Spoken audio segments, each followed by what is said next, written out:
of life is about showing up, right? Showing up for your family, showing up at work, showing up for everything that's important in your life. And so we're so grateful that all of you have showed up here in Tbilisi. Thank you so much for coming from Canada. I think he's the farthest distance. From Amsterdam, from all over Europe and India. So we're just so delighted to have all of you here. Thank you for coming at this very important time in Georgia's history, and we'll be hearing more about that. While you're here, very quickly, I just want you to notice the wonderful pop-up exhibit. This is called The Traditions of the, I'm not going to pronounce it correctly, Didi Lakvi Valley, the village Kekvi. It opened in Xiaomiani, which was attended by the internally displaced peoples and the cultural centers outside the occupied areas, which happened in 2008 when the Russians invaded, and they're still there. And so this is an exhibition that tells about the life, the rich heritage and traditions of the village of Kekvi, because the people are trying to keep their cultural traditions alive for the next generation. And so this tells the story of the invasion, how their villages were decimated in the valley, and how they're trying to keep their traditions alive today. And during lunch, you will see some videos of some of those traditions. So please take a look at the videos during lunch on both days. It's a great opportunity, and we're very thankful because this exhibition is the result of the cooperation between the Georgian National Committee of the Blue Shield, the Center for the Protection of the Historical Cultural Heritage, and the Penn Cultural Heritage Center in Pennsylvania, and was also made possible with the support of the U.S. Embassy in Tbilisi, Georgia. And with my colleagues, I want you to stand up very quickly. Miriam Lamsadze, please stand, along with Tamari Sopramadze. Yes, thank you. And is that it? Okay, so please see them. And they can tell you all about this wonderful project, and they'll be speaking later this afternoon. So very quickly, I would like to introduce my colleague and partner. She's the head of ICOM Georgia, and take it away. Thank you. Good morning. I will welcome in Georgian, so I would like to ask you to take your translation headphones. მოგესალმებით. ნამდვილად რთულია ესეთ ვითარების დროს, როდესაც ქვეყანაში ისეთი გადამწყვეტი მდგომარეობა არის ქვეყნის მომავლისთვის და ძალიან დიდი მადლობა თითოეულ თქვენგანს, ჩვენ სულცხოველ კოლეგებს მივმართავ, რომლებიც ჩამოვიდნენ და როგორც გუშინ აღნიშნე, ეს ერთგვარად სოლიდარობის აქტიც გამოდის, ასე ვთქვათ. თქვენი მხრიდან ნამდვილად ჩვენ დღეს შევიკრიბეთ მუზეუმების მომავალზე სასაუბროდ და ნიშანდობლივია ის, რომ საუბრობთ კრიზისში მუზეუმების როლზე, რომელთაც უნდა გააძლიერონ საზოგადოება და მუზეუმები და კულტურული მემკვიდრეობა დღეს ალბათ როგორც არასდროს გვევლინებიან არა მხოლოდ წარსულის მემკვიდრეობის მცველებად, არამედ ერთგვარი იმედის და სამოქალაქო ჩართულობის და ერთგვარი დიალოგის სივრცეებადაც. ამ ფორუმზე ზუსტად იმაზე ვიმსჯელებ, თუ როგორ შეგვიძლია გავაძლიეროთ მუზეუმების როლი საზოგადოებაში, ანუ მისი სოციალური როლი და თუ როგორ შეუძლიათ მუზეუმებს ხარდაჭერა დახმარება გაუწიონ საზოგადოებას იმ კრიზისის დაძლევაში, რომელიც სხვადასხვა ასპექტებს მოიცავს, რა თქმა უნდა, მაგრამ რა თქმა უნდა, ჩვენი დღევანდელი რეალობა თავისთავად იგულისხმება. შესაბამისად, მე გისურვებ წარმატებებს დღეს და ხვალ აი ამ მნიშვნელოვან დისკუსიაში.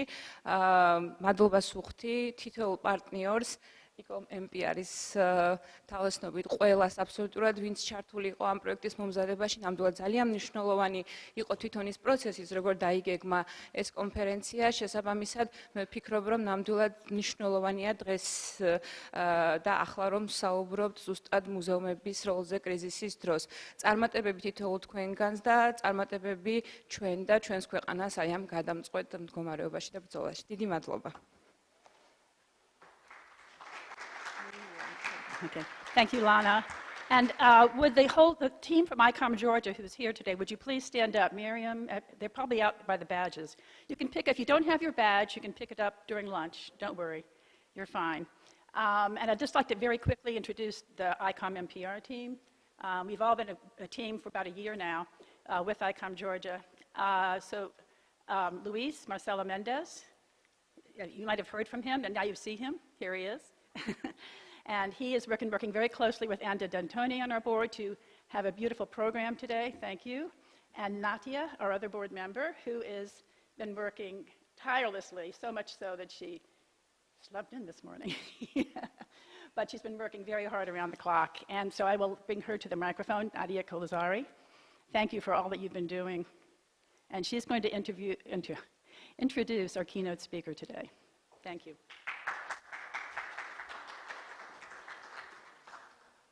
Good morning. And I think all what was needed was told during the introduction, so I will get to the point directly. Welcome to Georgia, and I'm also very happy to be part of the organizing team of this wonderful conference that will take place in Georgia. And I also feel very honored and happy and pleased to have this pleasure and honor to introduce Professor David Lord Kipanidze, of whom you have probably heard a lot. Here are these very official few lines about him, the official positions, but he's also the person who is behind the brand that you know very well, probably, the first humans out of Africa. He's behind the brand Golden Fleece, gold from the Golden Fleece. He's behind the brand Georgia, Cradle of Wine. And interestingly, it is not that he just created this brand or with his team and interdisciplinary projects. He very often talks that in this era it is very important to be part of the big community, to have international research and to have the interdisciplinary researches. That's how we move forward.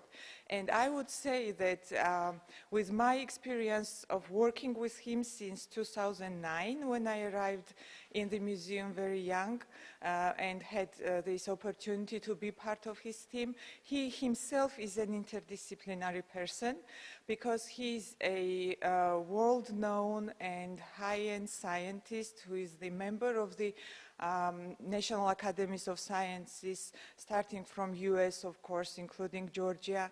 He's the member of the European Academy of Sciences and Academia Europaea team of the sciences, which unites the best scientists of the world. He is at the same time a great manager who has taken in his hand the very hard times of the Georgian museums and united under one umbrella. And finally, under Georgian National Museum, we have 9 museums that are renovated. 3 of them are award-winning, including Vani Museum, which holds the Sileto Prize. And I think all this has been told for many times, but what I can say, which is different from what has been told for many times, is that me, as the member of his team who arrived at the museum very young, I had and experienced on myself how he supports development of his team, professional-wise, and how he prizes people who are in the museum and who work in the museum. and also the quality of being able to think always very calmly and sharp-mindedly about everything that is happening around, and to make right decisions and take right positions, so that the most important what he guards by being the general director of the museum is safe, which is our national treasury of all kinds, starting from the biodiversity, ending with the cultural heritage of all times in Georgia. With a few words, he is also author of more than 280 scientific papers, and he's the Rolex Award-winning scientist. He's National Geographic researcher. He's Humboldt Prize winner. He has national decoration from France, Georgia, and many countries. So I will wrap it up because the list is very long. You can Google him and search him, and you will find more yourself. And I will invite him. And one more thing as a note, apart from what I said already, yesterday morning, little misunderstanding has happened at the Georgian National Museum.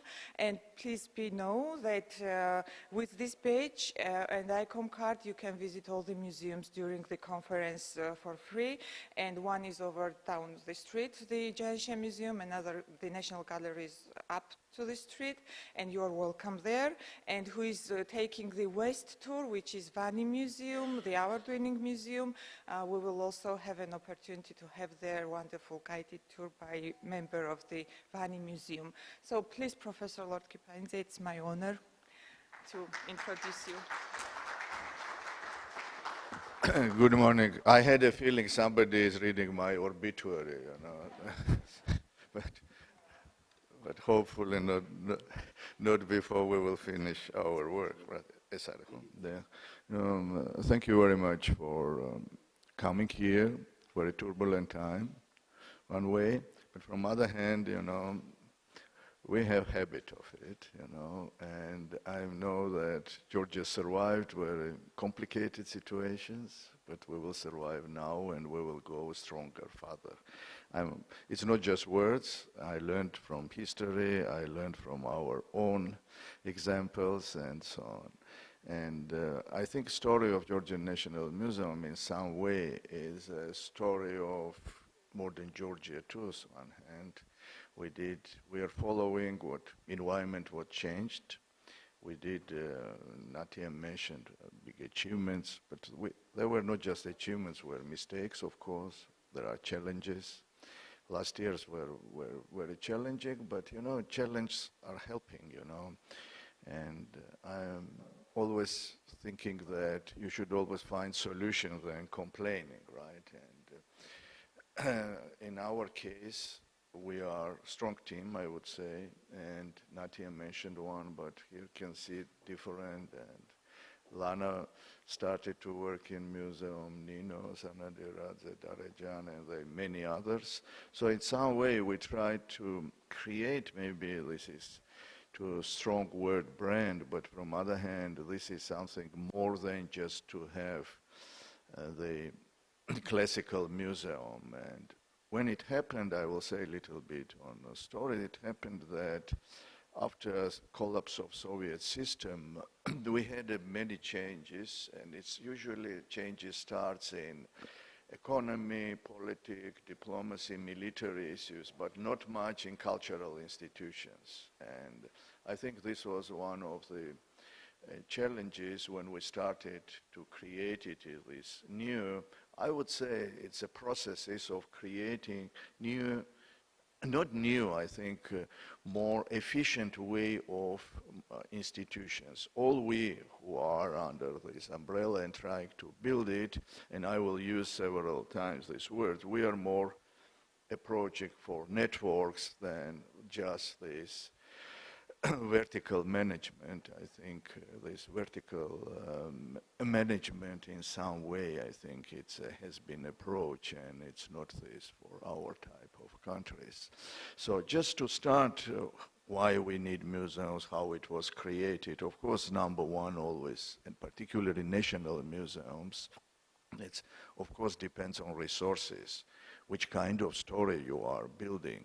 Of course, I will not talk today on all technical details and of brand books and logos and all things. I think all you know technical issues of how museums works.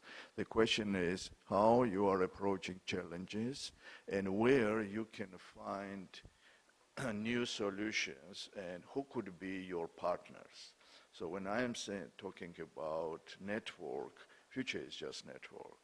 And system, the world is also, if you will look on, from biological point of view, you will see everything is on networks, even cells are networks and everything is networks. So how we can bring this approach in institutions?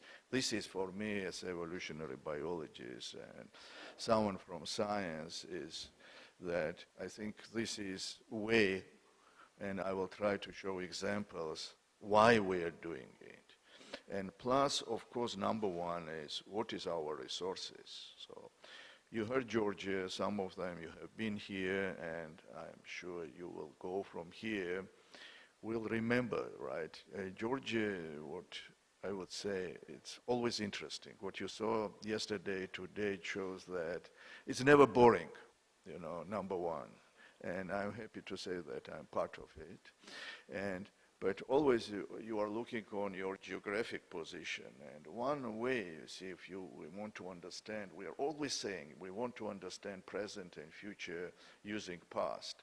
Yes, but how you are doing, what you are learning from past, and how you are connected with modern situation. In this case, nature is very important always. And if you will look geographic position, you can see very often people are saying, oh, Georgia has a very complicated geographic position, terrible geopolitics, so on. But I think it's contrary. We have wonderful geographic position. We are on Crossroads, one hand, and on Crossroads, which started from very early periods, we call it paleobiogeography and going to, as I mentioned, geopolitics or whatever.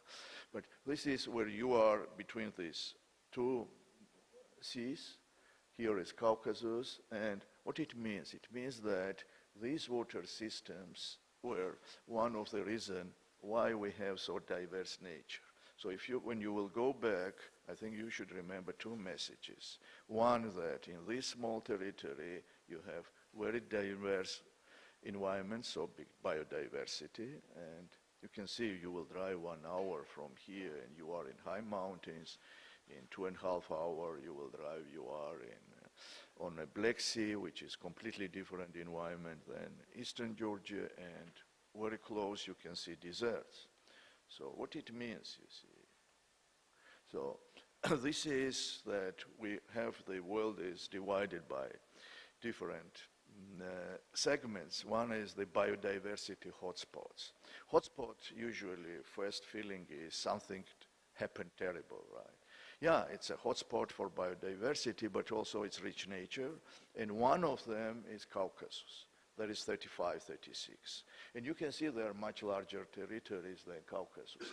But what is uniqueness? What is uniqueness? When we are talking about the development, we are always searching what is your identity, what is your uniqueness. It's in biology, it's in business, in economy, everything, right? So our work was always, what is uniqueness in our case? How Georgia can be one way, part of big, but simultaneously have uniqueness. Even in hotspot, we have uniqueness, and uniqueness is, it's only hotspot where you are studying evolution. Because this is not just one moment. We could study different groups of animals going up to our ancestors from 10 million up to today. It means that this territory has importance for big questions of science. So we are trying, later I will go, we are trying to build a narrative around this point. How you can contribute and study big questions of science, in our case, in big questions of history, either natural history or humanity. And what can be your contribution? You understand that you could not be dominant, right? Bigger story happened in other parts of the world. But what is your role and what is your identity in this case? And another big point which you should take from Georgian as a message is uninterrupted cultural story. So in this small territory, you can see you have all periods, archaeological periods. So one hand, may I say, big diversity, all natural zones in small territory, and then you have the uninterrupted cultural story. So combination, synergy of including this is medieval side. So this is around what we try to build our narrative, but a narrative which is both one to tell world why you are important, but simultaneously we are still in nation building, you know. We are a democratic country, we are trying to build nation, and it takes time, but it's also very important, and I would come to the point what already was said, role of museums, and in these new types or new maybe ways is, of course, to once more to to communicate values and how to do it, you see. And I think that we can do wonderful now virtual stories, and it's very easy to in today's life. But you always need real narratives based on science, and this is our goal. So to have all stories which I will present, they have strong science narrative, but it goes from this upstream whole way to downstream to get to the public. So, and of course when you need museum, and may I say with proud to say we are also National Museum one who helps to paves our way towards Europe. And, but it has long story. It has a story since 1852, and you know, well, may I say that when the Russian Empire, I mentioned, I think, the opening, that Russian Empire had Caucasus was one of, may I say, mascota or whatever. So it was some way center, and it was center for not just for military interests, you know, but it was also for cultural centers. First museum, first library, first opera theater were created. Our one of buildings next to here, this that direction, the National Art Gallery was Museum of Military Glory. So may I say that in some way the collections were coming from different periods, different places, and so our background is Museum of the Caucasus. It means that we have collections all over different parts of Caucasus, which we are housing, and I'm happy to say that many scholars today are coming from different parts, particularly from Northern Caucasus, and not just Northern Caucasus, to do research. So we preserve these collections, and it's an opportunity, of course, to develop.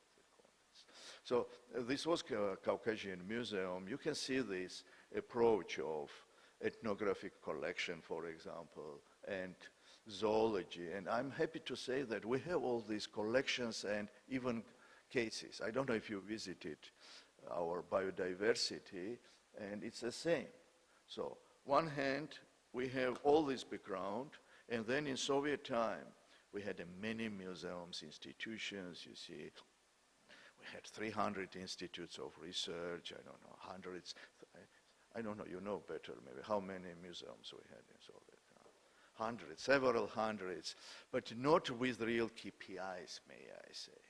There were museums for museums, maybe there were some of research. So what we created in 2003-04, this was idea to unify under one umbrella, but not just museums, also research centers. It's a some way plagiarization of Smithsonian Museum d'Histoire Naturelle French or Preußische Kulturbesitz. So the idea was how to position yourself. Because one hand I mentioned there were many changes, but not much in this field. So, and what was our role? Of course, we wanted to build a better museum, changing of this organization with big ambitions, you know, to have like Acropolis. We developed this museum street project with our colleagues from Germany with Museum Island and so on.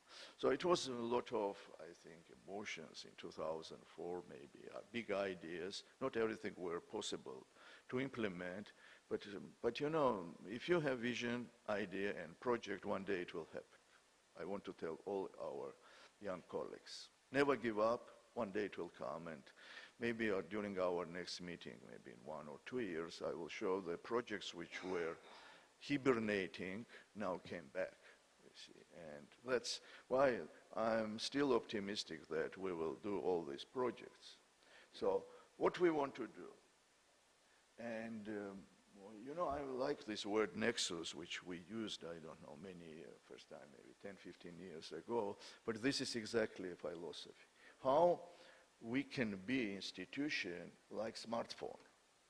It's very ambitious one hand, but it's reality today. I remember once, it was 20 years ago, when first time digital photos were in National Geographic magazine, and they were very ironic, how digital photo can replace slides. But today you have in your cell phone same type of resolution. It means that you are developing technically, and it's possible to have in under one, maybe, core, these different functions. So this is this ambitious.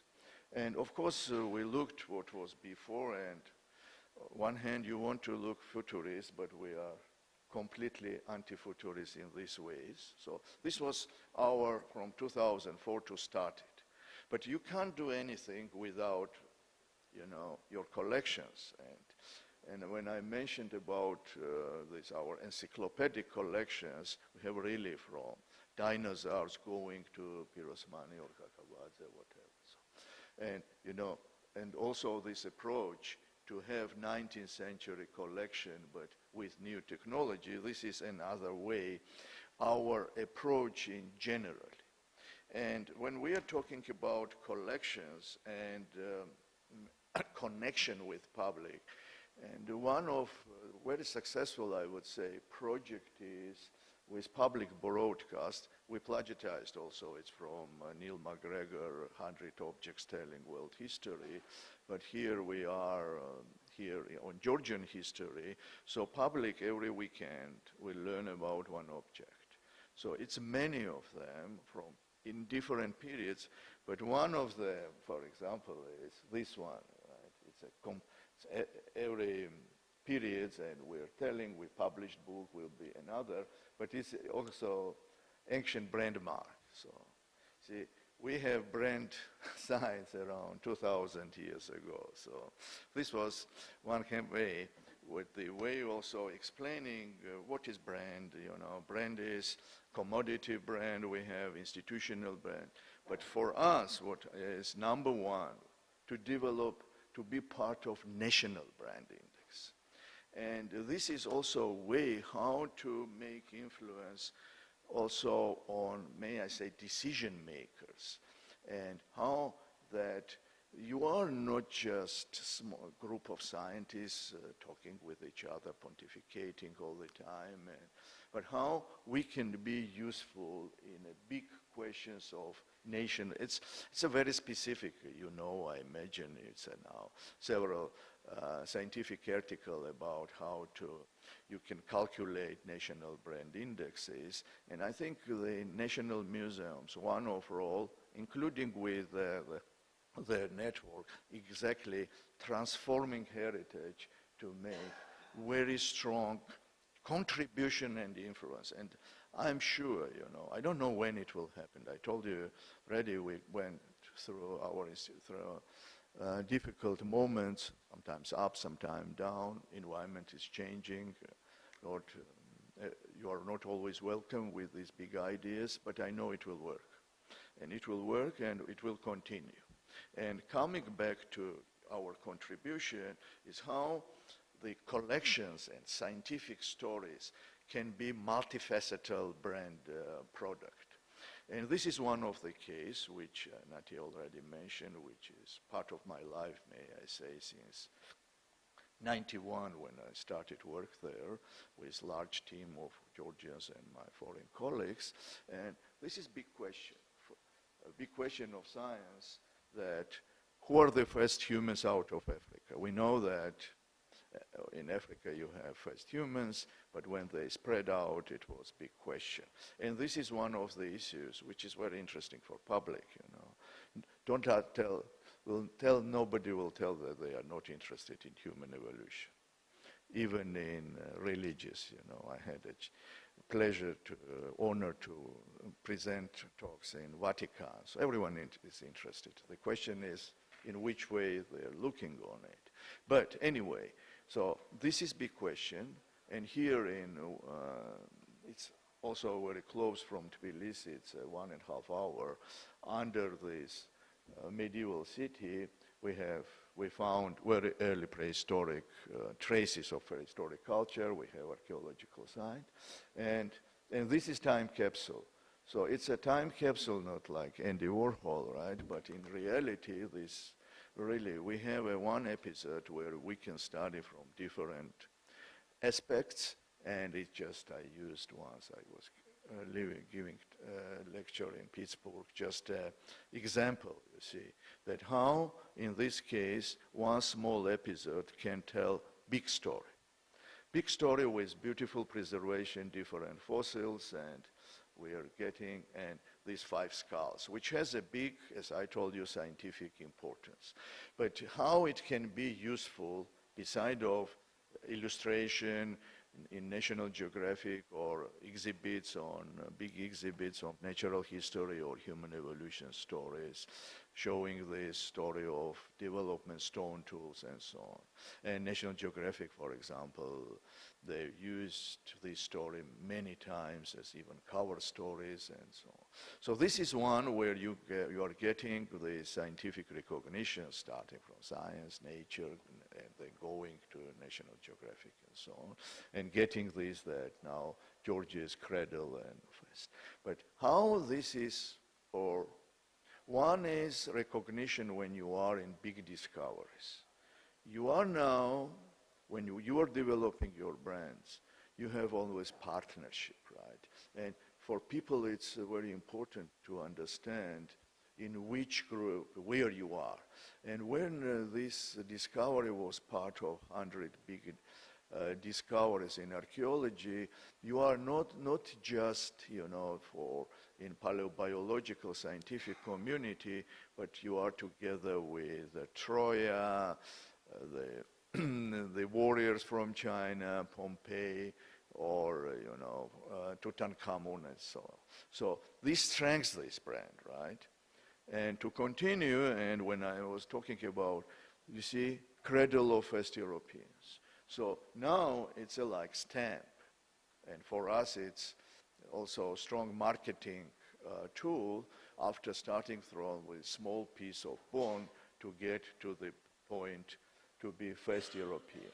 And you see, you have a cover story, Science, New York Times, and so on.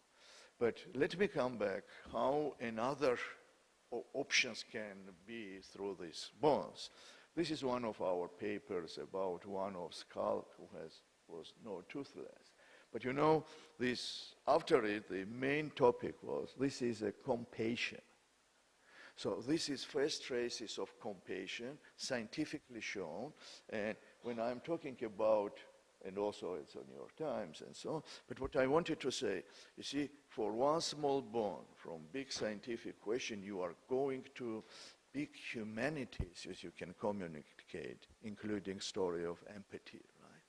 So it means maybe a little bit, you know, too superficial, but you know, if you are collecting all it, you are creating this trust what we need, reputation and trust forth, right? So one another example, site itself. So we are protecting, I mentioned this Rolex Award. Rolex Award was exactly for it that enterprise and initiatives in heritage. And what was it, beside of protection? Usually you have 3 levels of, and 3 functions of sites. You have a site, research, and interpretation. And we created it in one. Everything is in one. And you see, people can see archaeology, and you are now contributing, beside of your borders of, you say, your science, you are going to big question, open science, which is today is one of the main slogan of general in science. So from humanities, from, may I say, Indiana Jones science, you are getting to big science. I will have no time today to speak about genetics, where you are going, proteomics, but all it helps you, and museums are controlling it. This is the question. All these big issues which happened, for example, last year, the Nobel Prize in medicine and physiology went to our colleague, who is genetics, but studying past genetics. So what he is studying, this housed in our collection, small pieces of bones. And this is exactly why we are needing. How, in a different way, you can be, in this case, or top brands like Nobel Prizes, right? So, but you need to try. Plus, you see, if you will go here, exactly on the other side, you see graffiti. And this graffiti is our reconstruction of Homo erectus. But it became symbol of Festival of Science and Innovation. So this is another position yourself in big question, big story of society, that these bones beside of, so has many different facets and opportunities. And including, of course, combination working with brands like National Geographic, communicating for future. And now we will have another new museum there. So let's go to another point now. Another point is, which is already mentioned, is story of wine, cradle of wine. So when Georgians always think that we are cradle of wine, we want to be first wine, and in some way, if you will look it through now scientific and geographic perspective, and still positioning of our territory is position of a place where first civilizations occurred, right, where first agriculture happened. If we will speak in big questions of science, of course I will skip Neanderthals, Acheulean, all this. Of course there were million years of the development, but we had a hunter-gatherer and we have then agriculture. And which is understandable for everyone. It's not just for a small group of scientists. And to be positioned in this, together with Mesopotamia, Near East, Caucasus, is showing it, we try to show this is part of this area. And even before this was the idea that earliest wine can be found in Georgia, only we were able, after this research, what I mentioned through the story of Fertile Crescent, and showing that we are part of Biggie. But you need evidence. You have always proposals by genetics, it's possible, but you need, and archaeology in this case, and these finds, you see, in here, we identify residue, which show that it was acidization of early story, and also with paleobotanic, it showed it was domestication of grape.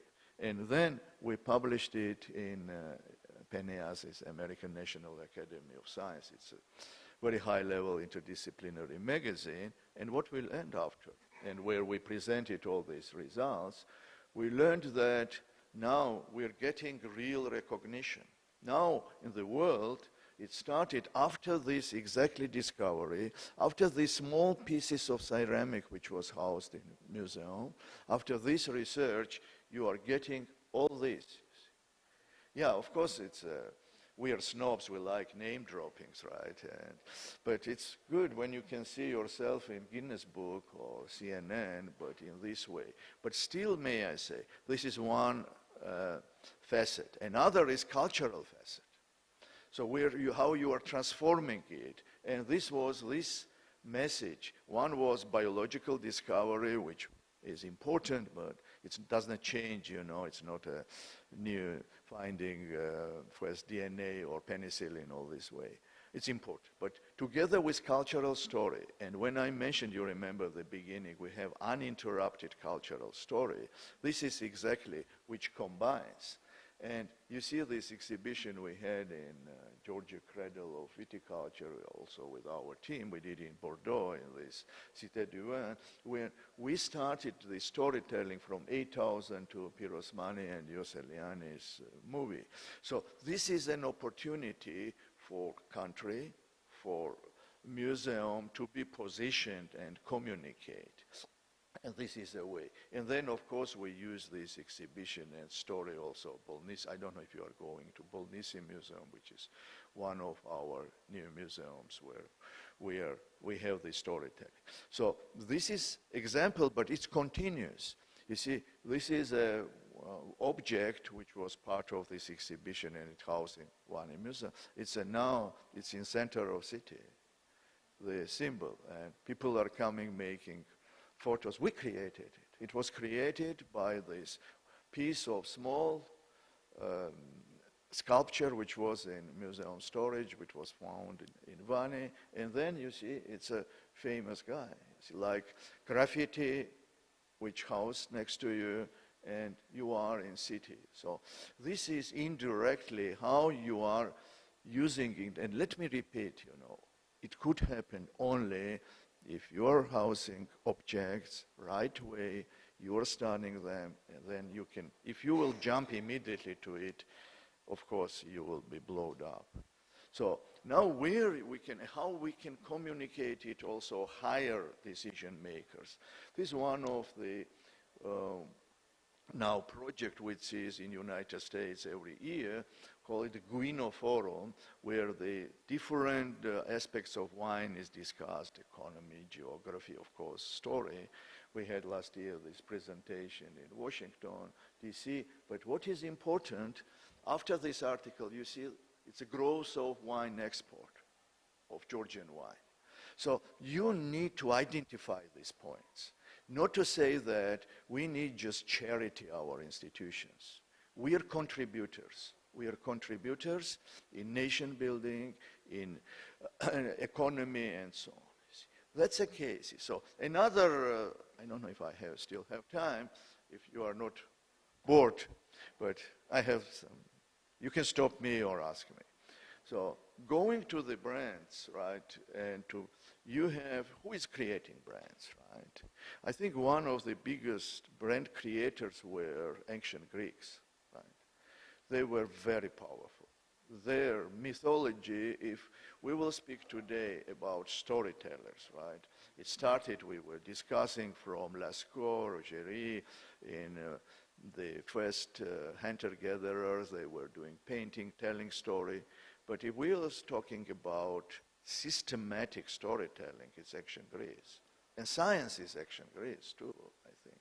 So we're using it now. And one of the most known in the world story is story of Medea, Jason, a story about Colchis. And you can read that what Strabon is writing about Colchis. And so, may I say, all we learned it from our childhood. I read it when I was a kid about all Greek mythology, and I knew that Colchis was promoted by not just Greek mythology. This Medea later became, the symbol of theater, cinema, and so on. So here is brand, here is Colchis, here is story, and another big story, it's also, I will not talk today. I saw Nino and Misha Salome are here and other team members. We are making another new museum in mountains of Georgia. We're using Prometheus story. You know Prometheus, everyone knows Prometheus, but it was in Caucasus, right? So this is ancient stories which you can make reality. So coming back to Jason and Argonauts, how you can make myth today's reality. One is, you can't repeat it fully, but one is experiments, and one experiment was how this was travel of famous voyager and writer, Irish writer, Tim Severin, who did it same way technologically came from Greece to Caucasus to Phasis, so in Colchis. So showing that technically in Mycenaean time it was possible. And then, of course, you are using archaeological record. And we tried, and I think Georgian archaeology for years started to show this Golden Fleece story is not mythology. It has a real background. And how we worked in our case, we knew about it, and we developed own strategy. And first strategy was, beside of scientific community, to make international exhibitions. And this is small part of it. In 2007, we started from Berlin with Antike Sammlung, and we had in France, we had in Smithsonian, we had in New York, Getty's, Benaki in Greece. So we were very aggressive. We call it charm offensive, but we put it in minds that. So National Museum in some way was behind of it, but this story, and like Medea's gold, and it's very well known. And so this is an opportunity now for developing different directions, not just in treasury, which we have, but also the museum you will visit. And this is another example of, may I say, our vision, how you can develop networks. So when I mentioned about National Museum, there are 3 levels of museums. One are national in Tbilisi, and the idea is to have national history, national one day natural history. We have ethnographic museums, so national museums around subject. Then you have regional museums where you have multifunctional museums, which are telling both nature and science, and very strong platform for local development and, of course, science. And third are sites. And this is site museum, where you have one story, and if for regional museums you have a local clusters of development, economic, and I will use this example, for us educational and touristic clusters are one, you see. To use also this museum, in this case, to be also part of another cluster, but it's a science cluster. So Vane is connected with Mediterranean, other Black Sea and Mediterranean. It's from scientific point of view.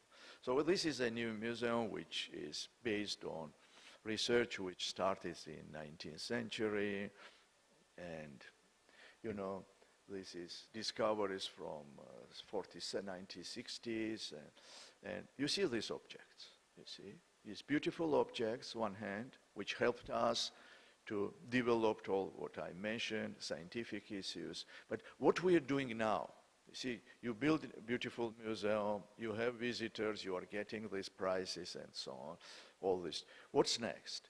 Of course, participation in different, like wine, right? We used it when was Georgian wine embargo, right? We said that Russians made embargo of Georgian wine in 2007, and then we said examples, we were exporting 2,500 years ago already. So it's may I say, it's a not superficial marketing. It's always based on evidence. So this is what you are doing. But simultaneously, I mentioned that when you are developing your brands, of course you need partnership. When I mentioned National Geographic, for example, and I'm happy to say National Geographic Georgia, we were founder of it. This is which helps you and your partner. And one side needs itself, one hand on here, but to be associated with big stories. And we use Pompeii, for example. There was a book, one as a Pompeii of Caucasus, it was published in France, but we brought exhibition of Pompeii, and around it, we were developing it. And one is what it was, I said before, also in previous slide, was that, of course, now it's not so efficient National Museum communication system due to some reasons, but it will come back. But we had very active, all platforms and including public figures and so on. So, but coming back to issues, another exhibition we brought was Etruscan exhibition. And one is when you are using a storytelling which is, everyone knows Etruscus, right? And we did with it. But what is aspect, and in our case, this was combination. And our curators, Salome is here, that try to put together, to create this dialogue, Colchis and Etruscan, and plus, may I say, we use it, strengthen it, and to bring in new questions, like, for example, genetics of Etruscan, which is new discovery, is very important for scientific view, but also we use it, how important in DNA is not biology, but culture. See, excuse me, it's a little bit, maybe I'm jumping question to question, but you see, you should trust me, it works. It works, and it puts exactly to this main message. You have identity, but you are part of big. What we try to continue and following it. And this is example, good example of it. And when we are making exactly for example, this one of the meeting we had there was Академия Europaea, and in fact I think you maybe were surprised what is Академия Europaea. This usually academics are these boring people with this pontification, and so why it is with marketing story. But this is exactly, academia needs new way of communication, but still keeping, and I think this dialogue, Академия Europaea and your committee, in some way is also right approach for future. And here in Vane, we had this meeting and public lectures, completely different subjects, but for, and particularly for summer school students who were IT startuppers. But they got it. So this is approach step by step, how in this case, we will call it museums or multifunctional center, to be strongly connected, or connected with every opportunity like this project. This is very interesting project already. It's a 12th year. This is very famous American writer and Pulitzer Prize winner. He's walking from like first humans from Africa to South America, but we are part of this project. And he has followers of millions when he is walking, right? So, and how we are, museum, and Darajan is here, they are involved in it, that this is a project transmitting observation and values. All his, may I say, voyages for, we call it slow journalism, but observing nature, heritage, and then use it for kids. And this is now very big community all over the world of millions. And you are part of it, and not just simply, follower, right? You are bringing. And one of meetings were here, presentations were here, story was here. So this is a chance where we can go, and then, of course, using all this opportunity, this Medea's brand for dance or for different points. So this is question. And that is what to wrap up this Vane and Kolchi story, how it can be economically important, and let me repeat this, education and touristic network. We are getting, particularly in many countries I know, now heritage is with tourism, right, in Egypt, in many countries. Of course it's normal, but if you will lose this academic meaning, it's just tourism, right? And that's why I think you can't, our approach is that you will, with mistakes you could not change with other mistakes. Let's find a way of communication and how to communicate and find a way of this touristic development, but to have your own approach. That's why this is still, these museums exactly communicates, when I was talking values, beside of these big values of empathy and compassion, but very pragmatic way of development. And of course it's good to get all these prizes, certificates to be used and to communicate now This BBC World was recently on it and so on. So to make it story, so we showed that through our collections, we can tell a story of very early connected with nature and biology, but connected with humans, big stage in human history, development agriculture, then metal, and everywhere you have own places. So I will go. So next stage is in classical period, we have Roman period. It's a little bit different. You know, I will not go details. I don't know you are visiting Tbilisi, this mosaic, but also we're developing it. What was role of Georgia in Roman Empire?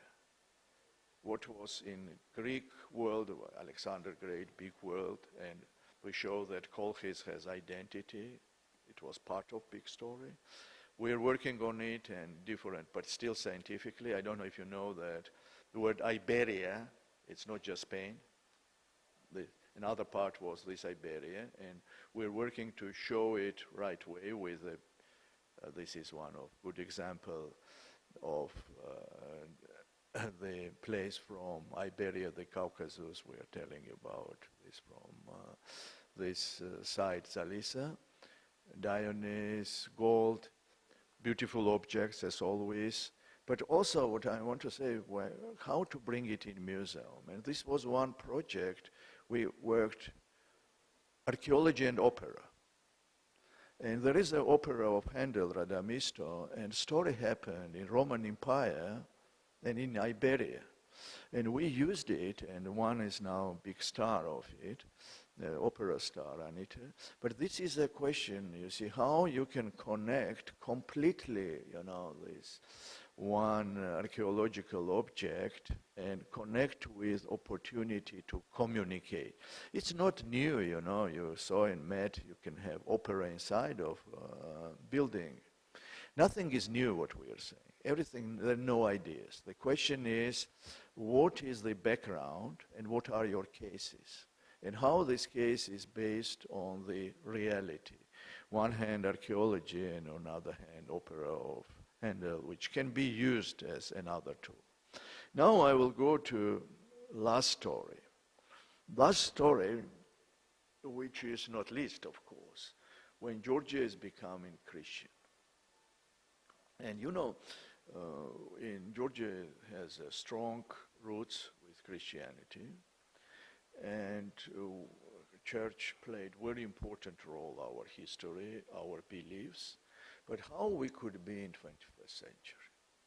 This is challenging, and it's a very challenging issue, and what museums can play a role here, and what we can do, and which way, beside of good exhibitions of storytelling, how we got in 4th century, what is symbols of it, of different objects, how was it communicated in Bible or big stories. This is one work. Building museums, and this is museum in Mestia, and if you will go in high mountains, where we have, you can see beautiful collections from manuscript to medieval icons. Here the message is, this is in some way island. It's like refugee, you know. I was talking that the beginning that how important is nature, because we in Western Georgia, we still have plant refugees. But here you have cultural refugees, and in some way we can speak this is one of the islands of Byzantine cultures, for scientific point. And this museum also, this was one of EMEA nominants in this way. I'm very proud we have it. But what we can tell, beside of story, what we are doing next, you see. And with, you will see the storage is now better, beautiful, and now we have many public programs and so on. Public programs, and how we can now to be positioned in bigger story internationally too. Like, if I don't know how I convinced you, but these 3 stories, more or less, we are part of big stories, right? And now how we can be part of in medieval story, right? is enough just with architecture or just with manuscript or icon? It's not enough. You have much more competitor. So what you can develop, what we can do, and suddenly in these years it happened that absolutely by chance I've been asked to be head of the science committee of one medieval big heritage project. And this is an ongoing project. You are first, I'm telling, you see. But it's not yet, it's still in development. So this is a medieval complex near Kutaisi-Gelati, you see. It's a monastery from 12th century where our main king, David Builder, was housed. And what we know that this is, may I say, one of main places of Georgian identity. It was also some way, may I say, national heritage center.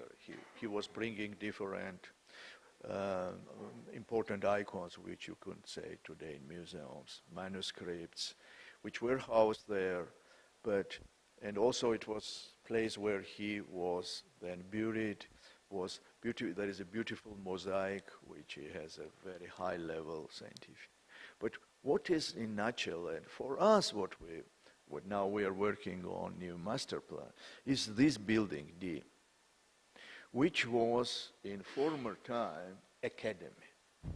So it was 12th century center where we had not just theology, you had both. You had exact sciences, you had astronomy, you had mathematics, you had medicine, and we want to refurbish it. So our main message, beside of well-preserved, to create now in 21st century vision of 12th century, and to find, beside of small exhibition spaces with very elegant way, then public space and also lectural space, but dialogue, science and religious. So to showing that the religious and science in this case are not enemies, you can find a way of the synergy, and I think this is in today's society, it's a very important issue. Don't underestimate, because with fundamentalists you will never fight with another fundamentalist. This is our approach. And I think what we in future will think is not just immediate to bring remedies. I think it's important to create antidotes. And this is one of the antidotes for me. Another project which I hope we will develop is a new museum, which is already ready project, exactly for what? But that we're like David Builder in 12th century, state went to place of church, where was monastery, brought science and knowledge. And I think this is where we can contribute and continue. So this is, may I say, very big challenge, so maybe in society, but I think, and we already working several years on it, and it's only way what we can see. Now what we're, to finish it, what we're doing, and we try to position our institution in different way. You see that our logo is on COP, and why I'm saying it. COP was, big meeting on climate, right? And we were only institution here. We're talking about this heritage science, not just protection of heritage, which was different meetings, culture, heritage, and so on. How study of heritage, this biocultural heritage, can be useful for big questions of science. How we are, when I mentioned this small example on paleogenetics, same is on paleoclimates. We are controlling in our objects informations which can be used for future. You know that there is nowhere there is climate changes. Now everybody accepts. But how you should be ready for it. And one direction is high end of science, and another coming back is communication and building new stories around it. So, and also now I want to mention, coming back, one example why we need to continue with our collections and so. This is also new. It was even less than 2 weeks ago, so even, no, 3 weeks ago. Let me remind you, remember I mentioned that we were many times in National Geographic, and this is one of SCAR. It was cover story 2002. It was beautiful. Phase, change, world, etc. And after 22 years, what you can bring from it, right? You studied everything. But you see, it's the same one, and I don't know if you can see. This is very serious scientific article about, we studied, growth rates of these humans. Apes have different, humans have different, and you need how it's developed, when, we call it ontogenic. May I say, a lot of scientific slang. But what is here from here to here? Can you read it here?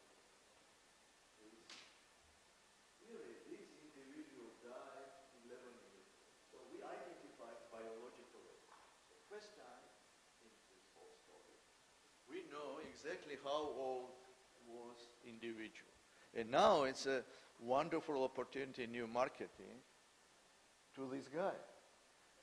We know the age now, and maybe now we will rename first Zen generation and so on. So it's, I'm not inventing issues, it's 2 weeks ago. And so this bond, which was giving one information, second, now it can be transformed, and you can see this reconstruction in museum, or you already maybe saw it, now can be transformed in new story, connecting public, bring, different generation, and to make one more attraction of the museum for it. Like maybe her name, Lucy, this is same level of discoveries for us and so on. So that's it, what we are to continue. This I will keep for future, because when I saw this book with Nexus, we have one idea exactly about networks, maybe for next meeting, because museum. But point, how I should finish. Everyone speaks about crisis. Crisis is everywhere. But let's think on different way. Maybe it's an opportunity. Let's try and develop this message in society. 1 year ago, Misha, when it was, last year? Last year, 2 years, we had a conference exactly on this. Crisis in heritage, blah, but look on opportunity. Let's try to look on opportunity, and I think you know all this. In Chinese hieroglyphs, danger and opportunity are the same. Maybe this can be philosophy, and museums can contribute it, and what are our keywords? Keywords are research, science, but literacy. Literacy is what we can communicate with values. And what I tried now today to present you, it's a stage. In future will be better museums, better development, new generations will do new ways. But this was, we tried to be pioneer in this country in 2004. And as I told you, we are very good to learn from us, from our mistakes, not to repeat it, But still go ahead, This is not just by words. This is main slogan we tried always to do. And if we want to develop, we need to develop curiosity. When people were often asking me, these first humans, which we found 1.8 million, why they came to Georgia from Africa? So nobody pushed them out, because they already have, I think, curiosity. Curiosity is what drives. And when you can see this in National Museum auditorium, you can see it can happen, right? Or my favorite picture, when you have line inside of museum. So that's our case. I hope I was not too long to speak.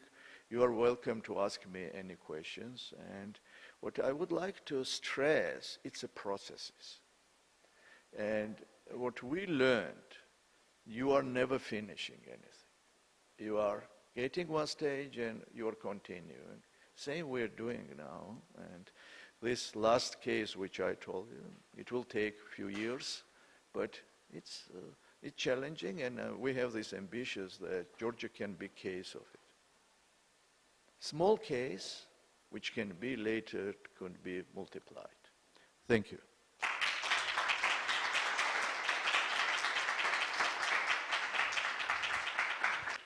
Thank you very much. I will invite you here, and let's have a discussion, and questions are welcome. I assume there will be many, because many topics were covered, and I think it was inspiring and interesting, so please.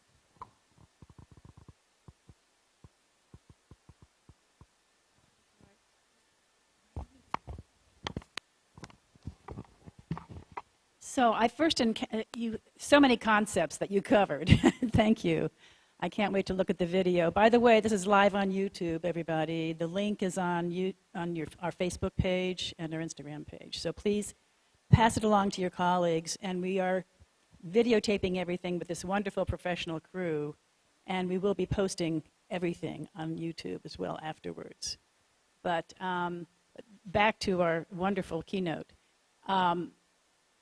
I first had this, great minds think alike, I suppose, but in Latin America, another museum, Parque Explorer, is doing something on a smaller basis within a small community called Monrovia, where children grow up with borders around their neighborhoods, and they never leave their neighborhoods. As a matter of fact, they compete with the neighborhoods. Their neighborhoods are enemies, the gangs and whatever, from the Medellin drug cartel and whatever. And it wasn't until they started a project, a cartography project, where they were sending cameras up with balloons to take a picture, and they started drawing the maps, that they realized there's a bigger world outside their community. So I was thinking, that came to mind when you were talking about this, because you're the small country of Georgia with borders, but you're thinking how you connect to the world. So if you could expand on that, what is that whole concept of that idea, what that means when you say we have an identity, but we're also part of the world. How do we work with that in terms of marketing? And I think there is I don't know if you will go in Tbilisi Museum. Maybe this is a very good example. I hate to, but this like multicultural community, and what happened, I think, with our friends from Exeter, there was developed and Georgian in this, I don't know what we call it, textbook or whatever, small booklets on different languages, because they are the cases in here, this case, they are from different cultures, ethnocultures and religious culture, and how to find a way to connect. I think the museums are one of the most efficient platforms for it. And this is a very good case, I think, Tbilisi, where you practically can show it without, and the issue which I mentioned, this Paul Salopek, who is walking, it's not just walking, this is teaching, observing, and identifying important narrative issues. If we want to connect people, it's not by slogans, right? It's good. I'm sure the words are beautiful words in textbooks. All ICOM has, I imagine, thousands of wonderful textbooks. How to implement on plays and through cases. And for me, this is another. I mentioned, for example, community in Svaneti, and you saw there were some church community. This is a little bit closed community in mountains, family, not tribes, but families, may I say. So you need to find this way, find common. I'm not exaggerating when I'm talking about role of church. You need to find connection, and this project which I mentioned on Gilati, we are very strong combination with church. We're working together. You see, it's not, and these could be examples, you see. You cannot fight this way. So my point is creating concrete cases, even around small but around it. Today's concept, for example, we're talking different concepts of diplomacy, right? I imagine cultural diplomacy, many, many words. And this national brand index also was taught in diplomacy textbooks. And one is science diplomacy now, very active way. But science diplomacy needs subject. This is my point. One small tree can be subject, right? When we are talking about development and multiplication of visions, you need to find uniqueness and what is common. Every village can do it, right? You can develop all these centers around schools, around, how in small country, I was always wondering, in small town you have art gallery, museum, theater, cinema building, it should be one vision, you see, it's a forums. The idea of forums and startups now, there are plenty of now technology, there is a money from developing these technology startups. Bring them together and that's the case. So that's a point which we try, at least, excuse me, I'm repeating it, you need always concrete case, you see, because theory is wonderful, it exists. Thank you. Anyone else would like to raise a question?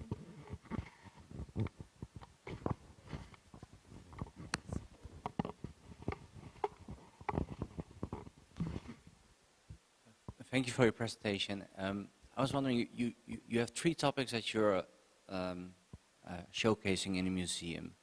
How did you choose these 3 and not, for instance, I could imagine like cuisine could be also something that's very specific to Georgia. So how do you choose the topics that you shine a light on?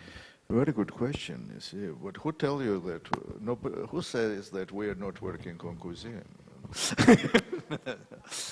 Now the point is, I'm seriously going that what is, let's put things that way. This is resource, right? For someone is oil, for someone this. So, and we are making this upstream. And we have in this upstream, which we got from heritage, from art, and then you are thinking how to go the downstream cases. And the first, my point was, you need start with scientific stamp. When you're talking about hospitality, one is behavior, but cuisine, you said, that where we are going now. So if, may I say, one is what is unique for you to present and what you need for it, for cuisine. You need biodiversity, right? You can use plant case, you can use ethnography case, you can use archaeology case. In this case, we're talking cuisine, wine is part of cuisine, right? So we went through wine, now there is a project on wheat, for example, but to get out on big stage, you need, this was my point, go through high end of science and then go to, the Georgia Cradle of Wine first time was 2000 or 25 years ago. Maybe you have been in London, it's Vinopolis, it's a big, and there was this message, but it was just claiming, right? We are first. Same with cuisine, we have this. Now with stage by stage, and if we will go to cuisine, I can give this very, no, not a lecture, but how interdisciplinary research from different parts can get you from one archaeological finds to the food safety issues. That's. But what I wanted to transmit today, let's try to transmit this approach to younger generation to think that way. Try more to connect things, not just remember facts, right? Because you can Google and find, this is main task was. Thank you. And before someone else asks question, I also wanted to continue this. There is a say that everything seems impossible until it's done. And the projects that you have talked about are very complex, and sometimes it's easy now to speak all about this success and when it's already done. But in the beginning, when there was nothing, and all those new findings had to be proved, and reputation also gained in the initial stages. And here are many museum professionals who will be leaders and young professionals. What would be your say, because all those projects are also controversial, because people are always afraid of something new, because something that you are used to is very easy to continue. And every time when you are starting something new, there is also objection, it is controversial. And with the strong vision and visionary vision, you can achieve your goals. And I think all those cases are proof of it. So what is the way, how is the process, and what makes you to continue sometimes in very difficult situations, and what would be your advice to people? I don't know. It's many questions in one never question, give up, I think. Yeah. But the question, you see, yeah, it's very nice to get all these recognitions, issues, that, and so it's, of course, everyone likes it. But I saw recently, I think it was CNN, there is to treating narcissism. There is a special program. I think everyone needs to find a way to treat inside this ambitious and narcissism, that something can be better always, you see. It's a human character. But to come back to concrete issues, people in Georgia are very lucky to have this richness of heritage. And I'm very lucky man to have this privilege to work on it, to get this success with luck. In archaeology, you have two types of archaeologists, with luck and no luck, right? So when you are lucky, you need to present things. This is not by the words, but may I say, there are problems, find way of solution and not complaining, right? And think what in our case, it's too early to present National Museum case between 2000, it's not just COVID, we had another intervention beside COVID, and this, how we went through it. And one approach was when you have problem here approaching, go with your vision, create another island, even small island, but with the same vision, and it worked, and we will present it. Thank you. You are part of it, right? Thank you very much. Would you like anyone else to ask a question, or maybe we will say thank you to our prized keynote speaker for finding time this morning and give this very interesting presentation, and we move to the next session. Thank you so much.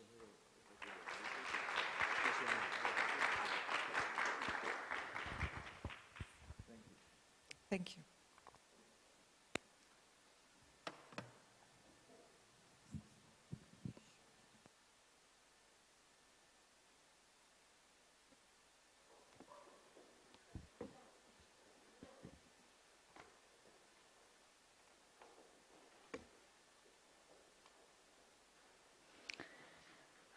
Good morning. I don't know what to say after such a wonderful presentation, but here I am. I'm Nilfari Khosti, the newly elected Vice Chair of ICOM MPR, and so glad to moderate the very first session of the conference. I would like to invite our speakers, Manuel and Christina, to come to the front. Manuel, please come to the front. Yeah.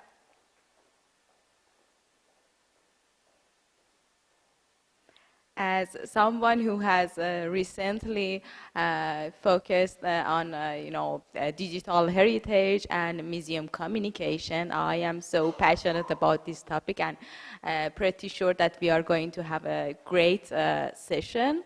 As we all know that our museum navigates global challenges.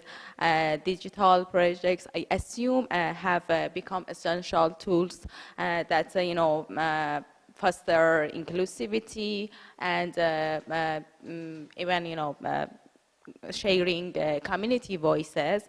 And we will today explore that how digital initiative can enhance inclusivity, collaboration, and resilience, empowering museums to stay relevant in a changing world.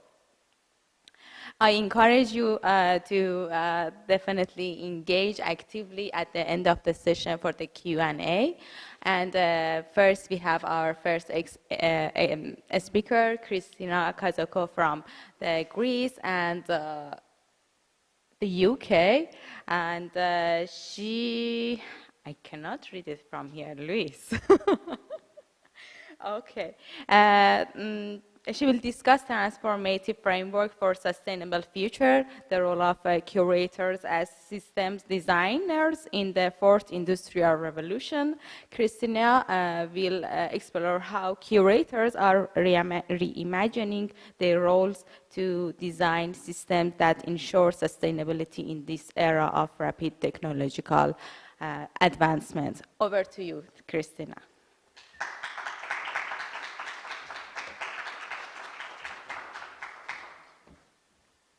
Thank you so much for the wonderful introduction. Thank you, ICOM Georgia and ICOM MPR for organizing this conference along with all the stakeholders. And today, actually, I'm going to speak about two real practice-led projects that have been happening over the last years. And I'm going to start, I'm going to kick off the presentation with a short, actually, definition of the fourth industrial revolution.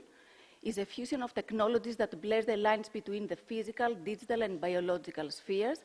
It is characterized by technological advancements such as artificial intelligence and machine learning, robotics, extended reality, augmented reality, virtual reality, mixed reality, the Internet of Things, blockchain, autonomous vehicles, 3D printing, nanotechnology, biotechnology, 5G, and advanced wireless technologies.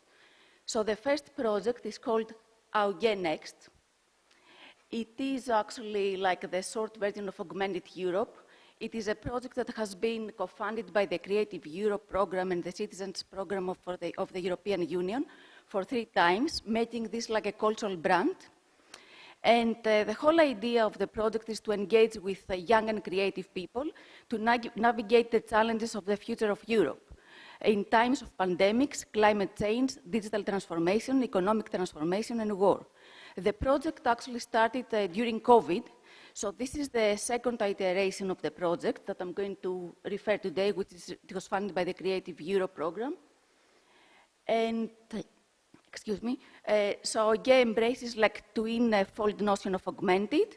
First, it aims to shape the future of Europe, its citizens, and a more sustainable and inclusive, in a more sustainable and inclusive and resilient way. And is also a transnational and multidisciplinary community of young artists, youths, and activists between 15 and 29 years old that we met constantly from COVID online to rethink and about future ways of living. So the 4 major partners is MIT, is a digital cultural center and museum in Italy, Milan. RIXI, Center for New Media Culture in Latvia, Riga. Public Art Lab, Action Research Lab and Platform for Urban Media in Berlin, Germany. And ADAF is the Athens Digital Arts Festival in Greece that we are also working towards a museum, building up on an archive of 20 years of the festival. So our curatorial model starts with webinars. We train young people on social media skills, NFTs, blockchain, AI, and emerging technologies, followed by an artathon the first year it was called Ideathon. And on the same day, we actually host these artathons, and at the end of the day, we all meet transnationally and hybridly online to discuss the outcomes of the artathons. Out of the artathon, we built actually a manifesto and a video that acts as a call for a fellowship that we appointed a young digital artist to address some of these challenges. And there is like a local showcase in each city and a final exhibition and a hybrid event in Milan, in Italy. So each city picks up their challenges according to the local needs. So in Milan, they chose diversity and social inclusion. In Latvia, climate change. In Athens, we chose future jobs. Unemployment is a big challenge in Athens. And in Berlin, they chose connecting people and cities. So the whole idea is actually to learn and train young people on digital languages and literacies, provide tools, and at the end, create a platform to educate them actually upon these emerging technologies and transnational issues. Also like to create prototypes that can be applied to a wider European context. So in Greece, we worked with the concept of the metaverse, and what are the future jobs in the context of the metaverse, metahuman doctors, event curators, and we chose 3 like sub-themes, future scenarios, undisciplinary access, and immersive virtual. We appointed like the project Living and Other Afflictions. It was by artist Conan McIvor. He's a filmmaker, a video artist, who collaborated with Michael Daly, who is an academic and non-invasive cardiologist and creative writer. So it is actually a theatrical first-person mixed reality experience that addresses like identity and fragility, but also like the aim of the project is to train medical doctors in the future to develop more empathy. So it's like we actually work towards the doctor-patient empathy issues. So this is the concept of the project, linear storytelling. Like the viewer actually sits in a hospital bed. It's a VR 180 video, multisensory performance with actors, and audio narration and binaural soundscape. So to implement this project, we worked during the residency with the gastroenterological oncology department at the Agenio Hospital in Thessaloniki, where the artist visited like this hospital 2 times. And the final prototype was firstly presented at the Athens Digital Arts Festival, where we got feedback and engaged with the local audiences. When the final actually project was presented in Milan at Meet. So this is actually the first project. Again, next, we have a website where you can look like all the content and more information. And the second project actually is a collaboration between Onassis Stegi and Made Group, a social innovation platform in Athens, which I have been acting as an associate curator, along with an ecological and environmental engineer, the executive director of Onassis Stegi, and the head of EU programs at the Onassis Stegi. So this was actually like a circular futures, think in systems and co-create impact on your community. It took part in the context of STARTS, Science, Technology and the Arts Regional Centers, Repairing the Present, with 11 cities involved in this project, European cities, with a mission like think globally, act locally, to explore open social innovation in the arts and sciences. So we looked into challenges like related to the UN SDGs and the EU Green Deal. In Greece, actually, we worked with smart agriculture, where we organized a forum, is not presented today, and also with Virtuous Circle schools as catalysts. For this project, we actually raised some challenges and how the curator can create like a place-making to address these challenges by bringing people together and synthesize this discourse.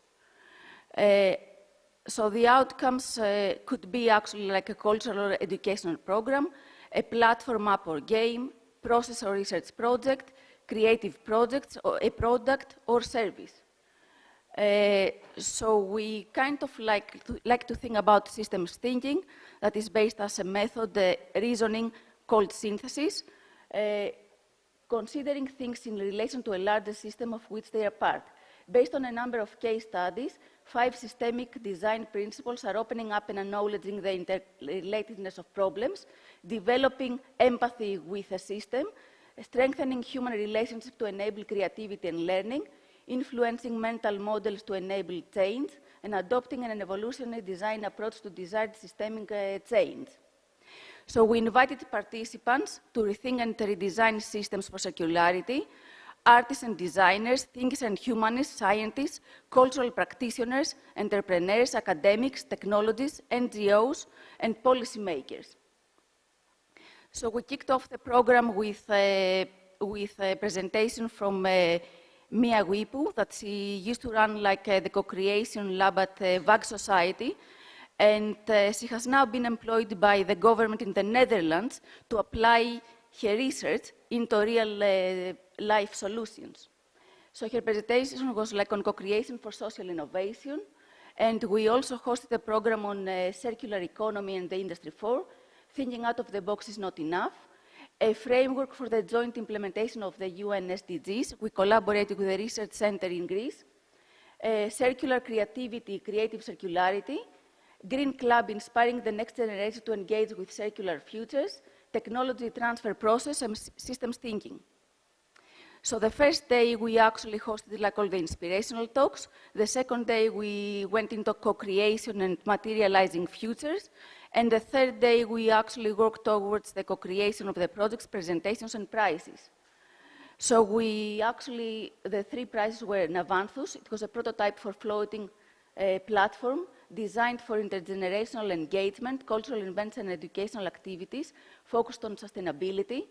The second prize was on circular places and a handbook to euphoria, open data sensory website to generate valuable information for other user artists, educators, and ordinary citizens, while also creating evolving cartographic database, informational resource, and euphoria index at the neighborhood, municipality, or national level. And finally, the Plastic Futures, which was interactive underwater art installation, developed in collaboration with marine biologist Ferdinando Lacconi.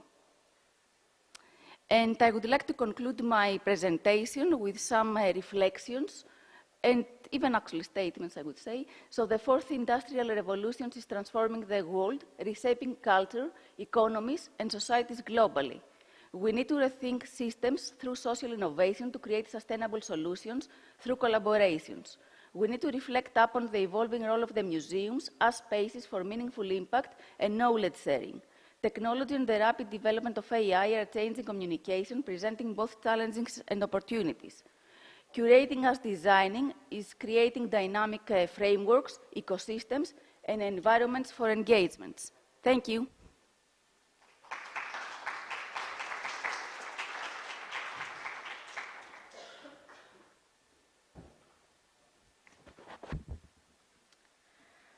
Thank you, Christina. Next, we are going to hear from Manuel Scortichini from Italy, who presents on harnessing data tracking for museums, promoting civic engagement and innovative communication. Manuel will shed light on how data tracking can be game changer in enhancing civic engagement and transforming communication strategies in museums.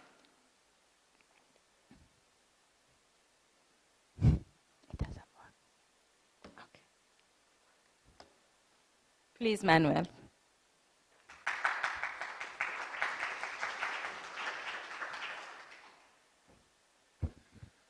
Greetings. I'm Manuel Scortichini, and I'm a research fellow from the University of Camerino, in this little city in the center of Italy. And I will share with you today part of my doctoral research that I finished last year. How can I change? Okay. I want to start by setting the scenario. In the contemporary, we are living a great revolution about the using of data that we call it the dataism.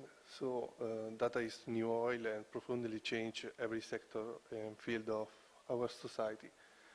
And in the field of museum, we are currently using data, especially with CMS, software for management and control artwork and ticket and so on. But comparing with other fields, I feel that we have a lot of potential to express that is unexpressed today.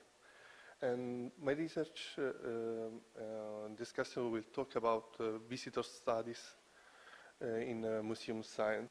And if you're looking to the past about when this museum and data relation started, we can see that 1 century ago, Arthur Melton started one of the first quantitative and qualitative analysis inside museum, where he started to analyze flow of visitors in order to define metrics for understand how people spend their time inside the exhibition or where they move, and define these metrics called the attraction power, holding power, and sweep rate that are still influential. Another really well-known research from last century was the one made by Véron et Lavoisier, called Ethnographie de l'exposition, when the two researchers defined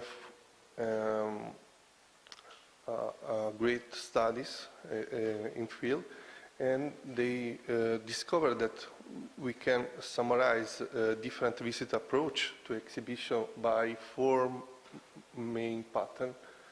And they used this metaphor of animal, like ant visiting style, fishing visitor style, butterfly visitor style, like grasshopper visitor style, related to this approach of movement inside the exhibition. In 1997, Beverly Cyril, a researcher from US,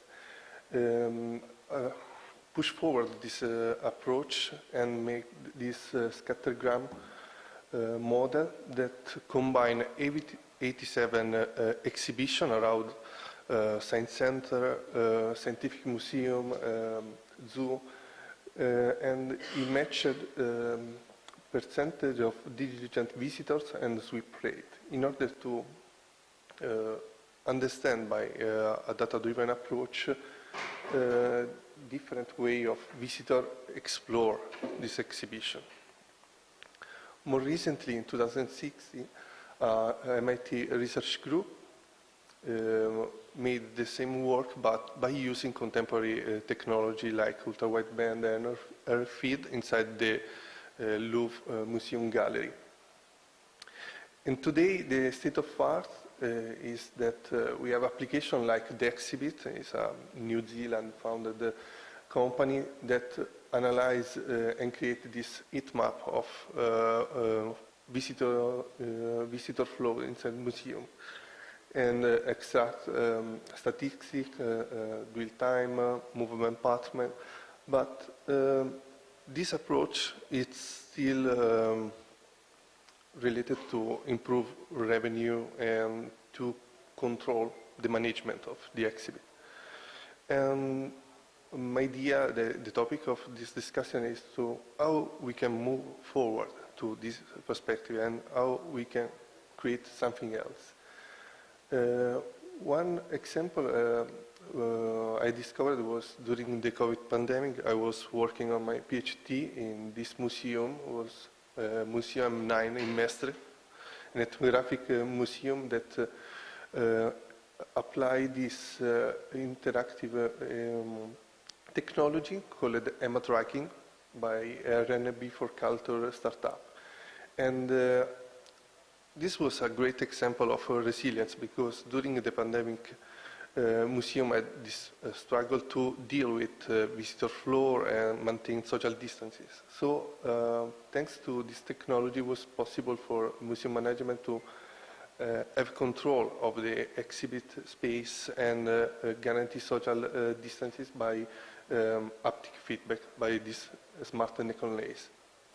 So my question was, how can, as a designer and academic, think and try to define new perspective, from a museology perspective? So we have curatorial opportunity with this huge revolution of technology and control of data-driven museum. What happens if we use this data for a new narrative? And I selected some case studies that give a suggestion and a possible way to explore. In 2022, in Maxi, we had this wonderful exhibition called What a Wonderful World. It was an exhibition of contemporary art. And what impressed me a lot was this artwork called the Digital Relational Ecosystem. It was made by her. She Loves Data. It's a collective of researchers and artists in Rome. And they asked the visitor to move sliders and respond to questions about what do you think about the artwork and other impressions like that. And this interaction created a data visualization that was dynamic and created like a mirror of a visitor itself and also of a dynamic organism of visitors. And this inspired me a lot because I think we should move through this kind of narrative, use data visualization and data by visitor in order to create new story, and in order to include also visitor in the narrative of museum. Go through the museum as a plaza, then a museum as a temple, as was in the past. Another example comes from the Copperhead Smithsonian Design Museum in New York. They created this wonderful interactive pen that consents to the visitor to check and select artwork during the exhibition in order to create this own curatorial selection of artwork. And this also with the opportunity to create a playlist of artwork and establish a never-ending story, a long dialogue, not only with the visitor during the visit, but also pre and after the visit. And also, another point that I think could be useful to express is use those data in order to engage visitors to express their own opinion.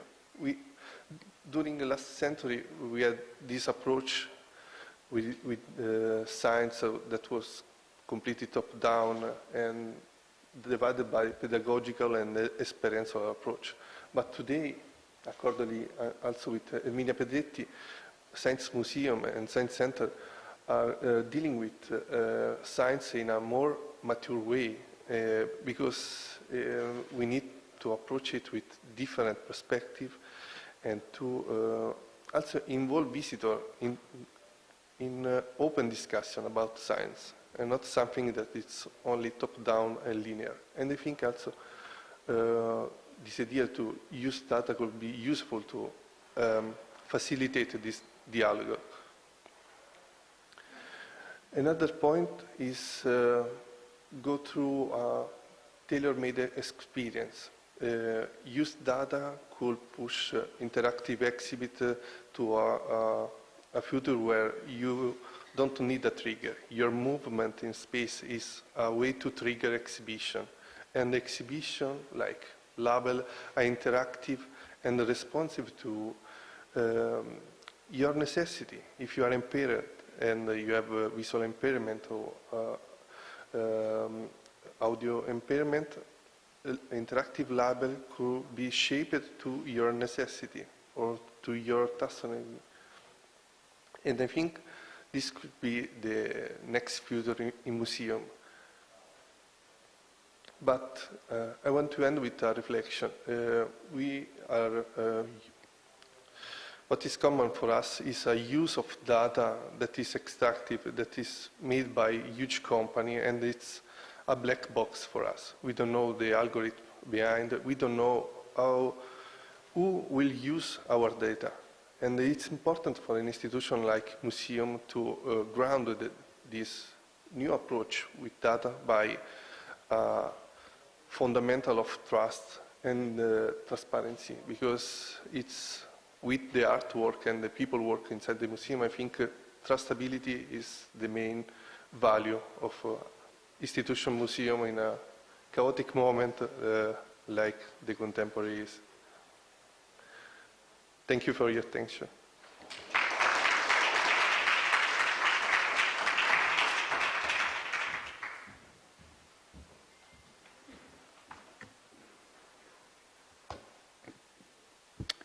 So the last two presentations are pre-recorded, but fortunately our presenters will be available and they can engage with us during the Q&A session. First, we have Alok Bazin and Pujanan from India that will they will take us on a journey from artifacts to experiences, transforming museums into interactive centers. They will discuss how museums can move beyond traditional displays to become hubs for interactivity and immersive experiences.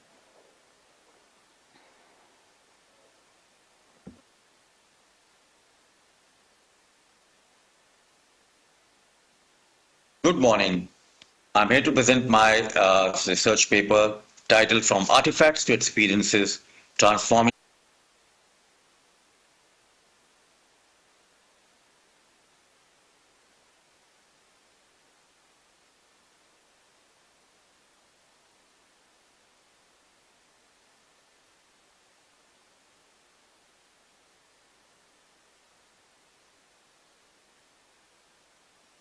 Good morning. I'm here to present my research paper titled From Artifacts to Experiences, Transforming Museums into Interactive Centers. I'm Alok Bazin, professor with School of Design, Pearl Academy, India. I'm an architect and interior designer with 28 years of work experience. I'm also teaching. My co-author is Pooja Anand, a seasoned educationist and an interior designer with 25 years of work experience. She is also a professor at Pearl Academy in the School of Design. I would like to start with my presentation.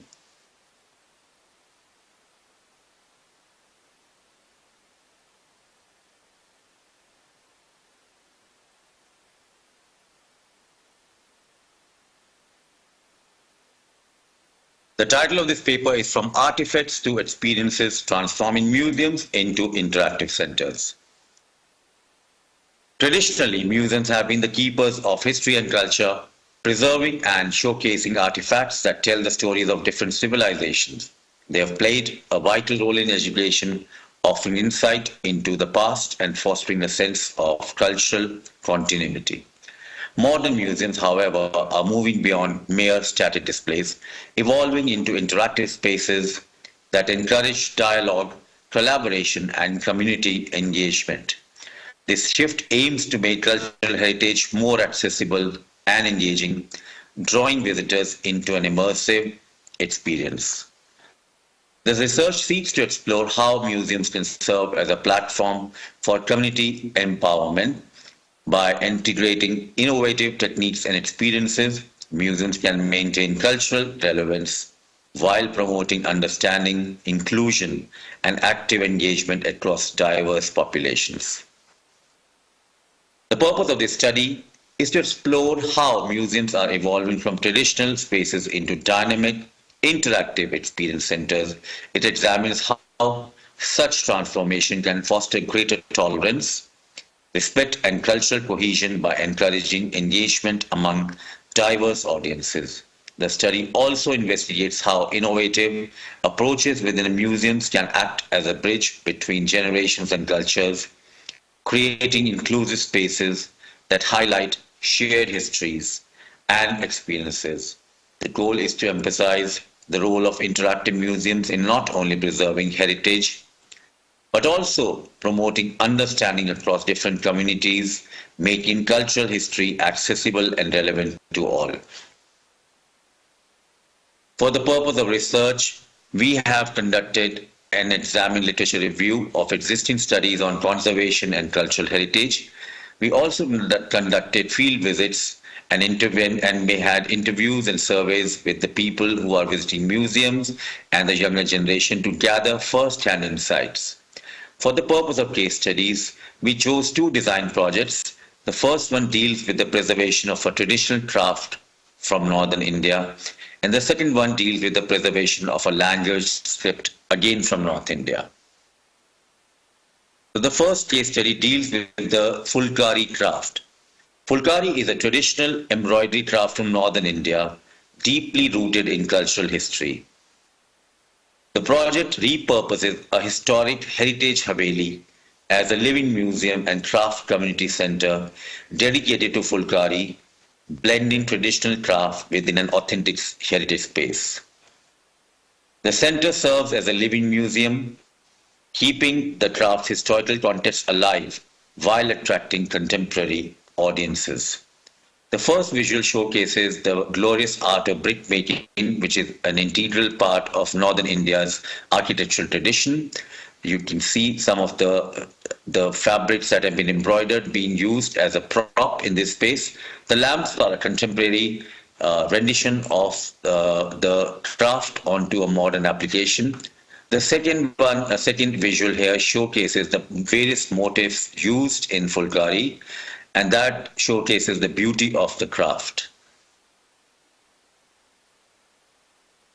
The center serves as a living museum, keeping the craft's historical context alive while attracting contemporary audiences. It also offers a platform for skill development and economic growth, supporting local women artisans. It fosters community engagement.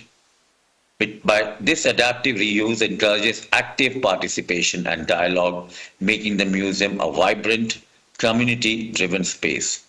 Thus, the project highlights the fusion of tradition and modern engagement within a historic setting. The second case study deals with the idea of preservation of the Devanagari script. The Devanagari script is a significant part of India's intellectual and cultural heritage, and it is used in languages like Hindi, Sanskrit, and Marathi. The center revitalizes both tangible and intangible aspects of Devanagari by preserving its cultural and scholarly relevance. As you can see in this visual, the center aims to educate people about the origins of the script, how it has evolved from the earlier scripts and it's taken a modern avatar. The goals for this project are to safeguard the linguistic and literary history tied to the Devanagari script by utilizing interactive displays, digital tools, and augmented reality to create an engaging and immersive experience. This visual showcases an interactive map of the country, and a visitor can press a button here and touch anywhere on this map, and a portion of the display will light up, giving more information about the script and the artifacts. The second visual showcases the beauty of the calligraphic aspects of the script. The light boxes are showing the work from various old scriptures and in a modern setting. This fosters connections between generations, making traditional scripts accessible in a modern context. It utilizes interactive displays, digital tools, and augmented reality to create an engaging, immersive experience.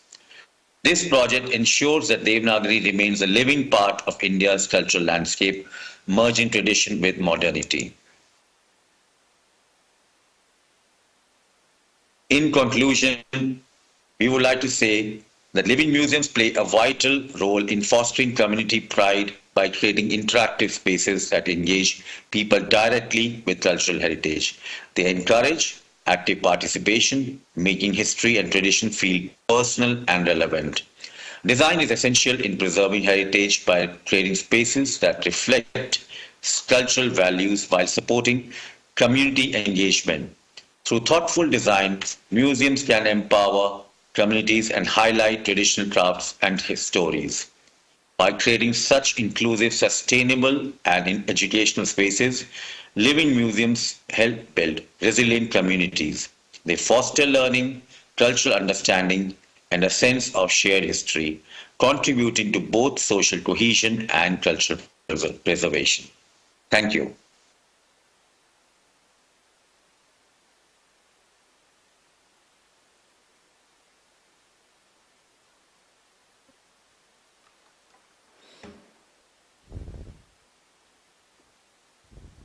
And last but not least, we have Foteini Venieri from Greece.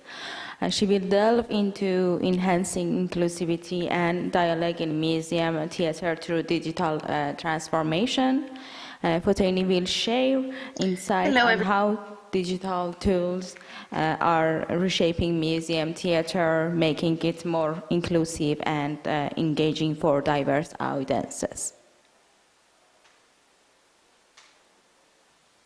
Hello everyone. I would like to thank the organizing committee for the opportunity to present part of my research in this conference. Today we'll speak about museum theater and how its digital transition can enhance inclusivity and dialogue. But first, let's clarify. Hello everyone. I would like to thank the organizing committee.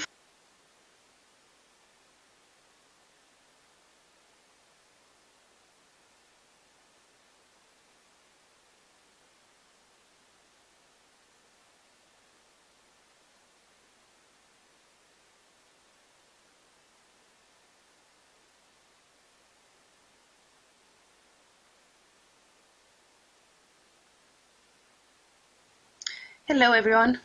I would like to thank the organizing committee.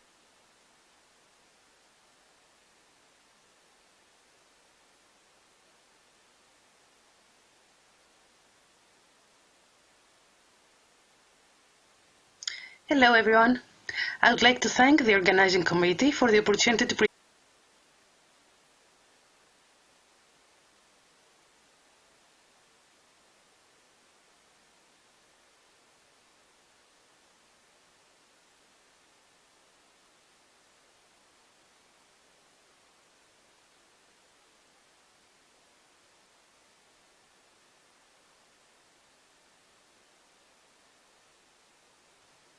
Hello everyone. I would like to thank the organizing committee for the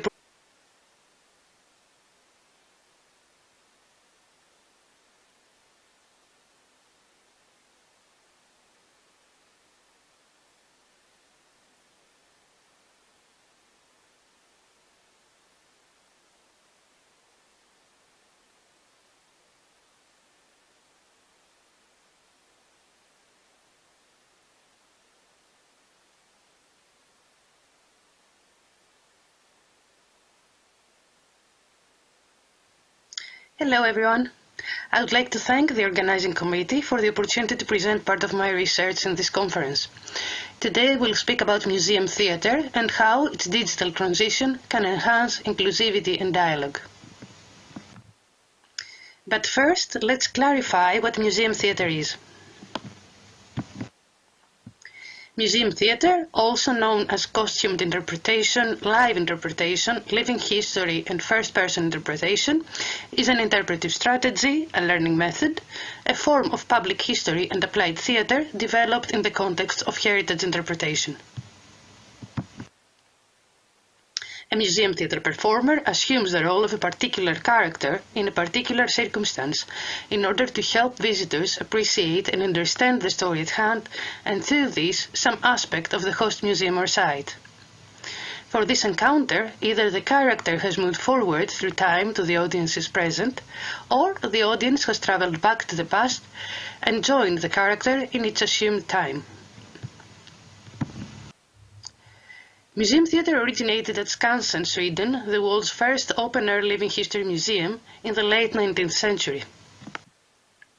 Informed by the developments in the field of museology since the mid-20th century, museum theatre was used to reveal deeper meanings and connections beyond mere facts. Today, it is a core strategy in many museums, historic homes and heritage sites worldwide, and can be tailored for specific visitor groups or the general public. Empirical data regarding physical spaces have shown that museum theatre can create a dialogical space in the museum and employ participatory practices, support museums in incorporating diverse voices and address complex social issues. It is inherently multimodal. It helps visitors draw connections between exhibits and their own experiences, as well as contemporary issues, making historical subjects more relatable and meaningful. It encourages historical thinking. It provides opportunities for interactive engagement and collaborative meaning-making through audience participation. It gives voice to marginalized communities and effectively engages visitors with difficult topics, leaving a lasting impact.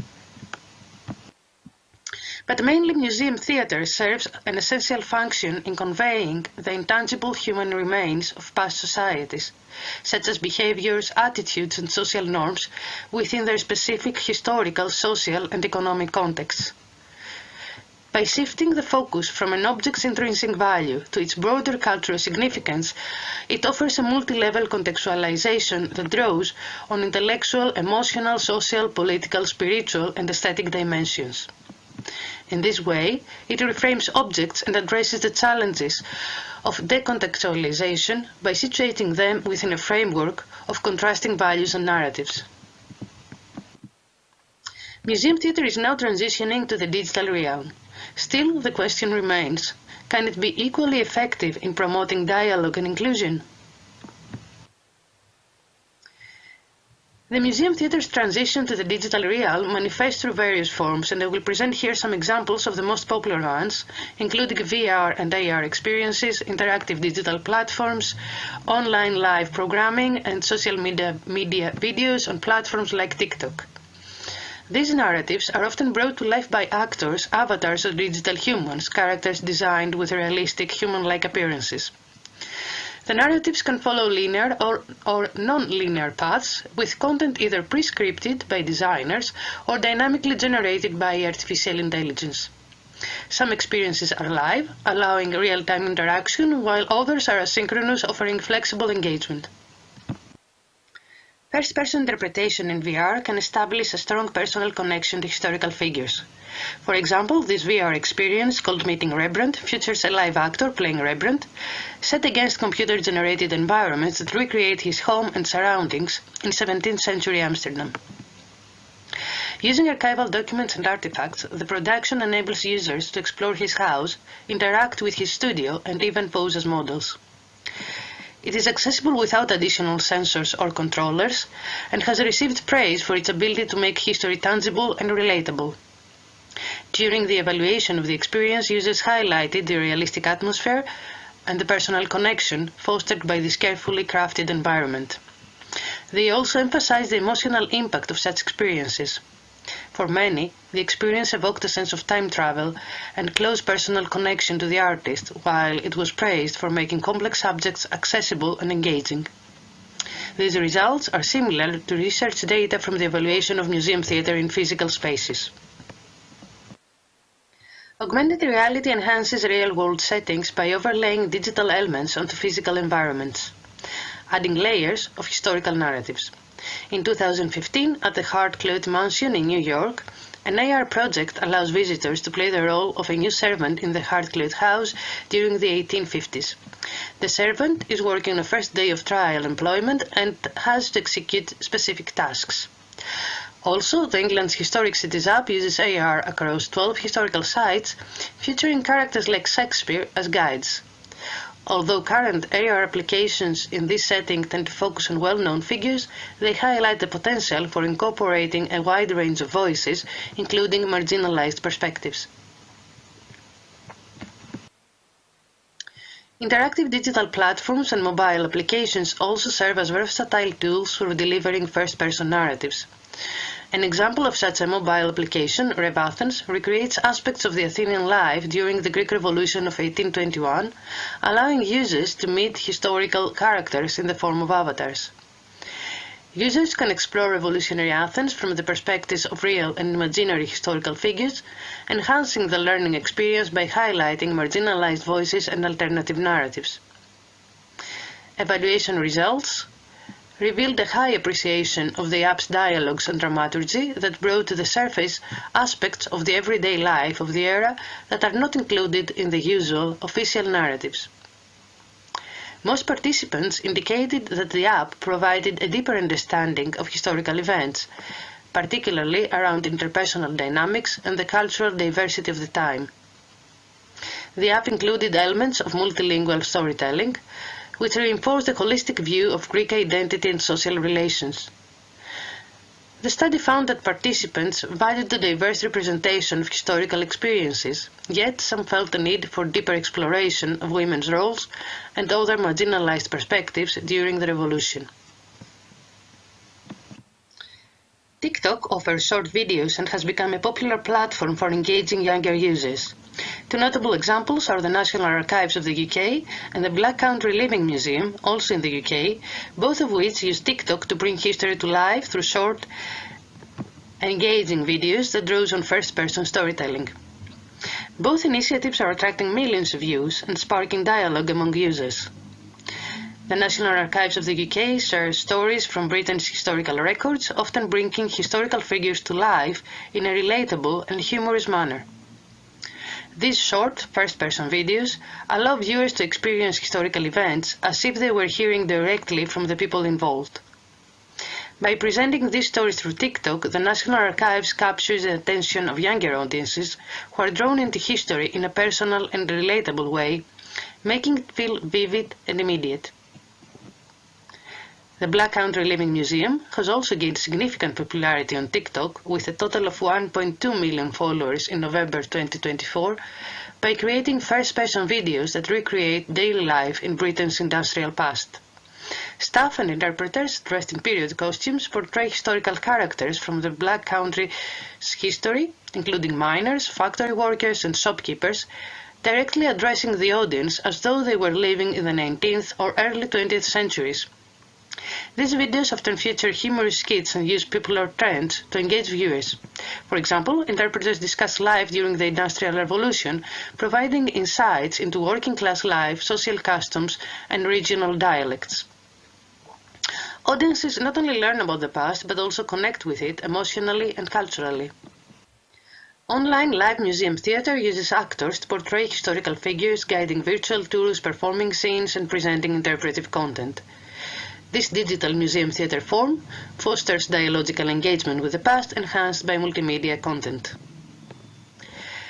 For example, the program In the Footsteps of Vangelis Soukas at the Museum of Greek Folk Musical Instruments highlights Roma history through the life of Soukas, a celebrated Roma musician. Via the Museotech platform, students engage with Kostis, a fictional friend of Soukas, who narrates his story, inspiring cultural pride and challenging stereotypes. Teachers noted that students connected Soukas' experiences to their own, deepening understanding and sparking interest in history. Digital museum theatre presents some significant opportunities. It enhances accessibility by breaking geographic and social barriers, amplifying marginalized voices, and fostering deeper connections with cultural narratives. This democratization of museum practices allows underrepresented groups to shape cultural storytelling, while enabling remote audiences, including people with disabilities, to explore heritage in different ways. Immersive VR experiences further enhance accessibility by creating a sense of presence, influencing enjoyment and engagement. Live interactions and feedback mechanisms in these programs provide valuable insights and enable customized dialogical engagement.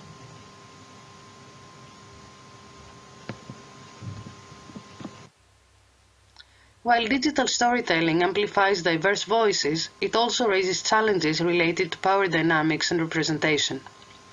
Designers' biases can shape narratives, risking portrayals that feel extractive rather than collaborative. Emotional connection, crucial for impactful visitor experiences, must balance relatability with critical thinking. The empathy paradox warns that excessive emotional focus on characters can obscure the broader context in which they are situated. Additionally, small institutions often face technical and financial limitations that hinder the implementation of such projects. To address these challenges, participatory design principles emphasizing partnership and transparency, inspired by participatory heritage models, can involve communities as co-creators, ensuring respectful and accurate representation of their experiences. In museum theatre, detachment techniques can balance emotional and intellectual engagement. For small museums, collaborations or cost-effective methods of audience engagement can make digital museum theatre more accessible despite financial constraints. To conclude, digital museum theatre revolutionizes audience engagement by creating immersive, emotional connections and making cultural narratives more inclusive. It amplifies marginalized voices, offering diverse perspectives on the past.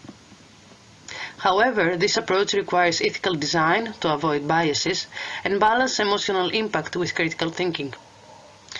Embracing participatory practices that involve communities ensures ethical storytelling.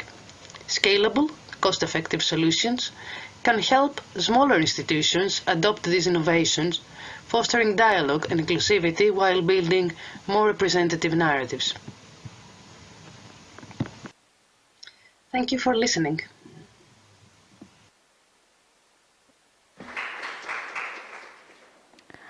I also thank you all of you for listening, and I hope you have enjoyed as much as I did.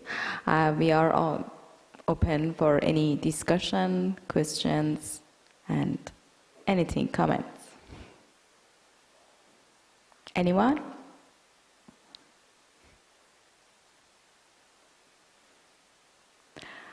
Okay, yeah, please.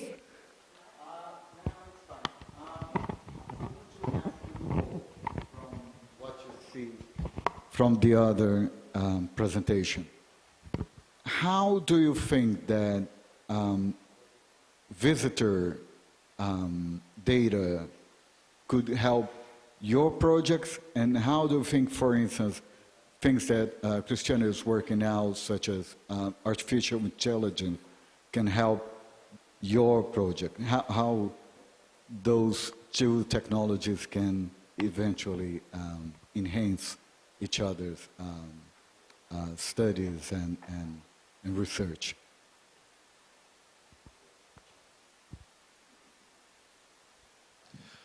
I think that we can both help each other.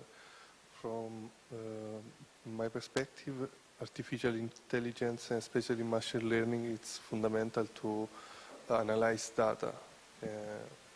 The exhibit, the case studies I was telling before, is quite interesting because it's pushing forward to what they define as a predictive analysis. So use the historical data,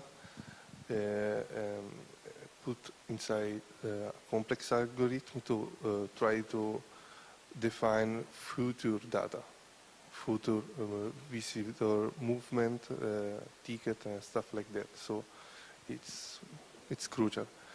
From the other perspective, I think have data, have indicator that give a path, give a screening of how museum works, how many people work there, and all this whole bunch of information. It's really important when you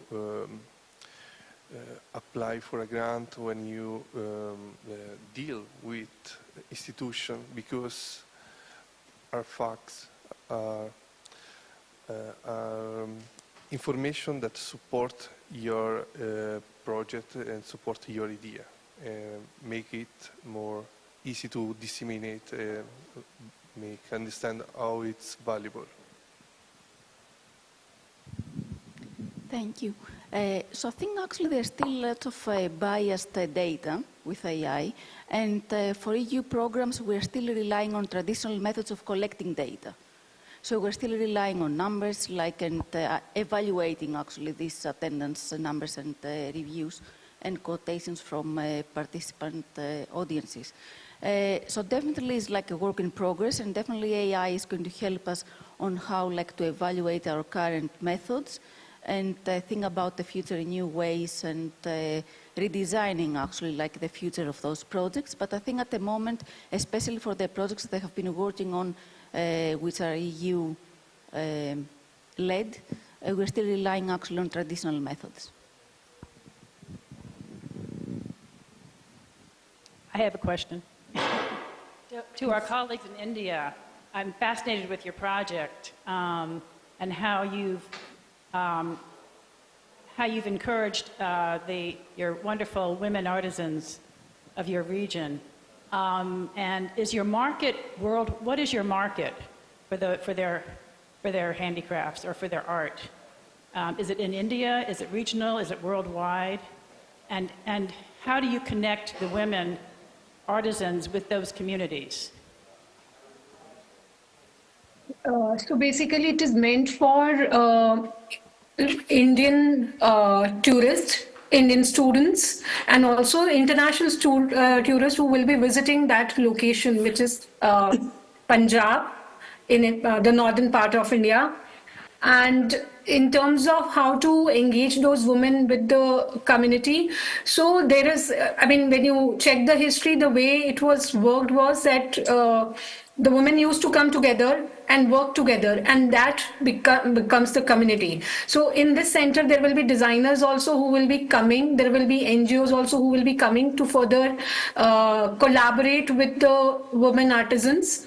And they will be also giving design inputs to the artisans so that they are more independent and they can work on their own. They also get that design sensibility which is required in today's market for the urban scenario.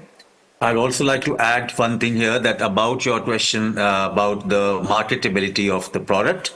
Currently it is geared towards visitors, but I'm sure there are ways to market that product because it is actually a cultural part of cultural fabric of our country. And earlier it was like a sewing bee sort of thing where women come together. But today we are going to think about, updating the designs, maybe using them to use for different other products apart from just the traditional garments, because it was part of the dowry in most cases earlier that was given to the daughter after getting married. And it also went through the rites of passage for a woman right from childhood towards old age. So we can think of, those methods to market that to a larger audience worldwide as well. So there's, if you don't mind, I have a follow-up question. So there's an educational aspect to this. So, so people who purchase the products also learn about the culture and all this information that you were just telling us about. I would like to think it's a two-way education going on somehow, and you're developing that. That's very interesting. Yeah, because the center will also showcase the various histories behind the motifs, also the whole story about the fulkari, because it's a traditional craft, and they will. That's why it's an interactive space set within a heritage setting. So it is a win-win situation for both the visitors as well as the people, the women especially, who are going to work there in our community setting. So especially for the women who are there, because it's an empowerment for the women there, it is a source of generating additional income for the women. So it's also a safe space for them to sit and work. So it's true community engagement. So you've gone from communication to connecting to engagement and empowerment. Right, empowerment of the women. Thank you very much. Interesting project, thank you.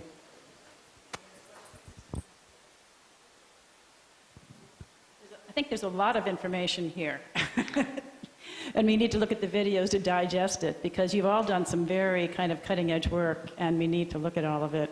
And I think it would make, so Christiana Kazaku, by the way, we just did a webinar series on artificial intelligence. So some people say they're not interested in it. That's not of no interest to me. But it all connects. I think even artificial intelligence could come into any of these projects, right? It's entering our lives already.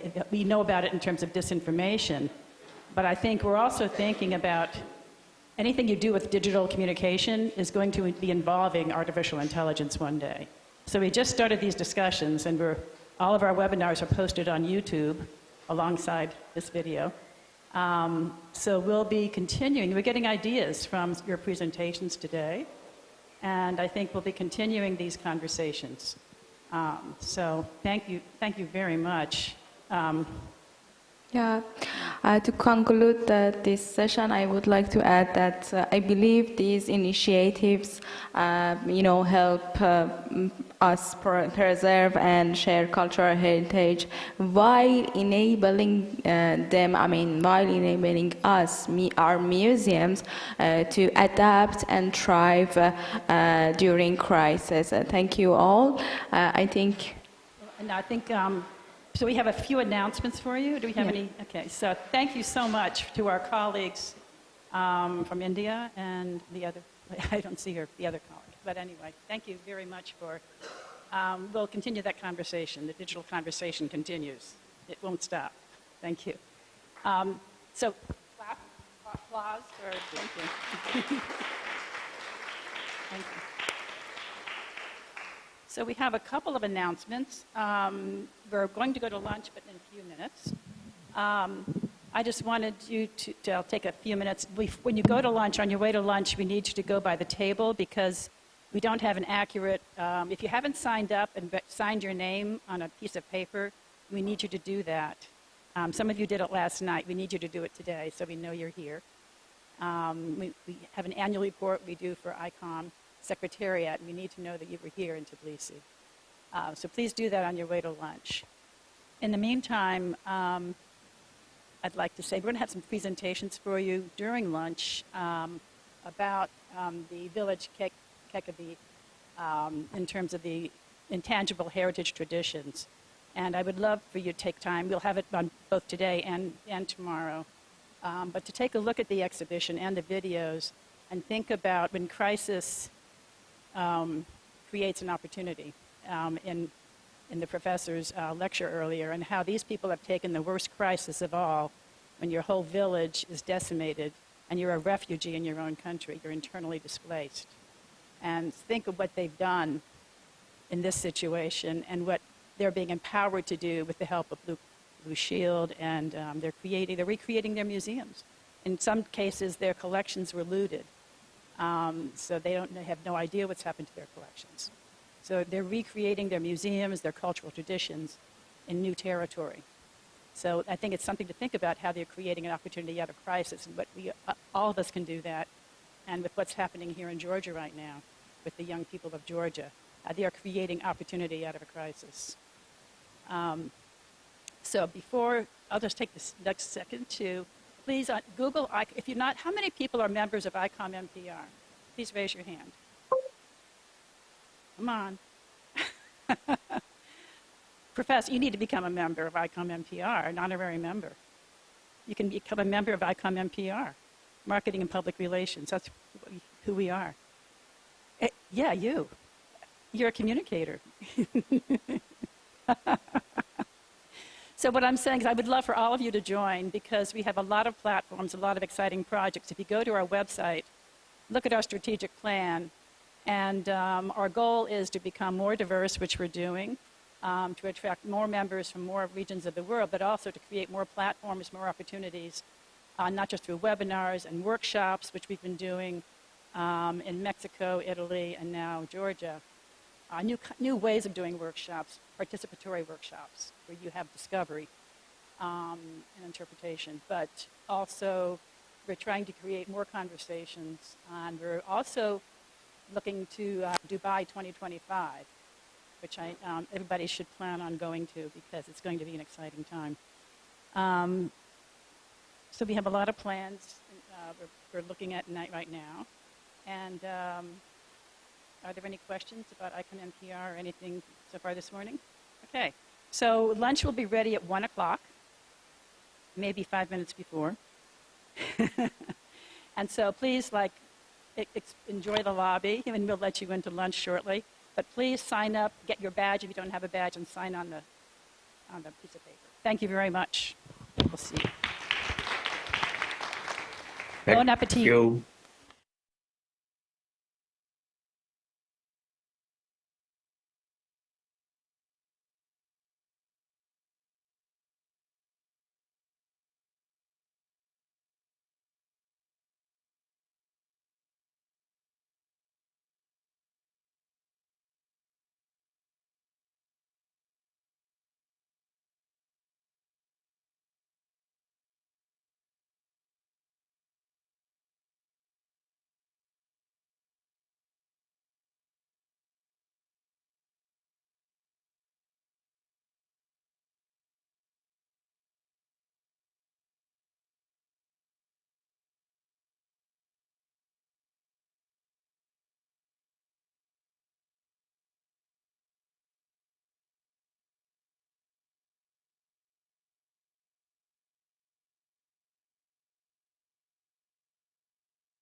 Hello? Okay. So, welcome back to Museum Communications at a Crossroads, empowering our communities in times of change and crisis. And truly, this session we have this afternoon is Museums, Initiatives, and Conflict Zones, and it will truly address this topic. But before we have our speakers, I'm going to tell you about a documentary called Shadows and Walls, Hanenko Museum During the War. We're going to show you 2 clips from that today, and you'd like to go to YouTube and see the total documentary, I'm sure, afterwards.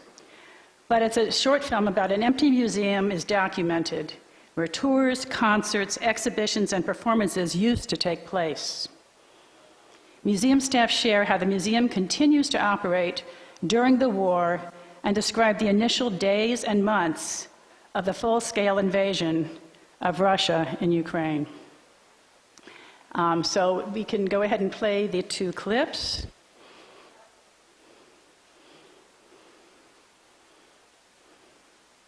Do I need to?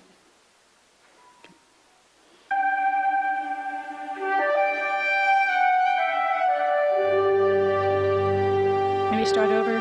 Okay.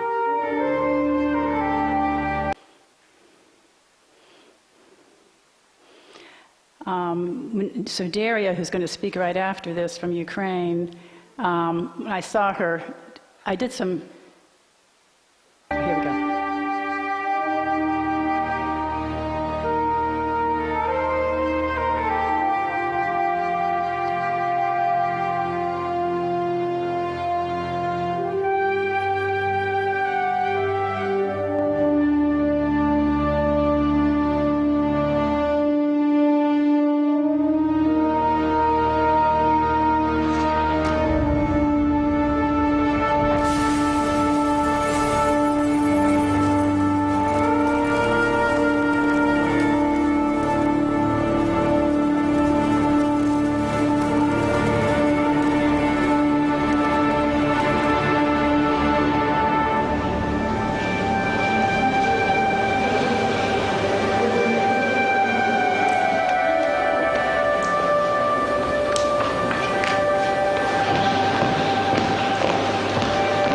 Від імені команди музею Ханенків дуже радий вітати вас у великій вітальні садиби Ханенків. Особисто для мене цей вечір про нашу з вами силу, бо щодня і щоночі ми з вами переживаємо цю війну і повномасштабне вторгнення, але ми маємо силу стояти пліч-опліч, ми маємо силу, якщо дозволити таке порівняння, тримати стрій, ми маємо силу жити далі і працювати. Наостанок я хочу зробити декілька оголошень у разі оголошення повітряної тривоги. Вибачте, ми змушені будемо перервати концерт, залишити територію музею.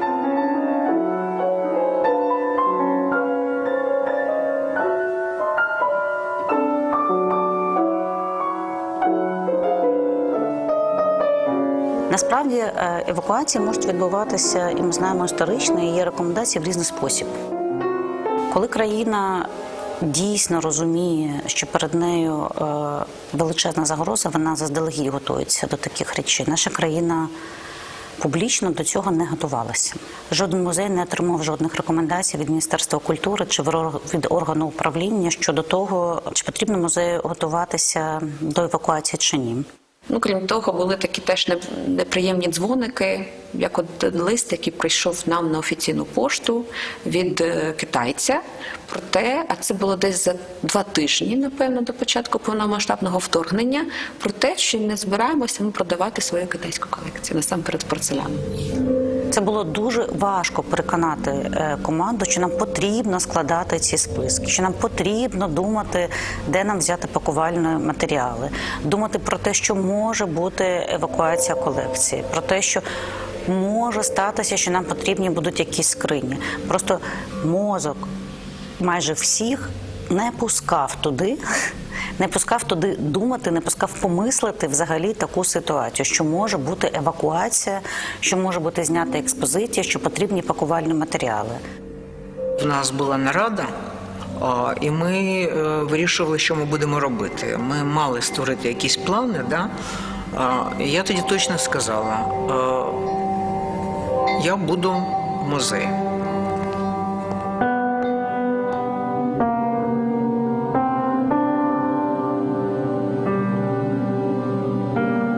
Вітаю, я Олександр Жук, співробітник музею. Дуже радий вітати вас в стінах Національного музею мистецтва імені Богдана та Варвари Ханенків. Сьогодні буде новий досвід, можливо унікальний, перебування і знайомства з музеєм, в якому демонтована експозиція. Тобто, грубо кажучи, немає експонатів, порожні зали.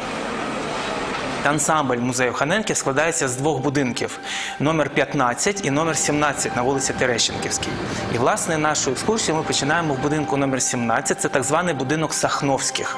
Загалом вся ця історія дуже тісно пов'язана з родиною Терещенків, а саме, напевно, з найвідомішим представником цієї родини – з Ніколою Терещенком. В того пана Терещенка було 5 дітей. Наймолодша донька Єфросінія вийшла заміж за такого пана Сахновського.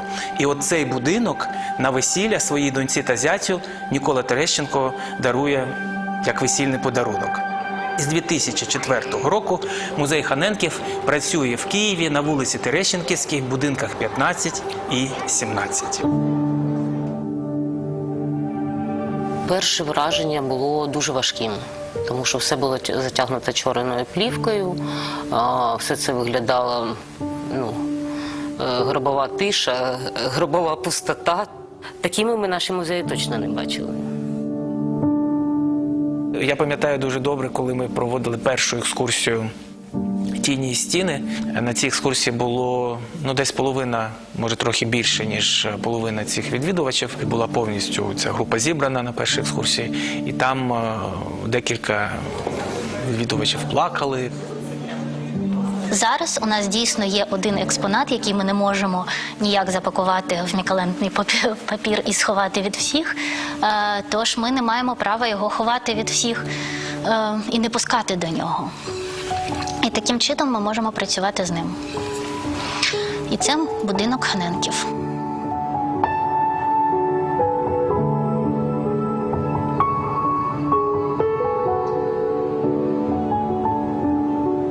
Ось ми потрапили в палац Ханенків. Давайте так будемо відверті. Виглядає не зовсім так прям по-палацовому, бо якось затісно. Коли немає цього додаткового освітлення, може бути трошки затемно, дуже ескетично. Справа в тому, що цей будинок Ханенків, класичний зразок міської палацової архітектури. Хочу вам показати фотографію будинку номер 15 на вулиці Терещенківській, таким, яким його побачили Ханенки на початку 80-х років 19 століття. Справа в тому, що цей будинок вони не зводили, а вони його придбали.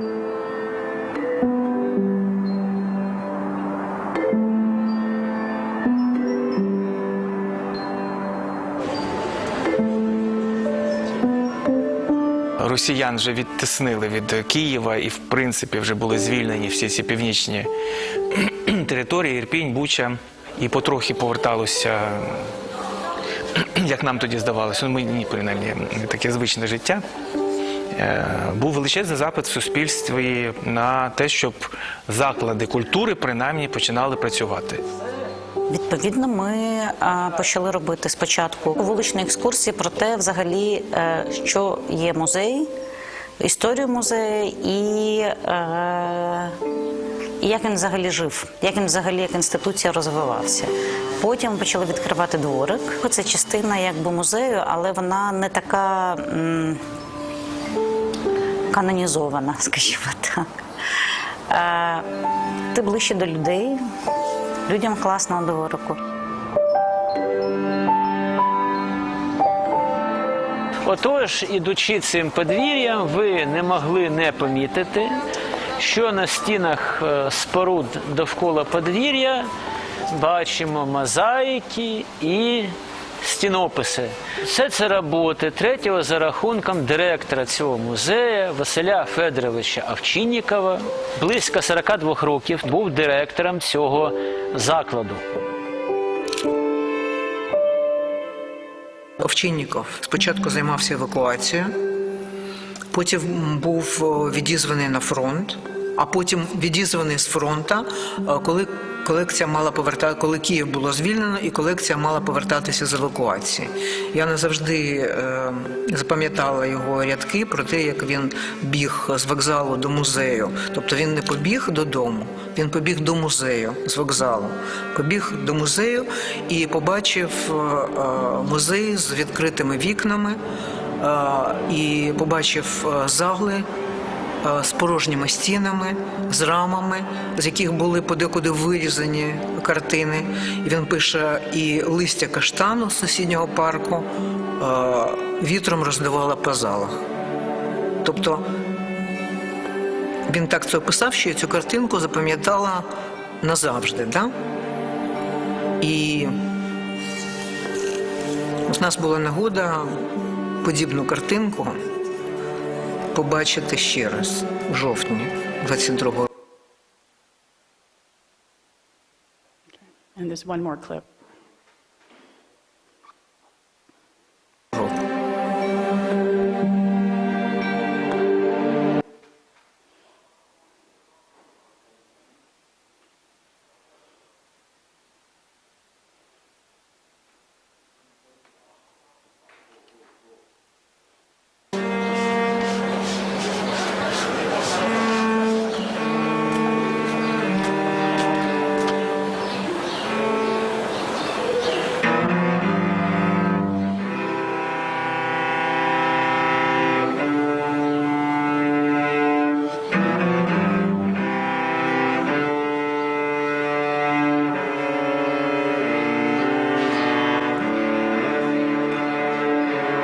Завдяки такій щільній співпраці з музеєм, завдяки тому, що у нас з'явився меморандум про співпрацю, ми зробили спільний івент, присвячений Дню музеїв. Так? Тобто, звісно, що День музеїв стосується всіх музеїв, але коли у тебе в сусідах музей Ханенків, класно, мабуть, робити щось разом. У нас була спільна зустріч, був такий брейншторм, де ми просто проговорили, що б ми могли зробити зі своєї сторони на території, яка, власне, належить музею, великий дворик. На серці любов та туга, за мир, за Бога, за землю, за друга. В середині березня, коли от, власне, з'явилась можливість наливати каву, і коли ми всі тут однакові, невиспані, між цих всіх обстрілів, в худіках, сиділи як горобчики на одній лавочці з цією кавою, і ми знали, що там за стіною щось несеться, і люди звідти виходять, і ти розумієш, що їм потрібно допомогти. Ти не знаєш як, ти ні про що не питаєш, бо вже зрозуміла, що нікого ні про що не варто питати. Ну і найкраще, що ми могли робити, це наливати щось тепле і спілкуватися. Коли люди опиняються в якихось екстремальних ситуаціях, в якійсь екстремальній, загострюються якісь отакі. The desire to communicate. Connect, engage, have a cup of coffee, something warm. So, bravo.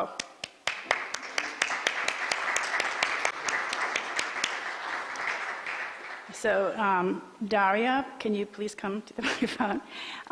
She has a slightly different topic, which is some of the cutting-edge technology. So, I've done a little bit of work with my Ukrainian colleagues, and one of the things I have to say is it's the most amazing country with everything about it. The innovation in times of crisis and conflict is just a model for all of us to follow. But Daria, it's your turn. Thank you so much. Okay. Oh, I'm sorry.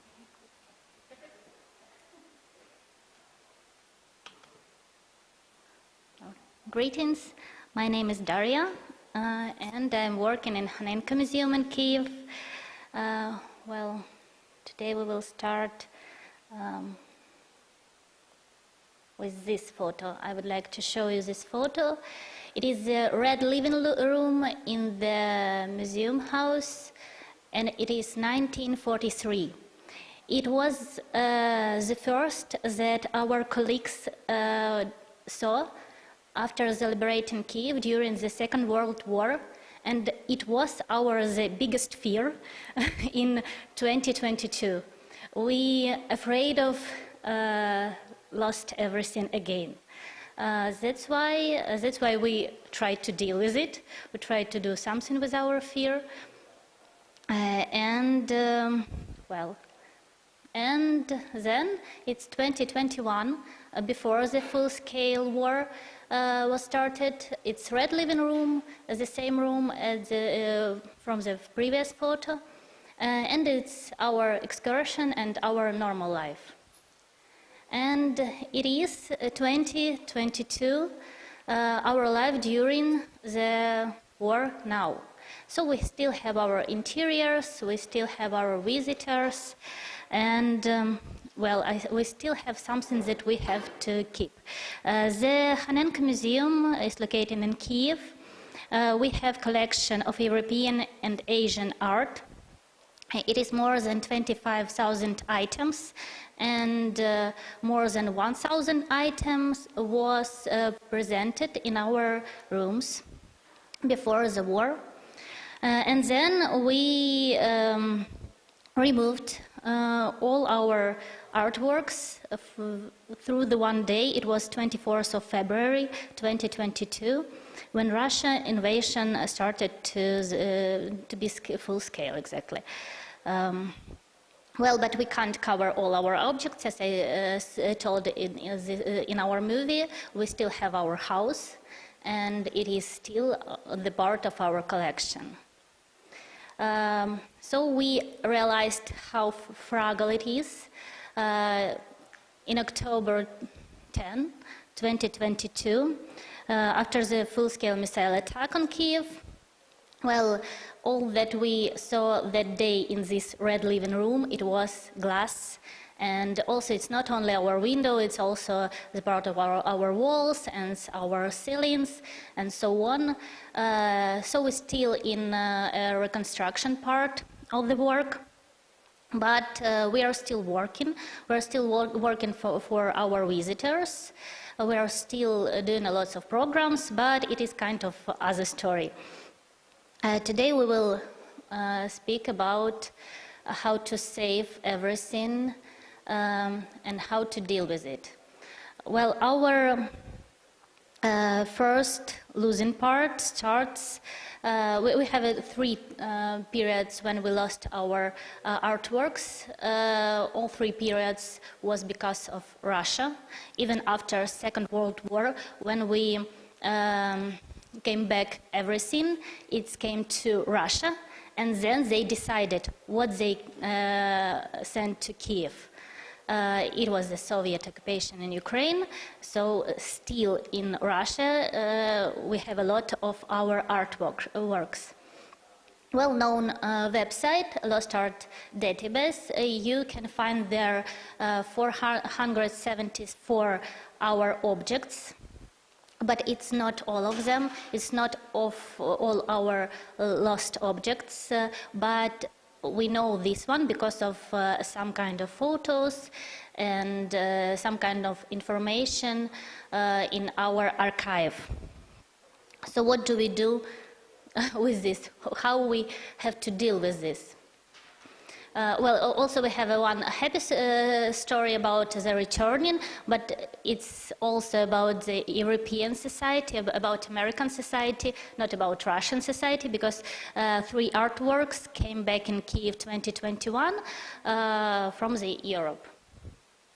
We found it on auction houses, and we have it in our collection again.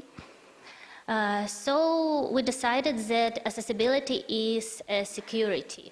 What we have to do to be secure? We have to show everything. We have to open everything. Now in our museum we have two new departments. Department of Learning and Presenting Museum Data, and Department of Digitalization of the Museum Data. Well, we work with our museum for sharing information. We work with other museums in several projects. We work with Hemo Heritage as Kharkiv Literature Museum. My colleagues now with us in this room. And well, it's our server. What do we do now? We are creating new open database with a collective access. We creating new dossier of artworks, and we digitalize everything. It is my colleagues in Kyiv. We start to work with Hemo Heritage, and now we have our own technique in our museum. We decided to touch our curators of the collection. We have several collections, like Asian collection, European art collection, and so on. And we decided that our curators had to learn how to digitalize their objects. For example, you can see our curator of the Japanese sculpture collection, Katya Baranovska, near the photographer. Here is her hands, for example, and she digitalized by herself more than 5,000 objects. 500 objects. Of course, all photo processing was made by our photographer Anastasia, but she made all photos. And this is a planetary scanner. It is our new project with Goethe Institute and Hemo Heritage. We have more than 17,000 objects of graphic art, and we don't have any picture in a good quality. So we decided that we have to do it. We have to deal with it. And we started, we are just in the process of this new project. And now we should speak about documentation. It's not only documentation of our history and our artworks, but it's also documentation of our experience. Well, last year we finished the first part of the project with ICOM. We documented the history, the experience of our colleagues. It was deep interviews with more than 30 persons from our museum. You can find me at that picture, for example. And we shared our story during the full-scale war with Russia. It is not a special scientist information, but it could be a history one day, and it could be a research one day, I think. It is the living voices from Kyiv and from Ukraine. It's not only our colleagues, but also our partners. Well, then after this documentation part, we created this movie that you saw before. Well, we realized that our experience is important on summer 2022, when we spoke so many about our colleagues who were in Kyiv during the Second World War II. We don't have enough information about them. We don't have any single video, or we have just several photos and several notes. We don't have diaries and so on, and that's why we realized how important to save our voices, to save our story for the future. So we trying to save as many as we can, and I really want to see you one day in our museum.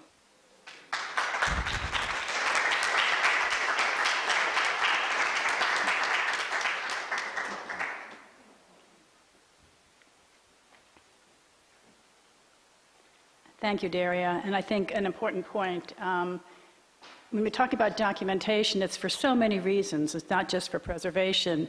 It's for storytelling. It's for history. It's for the future. The past is important to the future, and the future needs the past. So we need to tell those stories, and we need to preserve that for future generations. So our second presentation is about the Didi Lakvi Museum, Reserve as a Symbol of Unity for Displaced Communities, with Miriam Lamsadze and Salome Kasabishvili. Okay. And this is, okay, sorry. They'll remember to click better than me. There you go.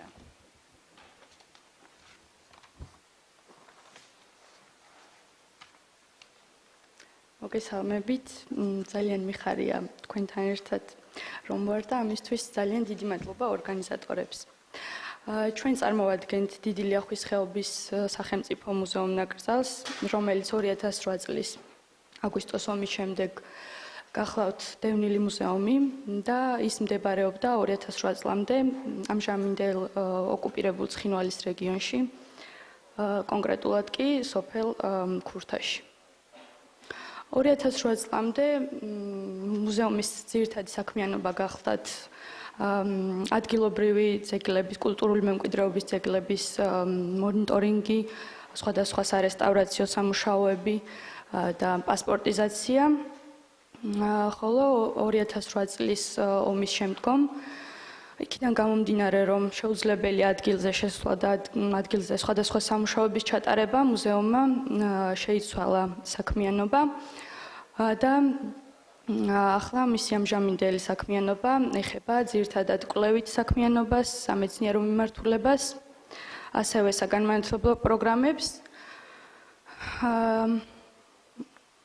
დღეს მუზეუმი მდებარეობს გორის დევნილთა ჩასახლებაში და კვლევით საქმიანობასთან დაკავშირებით მუზეუმი ამუშავებს სხვადასხვა სამეცნიერო ლიტერატურას, რომელიც რა თქმა უნდა ეხება ოკუპირებულ მემკვიდრეობას, ასევე სხვადასხვა პრესას, მე-19 საუკუნეების პრესას.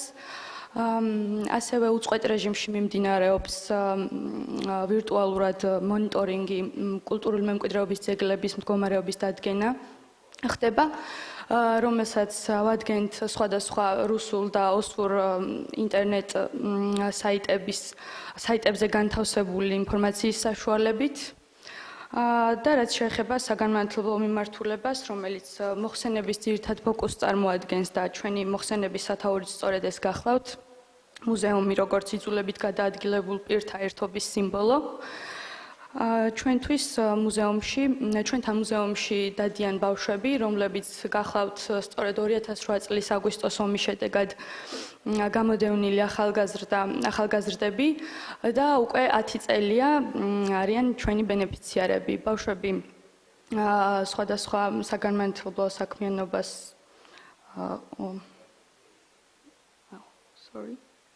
ბავშვებთან ერთად სხვადასხვა საგანმანათლებლო საქმიანობას ვახორციელებთ მუზეუმში, რომელიც ეხება როგორც ოკუპირებულ მემკვიდრეობას, ასევე სხვა მათთვის საინტერესო საკითხებს და ბავშვებთან ერთად მნიშვნელოვანი არის, რომ ჩვენთან მუზეუმში ბენეფიციარები არიან უფროსი თაობა, რომლებიც სხვადასხვა პროექტების საშუალებით მოხვდნენ ჩვენთან და ერთ-ერთი პროექტი გახლავთ ლურჯფართან ერთად განხორციელებული პროექტი და აი ამ პროექტზე ვრცლად სალომე გვესაუბრება. მოგესალმებით. დევნილ მოსახლეობაში კულტურული მემკვიდრეობის დაცვისა და შენარჩუნების პრობლემა დღეს განსაკუთრებით მწვავედ დგას, მაშინ, როდესაც ეს მოსახლეობა მოწყვეტილი არის საკუთარ სახლს, გარემოს, სადაც მემკვიდრეობა თავისი რიგი ელემენტებით იყო სრულყოფილი. გამოხატული იყო სწორედ კულტურული მემკვიდრეობის მთავარი მახასიათებელი ავთენტურობა და ნამდვილობა. სწორედ ამ მემკვიდრეობის აღნუსხვას და კვლევას ეფუძნება და ემსახურება ის პროექტები, რომლებიც ხელს უწყობს დევნილი მოსახლეობის ერთიანობას და ურთიერთკავშირს სწორედ საკუთარი იდენტობის გამომხატველი მემკვიდრეობის შესანარჩუნებლად, რომელსაც მუზეუმ ნაკრძალი ლურჯფართან ერთად ასევე ორგანიზაცია ისტორიულ-კულტურული მემკვიდრეობის დაცვის ცენტრისა და უცხოელი პარტნიორების დახმარებით ახორციელებს. ეს პროექტები არის ოკუპირებული რეგიონების არამატერიალური მემკვიდრეობის დაცვა და ოკუპირებული რეგიონების კულტურული მემკვიდრეობის დაცვა ცხინვალის რეგიონი. პროექტის ფარგლებში მოხდა შეხვედრა დევნილ მოსახლეობასთან და მათთან ინტერვიუების საშუალებით შესაძლებელი იქნა მემკვიდრეობის მნიშვნელოვანი ელემენტების შესახებ ინფორმაციის შეგროვება და დოკუმენტაცია. ამას გარდა მოხდა ფოკუს ჯგუფებთან შეხვედრები, როგორც დევნილთა დასახლებებში, მაგალითად წეროვანი, შაუმიანი და კოდა, ისე მუზეუმ ნაკრძალში, სადაც კიდევ უფრო ნათლად გამოჩნდა მემკვიდრეობის როლი მათი იდენტობის ფორმირებაში. იქიდან გამომდინარე, რომ იძულებით გადაადგილებული მოსახლეობა საქართველოს სხვადასხვა რეგიონში არის ჩასახლებული, ახალგაზრდებს მეტნაკლებად აქვთ ინფორმაცია ოკუპირებული ცხინვალის რეგიონის კულტურული მემკვიდრეობაზე. შესაბამისად არის საშიშროება იმისა, რომ მომავალ თაობას, რომელიც განსხვავებულ გარემოში გაიზარდა და კიდევ გაიზრდება, აღარც კი ახსოვდეს რა დაკარგა და რა დარჩა მათ მშობლიურ მიწაზე დიდი და პატარა ლიახვის და ასევე ფრონეს ხეობებში. სწორედ მუზეუმში განხორციელებული საგანმანათლებლო პროგრამები საშუალებას აძლევთ მათ აქტიური უწყვეტი კავშირი იქონიონ საკუთარ მემკვიდრეობასთან და ასევე მიიღონ მეტი ინფორმაცია მემკვიდრეობის შესახებ. ეს იქნება სოფლის ტრადიციები, დღესასწაულები, რომლებიც დაკავშირებული იყო იქ არსებულ მატერიალურ ძეგლებთან და ეს კრავდა და აერთიანებდა სოფლის და ამ რეგიონის მოსახლეობას. ასევე გაეცნობიან და ეცნობიან კიდევაც ოკუპირებული მემკვიდრეობის ამჟამინდელ მდგომარეობას და ამავდროულად ეს საგანმანათლებლო პროგრამები ხელს უწყობს მათი კულტურული მსოფლმხედველობის ჩამოყალიბებას და ასევე რიგი სახელოვნებო დარგების შემეცნებასაც. ამასთანავე მუზეუმ ნაკრძალი პარტნიორების დახმარებით, მათთან თანამშრომლობით, განხორციელებული ღონისძიებების მეშვეობით წარმოადგენს ერთგვარ დამაკავშირებელ ხიდს იმ დევნილ მოსახლეობისთვის, რომელიც მოწყდა საკუთარ მიწა-წყალს და აღარ ძალუს განაგრძოს ის კულტურა და ის ტრადიციები, რომლის შემქმნელები და შემსრულებლები თავადვე იყვნენ იმ ტერიტორიაზე. მათთან შეხვედრებმა და გარკვეულმა ღონისძიებებმა ხელი შეუწყო, რომ დევნილ მოსახლეობას კვლავ ერთიანი ყოფილიყო მათი ტრადიციები და ის ელემენტები დაებრუნებინათ ყოველდღიურ ცხოვრებაში, რომლებსაც ოკუპაციის შემდგომ ისინი აღარ ასრულებდნენ. ამაზე მეტყველებს სწორედ ოკუპირებული ცხინვალის რეგიონის ერთ-ერთი სოფლის კეხვის მნიშვნელოვანი დღესასწაული საღვთოს აღნიშნა 15 წლის შემდგომ, რასაც თქვენ ჩვენი ამჟამინდელი გამოფენის საშუალებით იხილავთ. დიდი ლიახვის სახელმწიფო მუზეუმ ნაკრძალი ექსპონატების გარეშე წარმოადგენს დევნილი და არა მხოლოდ დევნილი საზოგადოების ერთობისა და კომუნიკაციის აღდგენის ერთადერთ წყაროს, სწორედ მედეგი საზოგადოების შესანარჩუნებლად. დევნილთა დასახლებებში ახალგაზრდებისთვის არაფორმალური განათლების კერას, ცოდნის გაღრმავების და სხვადასხვა დარგების შემეცნების მხრივ. და დასასრულს ასევე უნდა აღინიშნოს მუზეუმ ნაკრძალის სამომავლო გეგმა, რომ იგეგმება სწორედ საზაფხულო სკოლის შექმნის იდეაც, როგორც იძულებით გადაადგილებული ახალგაზრდებისთვის, ისე ზრდასრულებისათვის და ყველა იმ დაინტერესებული პირისათვის, რომლისთვისაც მნიშვნელოვანი არის ოკუპირებული მემკვიდრეობის დაცვა და შენარჩუნება. პროგრამა მიმართული იქნება ოკუპირებული ცხინვალის რეგიონის მემკვიდრეობის როლისა და მნიშვნელობის წარმოჩენაზე და ასევე საზოგადოების ცნობიერების ამაღლებისაკენ. დიდი მადლობა ყურადღებისათვის.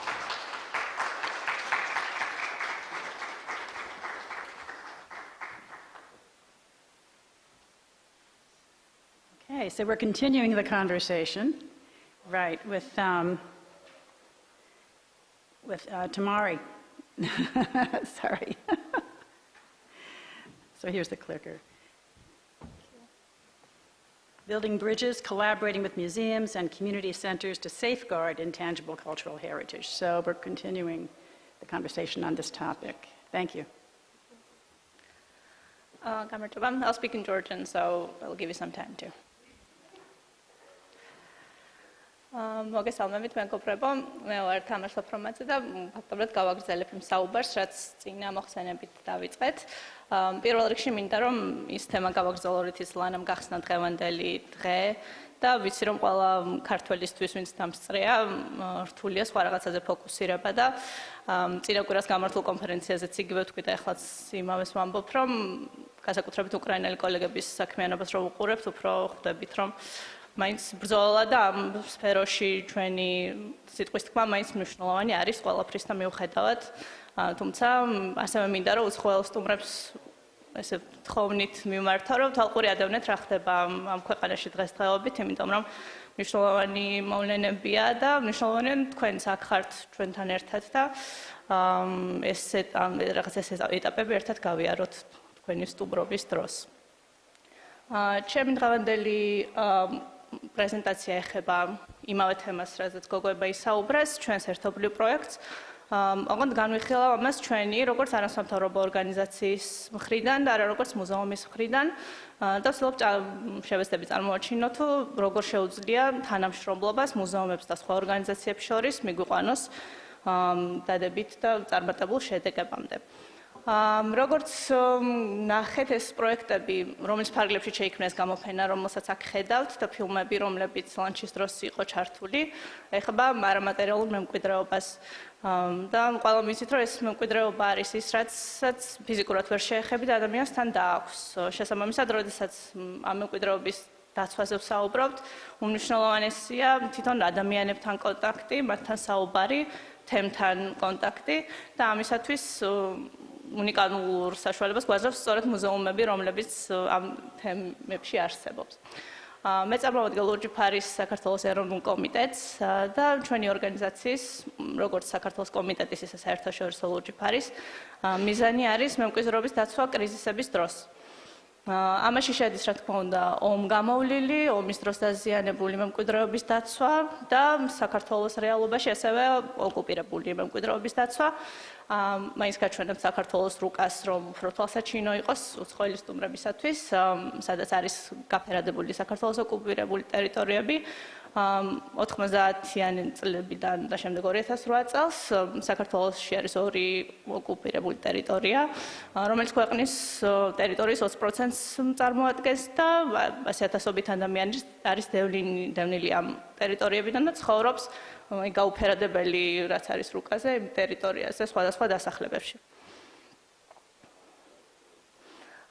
იმისათვის, რომ ქონოდა და შეგვიძლებოდა საერთოდ ამ პროექტების განხორციელება, არამატერიალურ მემკვიდრეობაზე საუბარი, ჩვენთვის, როგორც არასამთავრობო ორგანიზაციისთვის, თავარი იყო, რომ ქონოდა დამაკავშირებელი ხიდი ჩვენს და მათ შორის.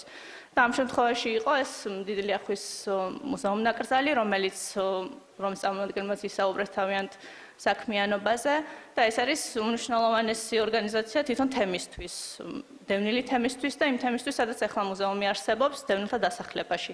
იმიტომ რომ ეს რაღაცა სიცოცხლებს აძლევს თითქოს ამ დასახლებას, განსაკუთრებით ბავშვებს, რომლებიც იქ ცხოვრობენ, რომლებიც უკვე ომის შემდგომ დაიბადნენ, მაგრამ მაინც დევნილთა დასახლებაში ცხოვრობენ და ჩვენთვის მნიშვნელოვანი იყო ის, რომ მათთან ერთად თანამშრომლობით შევძელით, რომ ამ ხალხთან უფრო მჭიდრო კონტაქტი გქონოდა. ამ პროექტის ფარგლებში ასევე მიზნად დავისახეთ, რომ სხვა დასახლებებშიც ვეპოვა მსგავსი პარტნიორები და ვიპოვეთ რამდენიმე საზოგადოებრივი ცენტრები, რომელთა მიზანს რეალურად არ წარმოადგენს მემკვიდრეობის დაცვა და ბევრ სხვადასხვა საქმიანობას მისდევენ. თუმცა ჩვენმა კოლეგამ ერთხელ თქვა, რომ ეს ფაქტობრივად მუზეუმია, იმიტომ რომ წარმოადგენს რაღაც უსაფრთხო სივრცეს თემისთვის, ყველა მისი წევრისთვის ომის შემდგომ ფაქტობრივად იქ გრძნობენ თავს როგორც სახლში და არის რაღაც სივრცე, სადაც შეუძლიათ შეკრება, საუბარი და ჩვენი პროექტების ფარგლებში სწორედ გაგვიმართლა, რომ ეს სივრცეები არსებობს. იმიტომ რომ შეგვიძლია აქ მივიდეთ, არის ნდობით არიან განწყობილები და ყველა მიცით რომ მემკვიდრეობაზე საუბარი ყველასთვის სასიამოვნოა, განსაკუთრებით როცა ტრადიციებზე ვსაუბრობთ და განსაკუთრებით ომგამოვლილ ადამიანებს ვესაუბრებით. და გაგვიმართლა ამაში, რომ რაღაც ოჯახური გარემო შეიქმნა, ისი უნარი ჩვენ მარტო ვერ გვექნებოდა. ამიტომ არის ძალიან მნიშვნელოვანი სწორედ თემში მომუშავე ორგანიზაციები, რომლებიც ქმნის ამ ხიდს ჩვენს და ადამიანებს შორის და იყო ესეთი რამდენიმე სათემო გაერთიანება, ორგანიზაცია და ისეთ დასახლებებში, სადაც ესეთი არ არსებობს, უფრო რთულდება თემთან კომუნიკაცია, იმიტომ რომ რაღაც ფიზიკური სივრცეც რაღაც მხრივ საჭირო ხდება, რომ შეიკრიბოთ და როცა ეს არ არის, თვითონ თემისთვისაც ცუდია და ზოგადად საქმიანობისთვის. ხო, ჩვენი პროექტის ფარგლებში რამდენიმე ახალი პარტნიორი შევიძინეთ და ეს რუკაზე არის აღნიშნული მათი მდებარეობა, რომ უფრო თვალსაჩინო გახდეს. ეს მოიცავს როგორც დეუნთა დასახლებებს, ასევე საზღვრისპირა რეგიონებს. ხედავთ, რომ საზღვრისპირა რეგიონების ასევე ომგამოვლილი ტერიტორიებია. და რაც შეგვიძლია ვთქვათ, ჩავთვალოთ, რომ არის წარმატების მაჩვენებელი არის ის, რომ ეს ადამიანები, რომლებიც ზოგიერთი არის მუზეუმი, ზოგიერთი არის საგანმანათლებლო ცენტრი, სათემო ცენტრი და სხვადასხვა ფუნქცია აქვთ აბსოლუტურად და სხვადასხვა მისიები, შევკრიბეთ ერთად და რამდენიმე შეხვედრა გავაკეთეთ მათი ერთად, რომ მოგვესმინა მათი იდეები, თუ როგორ შეიძლება დავიცვათ ეს მემკვიდრეობა უკეთ. რადგან ეს ეხება სწორედ ტრადიციებს, არ არის ისე ვთქვათ ყოველდღიური ცხოვრების ნაწილია, ასე რომ მათთვისაც მარტივი იყო ამ თემაზე საუბარი და ყოველთვის სასურველია, რომ მემკვიდრეობას მაინც მიექცეს მეტი ყურადღება. და ამ შეხვედრების ფარგლებში ჩამოყალიბდა ძალიან ბევრი იდეა გაჩნდა, დებორაც ჩვენთან ერთად იყო ამ შეხვედრებზე და ისიც დამეთანხმება, რომ ერთ აზრზე იყვნენ, რომ ძალიან ბევრი იდეა იყო და გვინდა რომ ეს ყველაფერი იმედია რომ გვექნება საშუალება რომ განვახორციელოთ.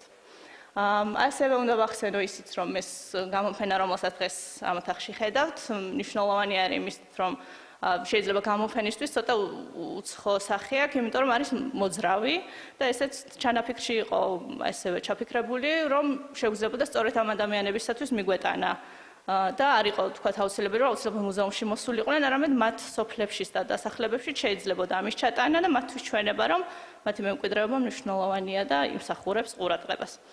და იმედია მოგვეცემა შესაძლებლობა, რომ იმოგზაუროს ამ გამოფენამ კიდევ დიდი ხანი. და ბოლოს მინდა ვახსენო, სწორედ ჩვენი პარტნიორები, რომლებიც ქართულ პარტნიორებზე ბევრი ვისაუბრე, ასევე უცხოელი პარტნიორები ყავდა და ასევე დონორები, რომლებიც ასევე დასავლური ფონდები იყო. და დღეს შექმნილი ვითარებით არასამთავრობო ორგანიზაციებს არ ეძლევათ საშუალება, რომ დასავლურ ფონდებთან ისე ითანამშრომლონ როგორც ადრე. და ის პროცესები, რაც თქვა ხდება დასაწყისში, რაზეც ვისაუბრე, ანუ ამისთვისაც მიდის ბრძოლა, რომ ეს შეიცვალოს და შევძლოთ საქმიანობის გაგრძელება და იმედია გვექნება ამის შესაძლებლობა. მადლობა.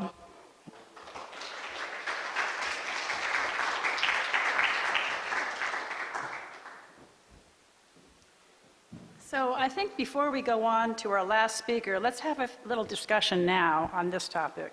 I think that this is more germane, and I think you all have something in common here. And so does anybody have any questions they'd like to ask? Anything? I have a couple of questions while you're thinking about your questions. So Daria, I think one of the other reasons for photographing and digitizing your collection is a very serious one. It's not just to have records for the future, for memories, for programming, to remember, but it's also for a very serious reason, and that is that you're still in a war.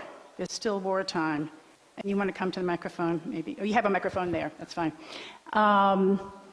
And something else could still happen. I imagine a lot of your objects in storage, obviously, but there could still be destruction. I don't know, it could be where the objects are, it could be whatever. There could be looting. Things can still happen.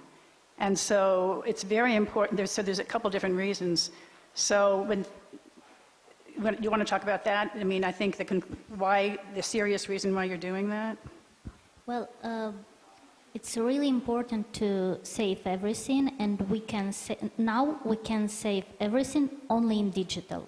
It's like the only options that we have. Of course, we have an option like to send our objects abroad for exhibition and so on, right. But still, it's not so safe. Right. Now we know that world can't be a safe place, exactly. I'm sorry, but it's true, because we truly believe that this war, it can't be the real, but we have this war now.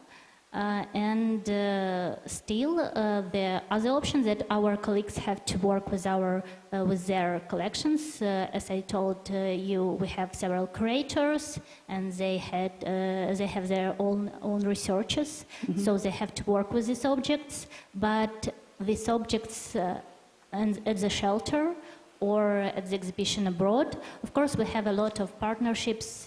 For example, our icons in Louvre now at the huge research project. We are making this research all together with Louvre in Paris, but still it's 25,000 objects with which we have to deal, with which we have to work. And with which our researchers have to work. And that's why it is other options that could be useful for us. We can make our researches with these photos.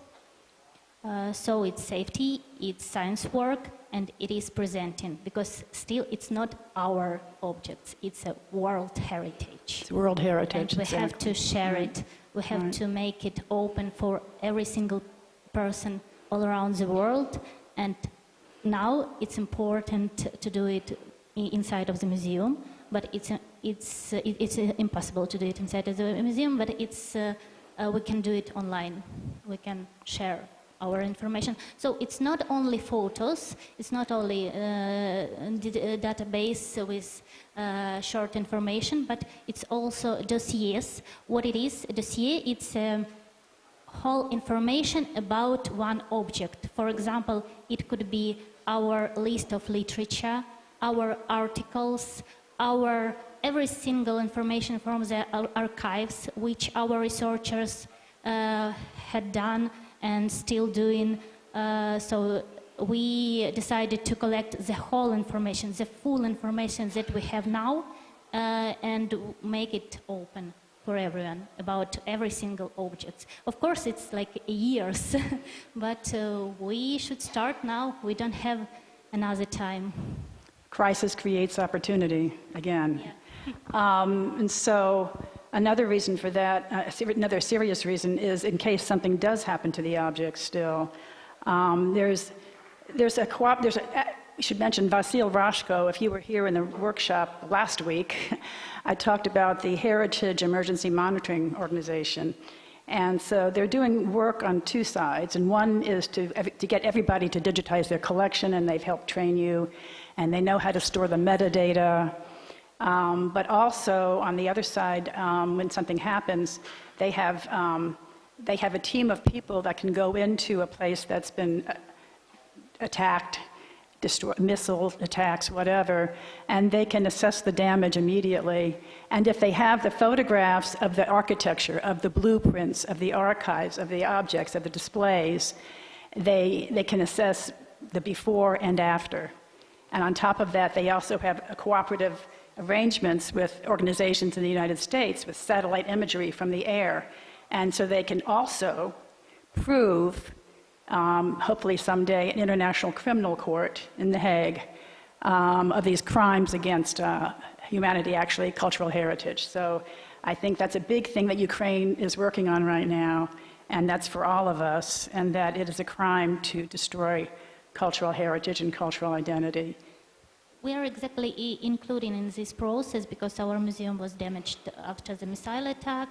And also we work with HEMA Heritage Organization, which help us to digitalize not only our objects, but also our destructions. Right. And as communicators, we need those pictures, right? We need those pictures to tell the stories. we can't. So we need those pictures now. I'm always, one of the things when I was running the press office at the National Gallery of Art, I couldn't get enough pictures. It's like, give me more pictures. I want more pictures, you know. I wanted more photographs. So you need the pictures, you need the video to tell the stories. Thank you very much. Thank you. And so to our colleagues in Georgia, and I have been lucky to be in a couple of your meetings recently.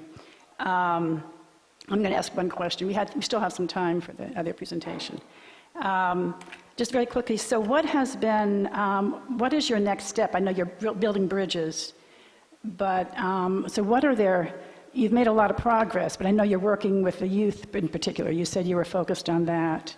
So what do you, I know we talked about a couple potential projects.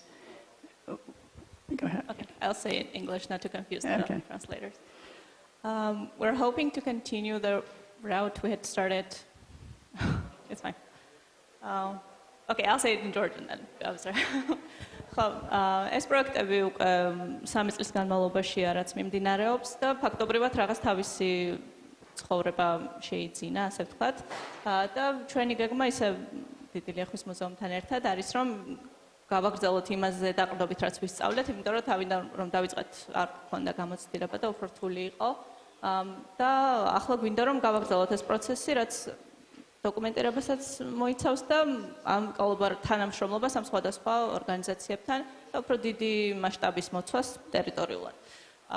ჩვენი დიდი ლიახვის მიზანი იყო ყოველთვის თვითონ როგორც ამბობენ საზაფხულო სკოლის გაკეთება, რომელიც არის ჩემი აზრით ძალიან მნიშვნელოვანი ახალგაზრდებისთვის, რომ იყოს რაღაც რესურსი, რომელიც კონკრეტულად ამ ოკუპირებულ ტერიტორიას და მის მემკვიდრეობას ეხება და გვინდა რომ ეს ყველაფერი განვახორციელოთ არა მარტო მუზეუმში, არამედ ყველა იმ პარტნიორთან ერთად, რომელიც გამოჩნდა საქართველოში, რომ მათაც დიდი მზაობა აქვთ იმისათვის, რომ ჩაერთონ ამ ყველაფერში თვითონ თავიანთი სურვილით, იმიტომ რომ მათთვის ეს რაც იქ დატოვეს, თავიანთი ცხოვრება და შემდეგ აქ რასაც აგრძელებენ, ამაზე საუბარი ყოველთვის იციან რომ მნიშვნელოვანია და ის რომ მომავალ თაობას ეს უნდა გადაეცეს, მათთვის მთავარი პრიორიტეტია და ჩვენ ვცდილობთ რომ მათ მოვისმინოთ თუ რა ჭირდებათ ყველაზე მეტად და ვფიქრობ რომ ეს ალბათ სწორი გაგრძელება იქნება და იმედია რომ შევძლებთ.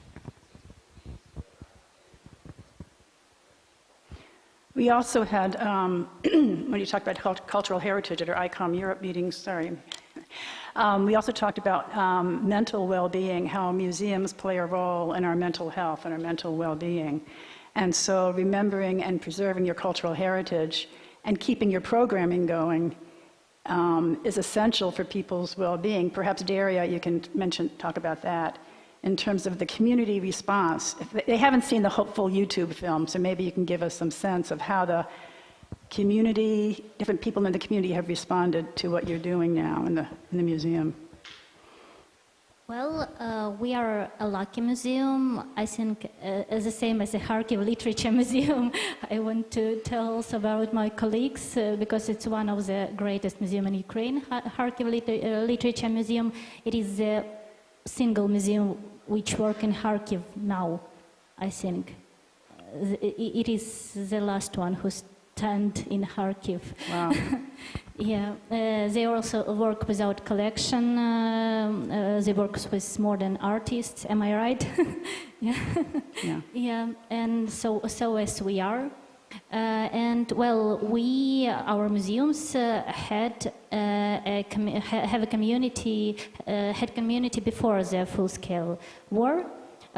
We had modern artists and writers, and we had a lot of students and researchers and so on, but they almost were our visitors and partners. It was like official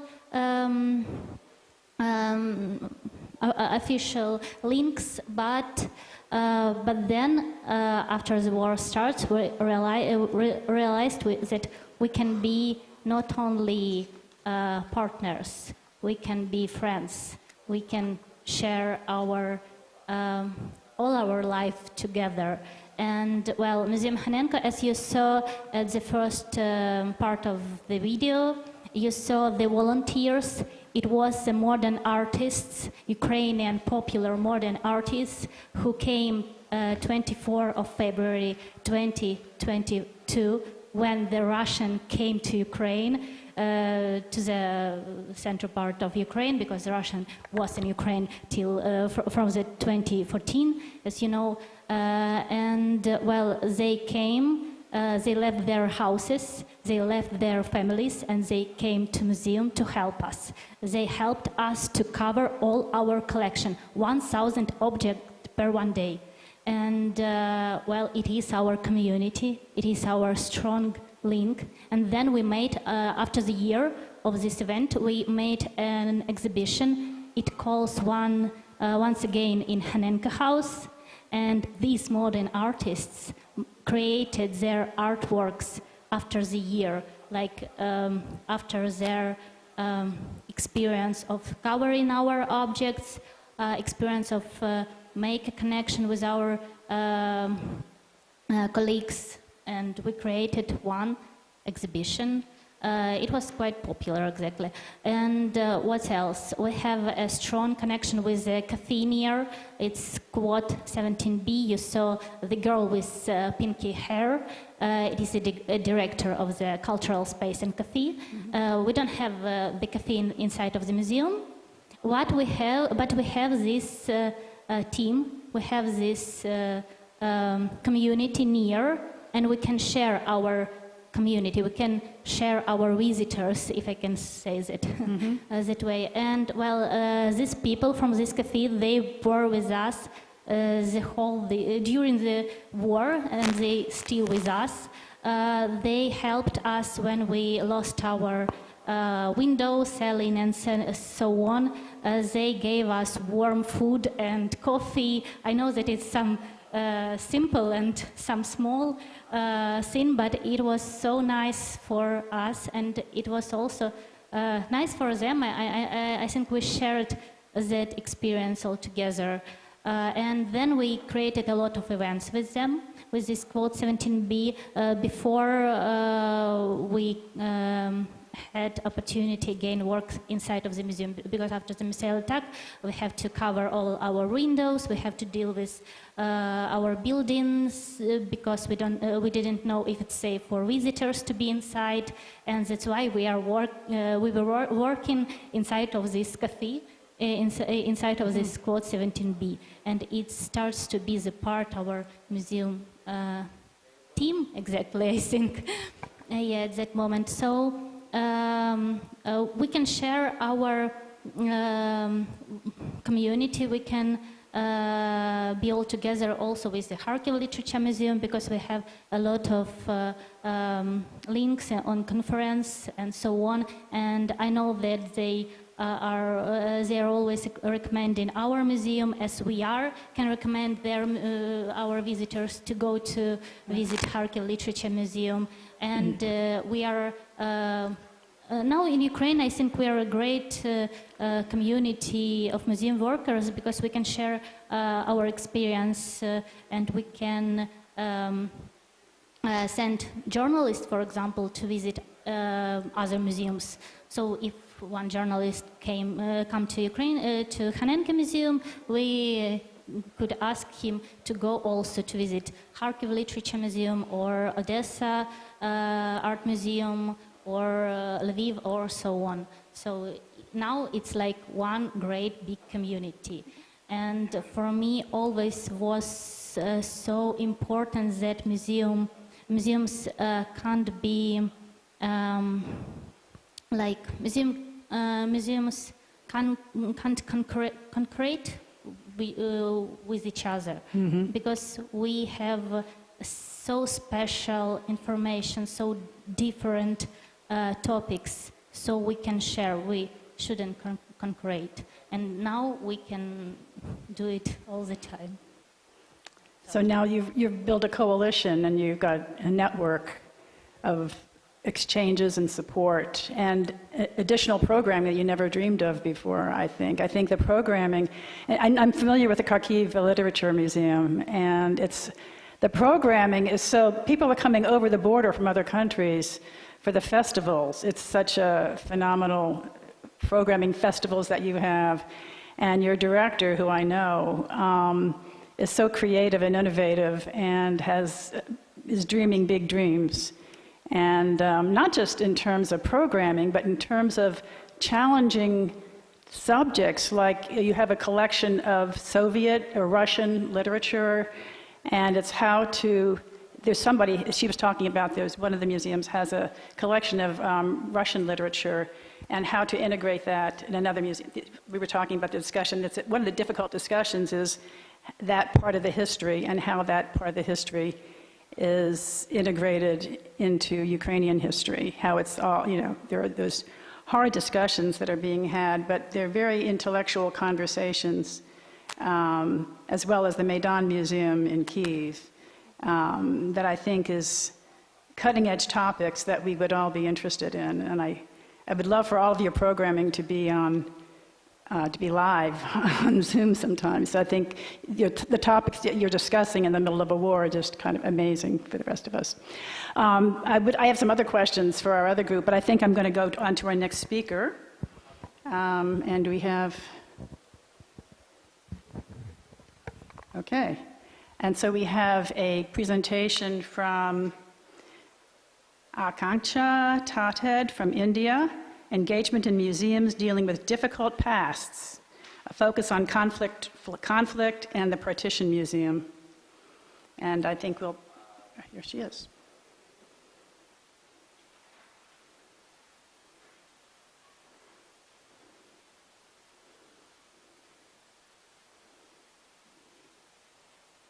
Good morning, good afternoon everyone. My name is Akanksha Tathead and I am an assistant archivist based in Mumbai. I'll be discussing how museums address difficult histories, focusing on two institutions, the Partition Museum and the Conflictorium. I'll explore their approaches in making painful histories accessible and impactful, shedding light on how museums preserve collective memories and foster dialogue. I thank ICOM MPR and ICOM Georgia for this opportunity to present at the conference today. This presentation will explore two museums, like I said, the Partition Museum and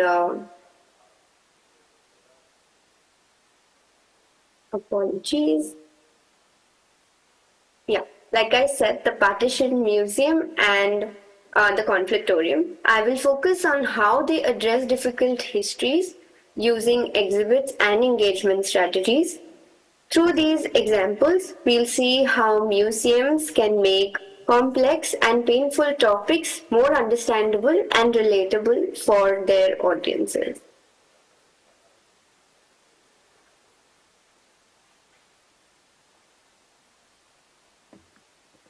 Engaging with painful past is crucial for remembrance, dialogue, and healing. This quote, "Those who cannot remember their past are condemned to relive it," I feel mentions how museums can also serve as spaces for confronting difficult histories and making them accessible and meaningful to their audiences. By addressing past traumas, museums not only preserve history, but also encourage critical reflection, fostering understanding and societal progress. This process helps ensure the lessons are learned and that history is used to guide us towards a more just future. The partition of India in 1947 is a deeply traumatic event that has shaped the modern socio-political landscape. Despite its significance, this history has often been sidelined in mainstream narratives. It is in 2022 that 75 years of Indian independence, the Azadi Ka Amrit Mahotsav, was celebrated. And while for a lot of years the independence, the partition, was not addressed in museum spaces, in cultural institutions, because it was too painful to represent. However, today, museums like the Partition Museum are providing critical spaces to engage with the pain of the partition and its lasting impacts. By addressing difficult heritage such as this, museums help ensure that these stories are preserved and understood by future generations. This effort also aligns with the need for reflection on memory and heritage in order to learn from past injustices, trauma, and survival. So this research focuses on how museums use their collections and programs to engage with difficult histories. What is the role that they're taking in addressing difficult pasts in our society? What strategies do they employ in helping visitors connect with and reflect on these traumatic pasts? In this presentation, we explored two case studies, one with a museum focusing on conflict, whereas the Partition Museum preserves the memory of India's division, the Indian subcontinent's division into India, Pakistan, and eventually Bangladesh as well. Both museums tackle sensitive histories through their exhibits and community engagement. Let's take a closer look at how they do so. The Conflictorium, which opened in 2013 in Ahmedabad, a World Heritage Site, and in 2022 in Raipur, Chhattisgarh, focuses on the very idea of conflict and reconciliation. It understands that conflict is a part of the society itself, and its exhibits, which are participatory in nature, encourage visitors to reflect on the moral implications of conflict. The museum's approach invites visitors to share their own personal experience and reflect on the collective conflict that exists within our society, and it does so through artistic representation. The Partition Museum, on the other hand, is located in the northern region of India, in Amritsar and New Delhi, two different cities which have been affected by the history of partition in several ways. It centers on this traumatic experience of the Great Divide, where millions were displaced due to this sudden shift of geographical boundaries. The museum seeks to honor the displaced millions by preserving their personal stories, photographs, archival objects, artifacts, as well as oral histories. Through its exhibits, it encourages reconciliation, healing, and a deeper understanding of lasting impact through identity sharing and building. It envisions itself as a people's museum and uses storytelling approaches to present its ideas. So both of these museums represent and interpret difficult pasts, using participatory approaches of engaging their audiences. They're recreating the very understanding of a conflict, of what it means to have lived in a divided nation. The Conflictorium's exhibits are designed to foster personal engagement with the themes of conflict and violence. For example, the witness box, this particular engagement approach that you see here, invites visitors to share their personal experience of conflict and transforms the museum into a participatory space where the past is not just observed but is actively relived as well. Another exhibit that you see here is the Sorry Tree. It exists in both of the sites in Raipur and in Ahmedabad, and it asks visitors to write apologies for the past wrongdoings that are related to personal, political, socio-cultural histories, and it directly presents an opportunity to reconcile with their memories and reflect as a collective responsibility.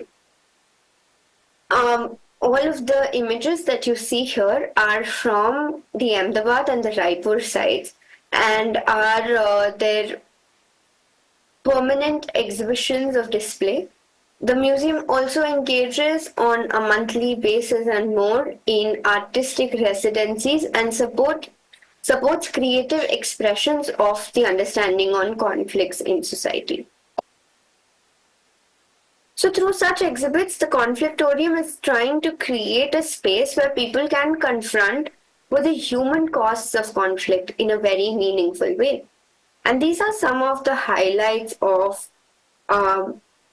their engagement. So beyond its exhibit, it fosters engagement through public programming, workshops, as well as storytelling events. These activities provide visitors opportunities to reflect on their own experiences, like I mentioned before, and engage in discussions about conflict. For example, the museum regularly hosts group discussions and workshops that explore the emotional and social consequences of violence, as well as storytelling workshops where people can engage and mention their own stories. Here you have Instagram ideas where Instagram is used as a tool to disseminate personal story and build connection with its audiences. For example, here you see something from the time of the COVID lockdown where the museum engaged in an Instagram takeover with various artists and people of the community presenting the conflict in their very own identity. For example, here you understand disability through a personal identity which is shared through various theoretical and creative approaches. There are several movie screenings and discussions that support individual artists and artist collectives that are also a part of their approach of engagement. Another interesting engagement that they have created is a conflict journal, which is a very personal experience because each page is again a theoretical but also creative expression of understanding what does conflict mean to you in your personal life, in your daily life, and how does that affect your understanding of the society. So everything that the museum is doing is questioning what the idea of conflict is in the society and asking you to deal with this gray area of this understanding. And how is it that then you are a part of society where conflict is necessary as a society to grow? But how is it that you understand your point of view within this cultural amalgamation of conflicts? The next being the Partition Museum. The Partition Museum's exhibits are more personal in nature, for they represent a society's understanding of division, of migration, but also presents archival photographs of how the collective society experienced this event as well. It includes written testimonies as well as oral histories within its narratives. So it includes archival material, artistic representation, as well as first-hand objects of people who have gone through the partition in 1947 and 1971 as well. One of the museum's key exhibits is the Gallery of Hope, which features stories of resilience, survival, highlighting the strength of individuals who endured displacement and loss.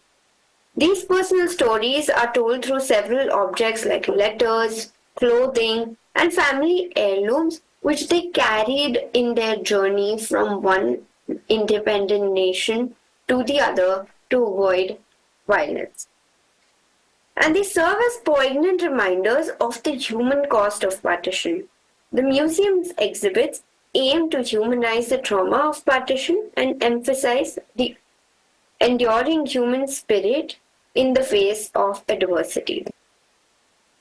Some of the highlights of this collection in terms of engagement are the opportunities that it represents for people to artistically represent partition and to continuously engage, because partition is something that happened in 1947.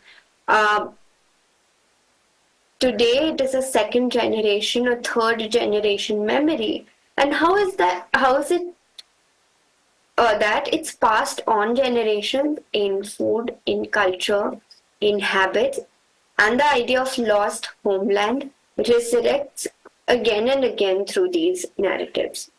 So through educational programs, workshops, public talks, book launches, Instagram stories, polls, blogs, and even poetry writing recitation initiatives, the museum continuously addresses the emotional and historical dimensions of partition. And through these initiatives, the museum encourages the visitor to engage in conversations about identity, migration, and healing. It also offers an online archive, enhancing these reach. Key projects that I can mention here, where collaboration is fostered with educational institutions with archival projects, are the Lost Homeland of Sindh, as well as their continuous collaboration with the 1947 Partition Archive, with Citizens Archive of Pakistan, Citizens Archive of India, is how their oral histories contribute to the continuous storytelling in the museum through its curation, but also through this particular program called the Child of Empire, which is a VR initiative, a VR project that gives you a kit and allows you to explore what this feeling of partition was through the narration between two individuals who have gone through the partition itself. It's a creative visualization, but it allows you a first-hand perspective into what went through during this mass exodus. So I believe that these museums thus create engagement spaces and play a vital role in confronting difficult histories and promoting heritage and healing. Through their exhibits and engagement strategies, they provide opportunities for reflection, empathy, and dialogue, thus preserving difficult pasts and empowering communities.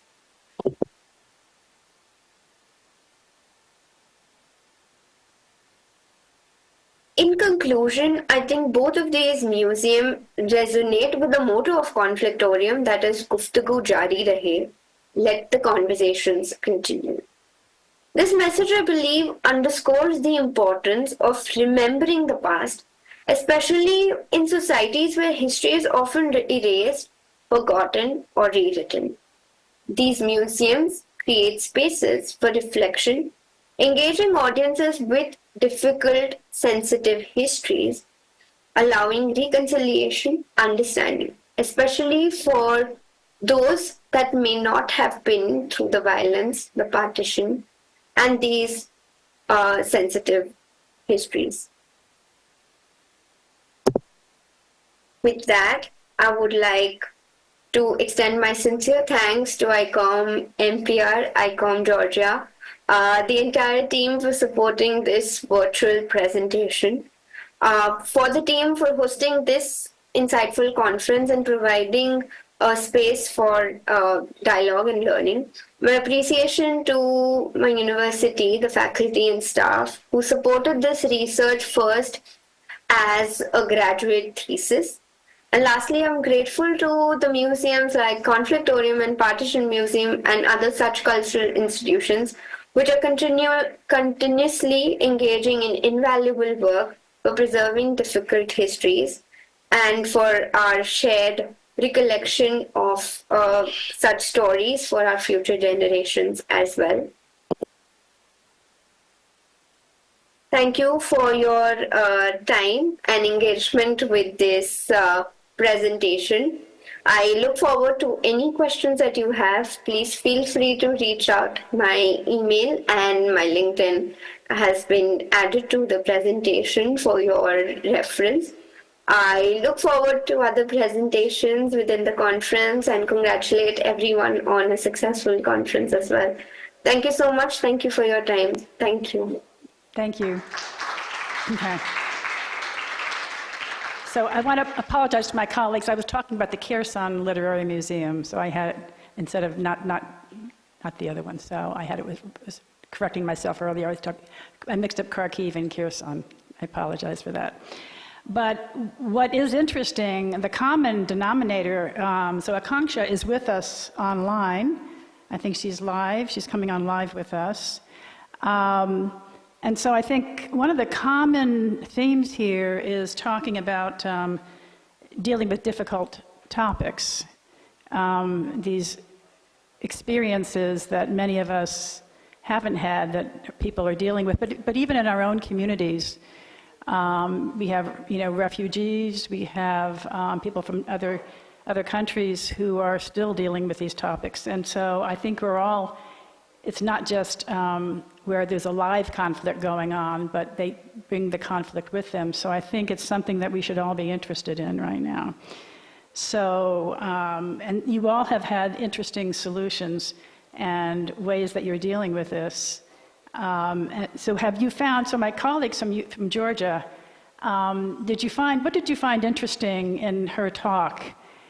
Did you find something that was interesting to you in the conflictorium and some of the ways they're approaching that topic? Yeah,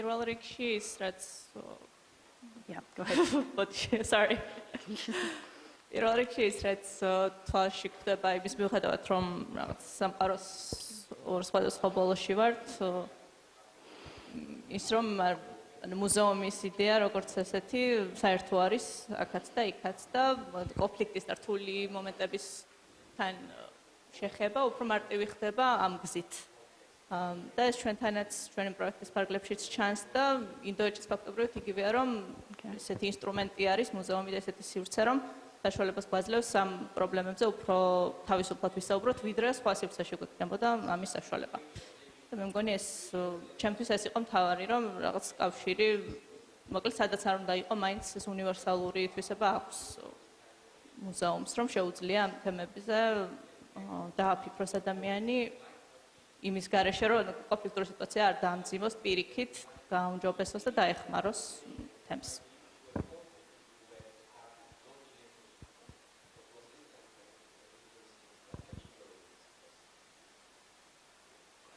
Akanksha, do you have some thoughts in terms of the museum as a liberating space? I agree to that because both of these museums do offer that space, like I said, to keep talking. And it's often when we're confronted with stories of others is when we choose to share our stories. And these museums are also then trying to document them through their oral history projects so that they continue to be remembered. Yeah. So another issue is because in museum professionals, we're not mental health professionals, we're not psychologists, we're not social workers. So do we need to bring people into our museums when we have those conversations? Are you consulting with people like that? Okay. I just want to say that now we have in Ukraine also refugees from the other territories of Ukraine which was occupied by Russia, and also we have another group. It's warriors, our warriors who came for vacation or who came after the after insurance, and we are working with all of them. We have to. It's our goal. It is our people. It's our visitors, and we want to speak with them. But we are not as psychologists, and we don't have this special opportunity. That's why we are working with psychologists, with specialists who came. They taught us how to what we have to do. And they are starting and standing with us during the whole hour programs, and they are helping us to work with these groups because it's still our groups. Well, it's our visitors, the same as others. So we have to work with them, and of course we have to learn how to work with them. So it's like this way. Do we have any questions? Yes. Yeah, microphone.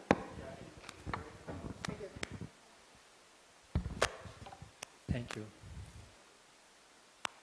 Thank you so much, Divash Kumar, for your inspiring presentation. Akanksha. Yeah. Yeah, okay. Actually, I love India, and unfortunately, I haven't had the chance to visit the museum during that time that I studied there, my PhD in museology. But I left part of my heart there. I am sure about it.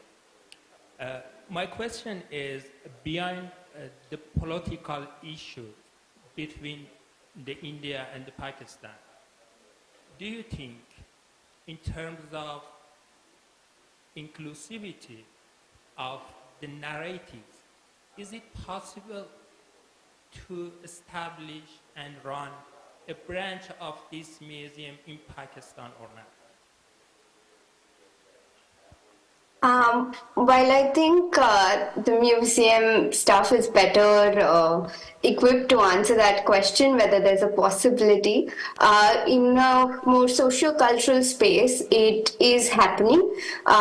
When narratives from the Pakistani community as well as the Indian community come together in the museum, there have often been instances through support from different projects like the Citizens Archive of Pakistan in India, where people have been able to travel, or if not travel, through a virtual medium, experience what life in their homeland is like, or to see what their home was like on the other side of the border. So while I don't know if there is a potential for a partition museum in Lahore, there are several archival projects which are documenting the history of partition in Pakistan and Bangladesh as well. So there are communities that are doing the work to document the stories for now. If they will find the light of the day in terms of representation, that's for us to see in the future and us to contribute to the same. But at the moment, there is no such museum in Pakistan. I do hope there is some aspect, like my previous presenter also mentioned, there is a hope for building bridges, because while there is a political conflict, there is hope for unity within the socio-cultural space, I believe. Yeah, thank you. Any other, we're about to, okay, we have one more question. Yes. I'm really interested in you talking about the mental health of the communities that you work with, but wondered if you had any advice for the mental health of museum workers when you're working in these contexts.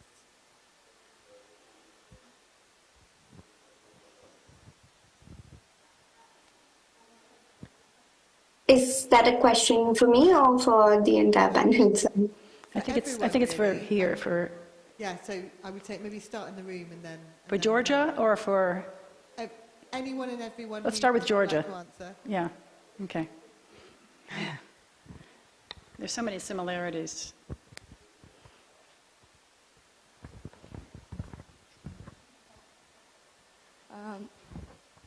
როგორც უკვე ვთქვით, ჩვენ ქონდა ინტერვიუები, სხვადასხვა ოჯახში დავდიოდით, რომ არამატერიალური კულტურული მემკვიდრეობის ელემენტები მოგვეგროვებინა სხვადასხვა ოჯახში და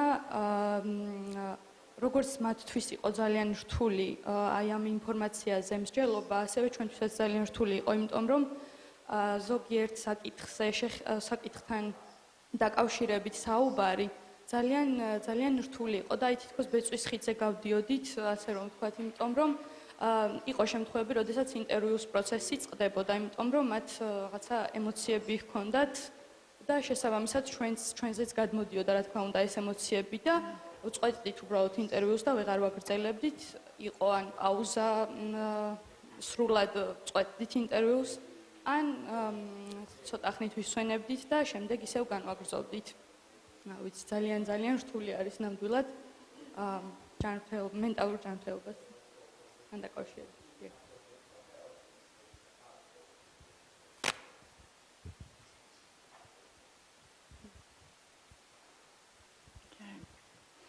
I think our time is up for this session, so if you have any, we'd love to continue this discussion. I mean, we could go on all day.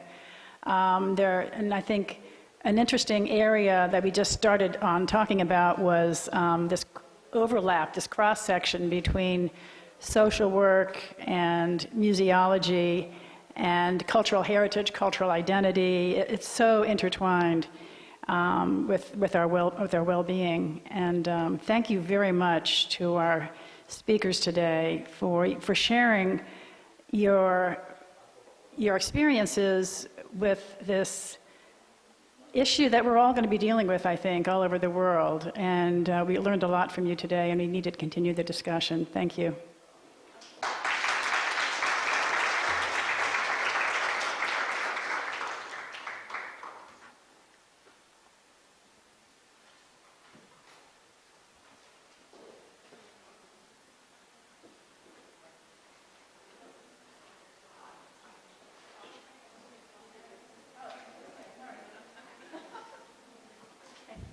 So I think we're having a coffee break, right? Yeah, coffee time. And the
Now it's off. Okay. So here we came to our last session today. Maybe we are a little bit tired, but I'm sure we are also very inspired. Our last session is titled Fostering Purpose. And we've been talking today and during the workshop days, who was attending the workshop a lot about the purpose of the museum and what the future of the museums should be look like. And it is my big privilege and pleasure to be the moderator of this session. And we are more having speakers who have various diverse experience in this session. And first speaker who will be talking about fostering our purpose as museums will be a person who is coming from the science field. I'm sorry if I'm not pronouncing your name, Terish Kameti. He is a curator of Science Center in India. He has 13 years of experience as a science curator, overseeing 5 science galleries, a digital planetarium, and a 3D theater. In addition to his curatorial responsibilities, he manages administrative functions and serves as its public information officer. He organizes various educational activities with schools, colleges, institutions, and NGOs. He is also a senior lecturer and assistant professor at the College of Education and the College of Engineering and Technology. And believe me, we had an opportunity to hear his different presentation during our workshop. And whatever he does in his museum, everything is very interesting, very diverse, and covers lots of fields. So I will invite him here now, and after that we will continue with our next speakers. Please.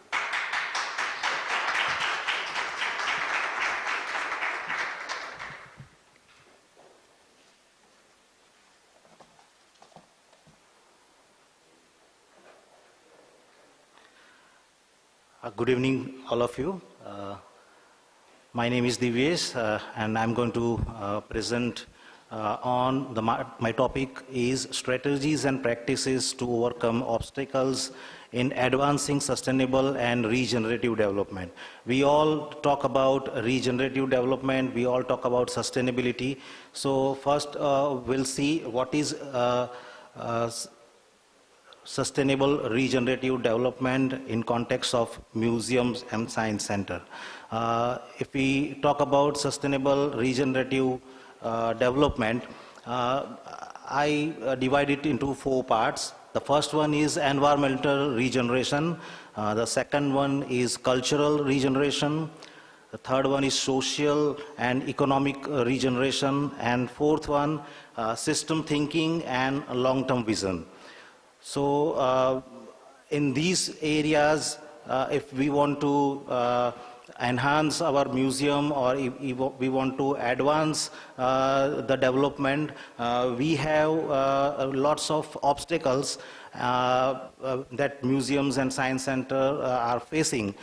So we'll talk about, first of all, we'll talk about the obstacles. And then we will talk about the remedies or possible solutions or some strategies and practices that I would like to suggest. Okay, so first we'll see the obstacles that we face. The first one is lack of funding. We all know that after COVID, we are facing the lack of funding. Then second one is institutional resistance. Within our institute, we face certain problems with our trustees or with our staff or with our visitors. So this is the major problem. Then comes less community involvement. We all know that community involvement is the main part in museum because our visitors are these community people. So if they are coming in less numbers, this is one of the obstacles. exhibit designing. We design our exhibit in such a way that it doesn't communicate with community or it doesn't communicate with visitors. So this is one of the obstacles. And the last one is staff training.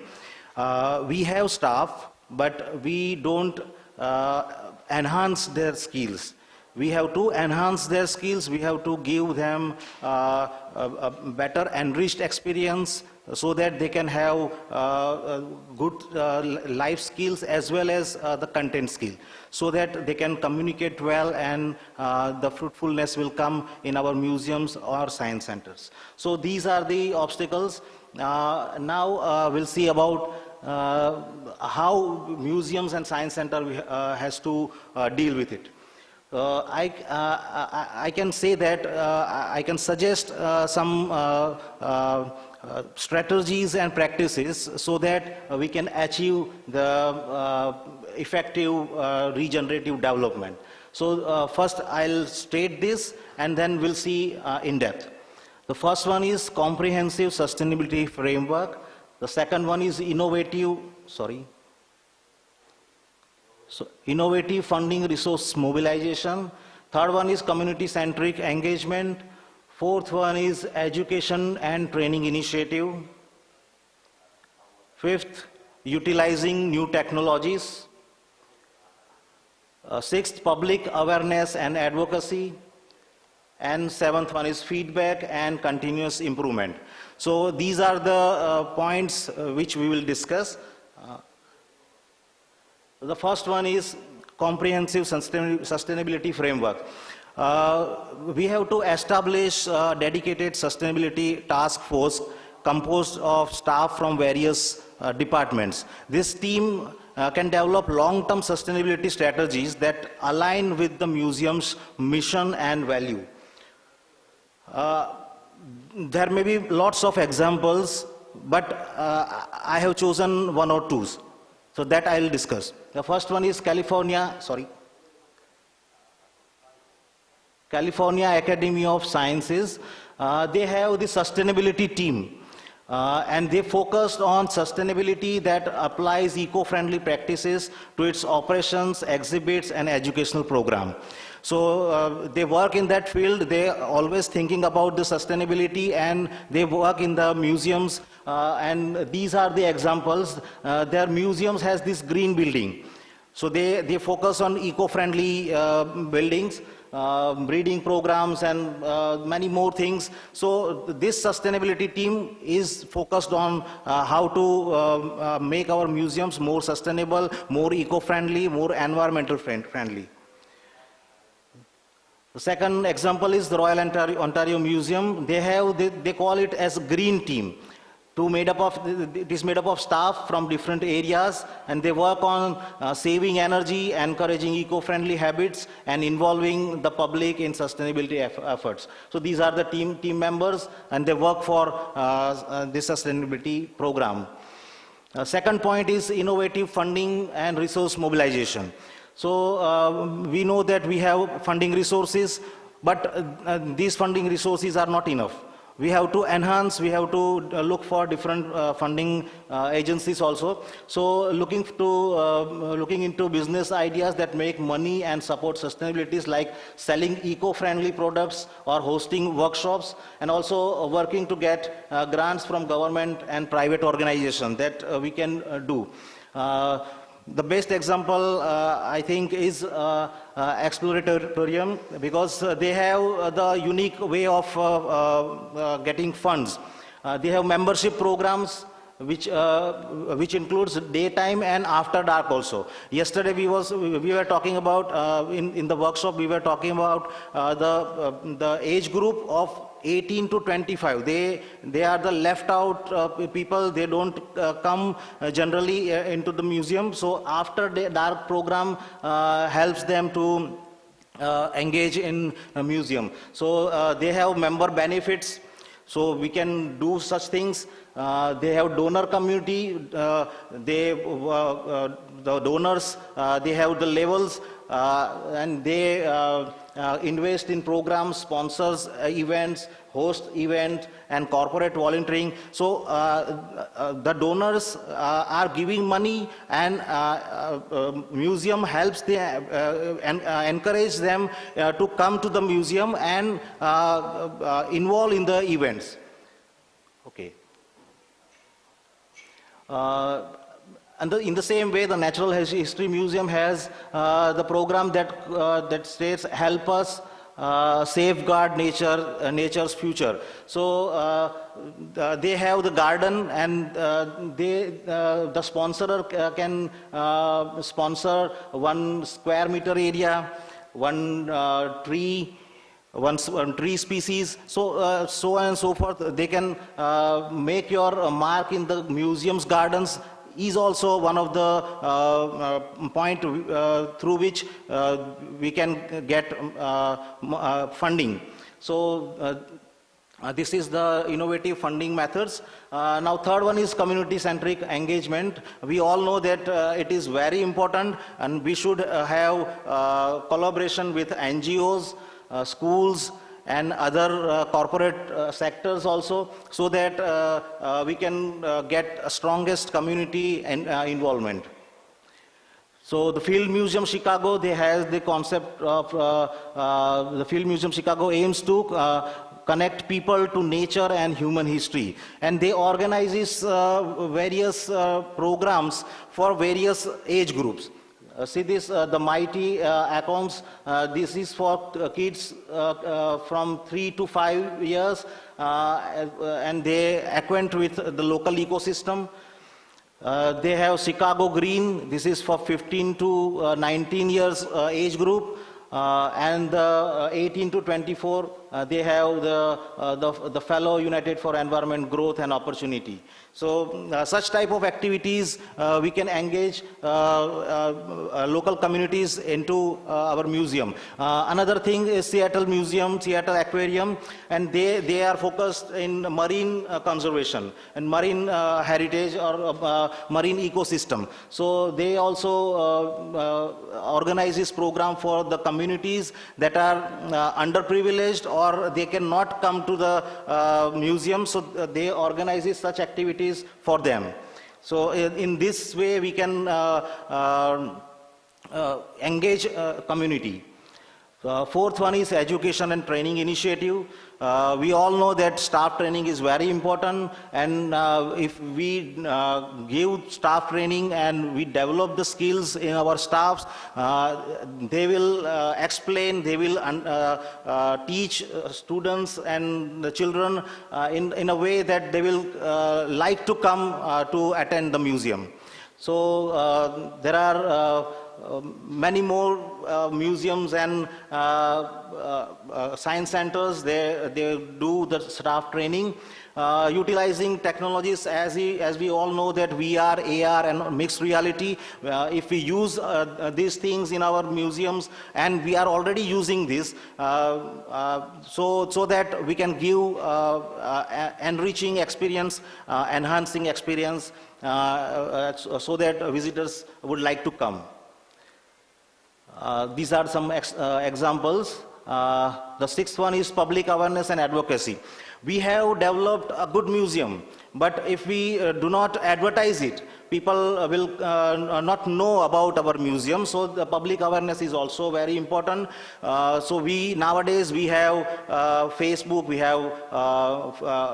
are using Instagram, and bloggings and all these things. So if we advertise our museum, then also they will come to know that these are the exhibits in our museum. So such thing is also very important. Royal Ontario Museum and Seattle Aquarium, they do the community events. And the last one is feedback and continuous improvement.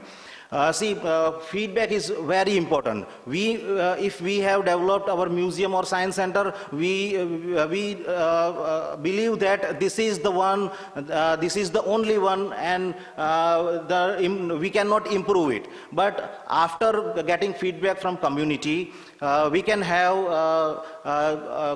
good feedback. We can try to improve as per the need of that community, and in that that way we can achieve what they want in our museum or science center. So these are the activities. They in National Museum of Australia visitor experience program, and in Netherlands also they have the visitor input to assess the effectiveness of their exhibition and programs. So in these are the strategies and practices that we can incorporate in our museums and science center to achieve sustainable and regenerative development. Thank you very much.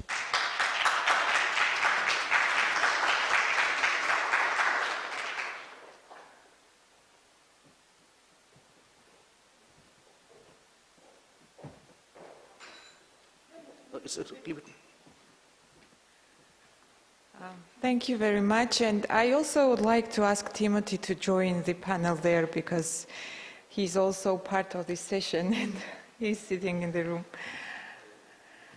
So now we have special people to present you because they are also our hosts in a way, because the venue you are in now is the venue that they represent. It is my pleasure to introduce you Ninia Akhlediani and Marika Babunashvili. Ninia is leading the communication department of the Fine Arts Museum of Georgian Museum of Fine Arts, and Marika is leading the marketing department of it. Both of them are professionals of their field. Ninia is responsible for the PR of the new and temporary exhibitions, their coverage and local and media and the museum social media strategy for the last 5 years, and I can also tell you that before she became a museum person, she also was a very successful journalist. As for Marika, she has worked for McCain Erickson for 5 years. Her professional expertise includes planning, controlling, and implementing marketing campaigns, events, and projects. And the project that they are going to talk about today is the Banksy exhibition that was a highlight show in Georgia just recently. It attracted many, many visitors, and it is really interesting to hear how they have organized it and what was special about it. So please come over.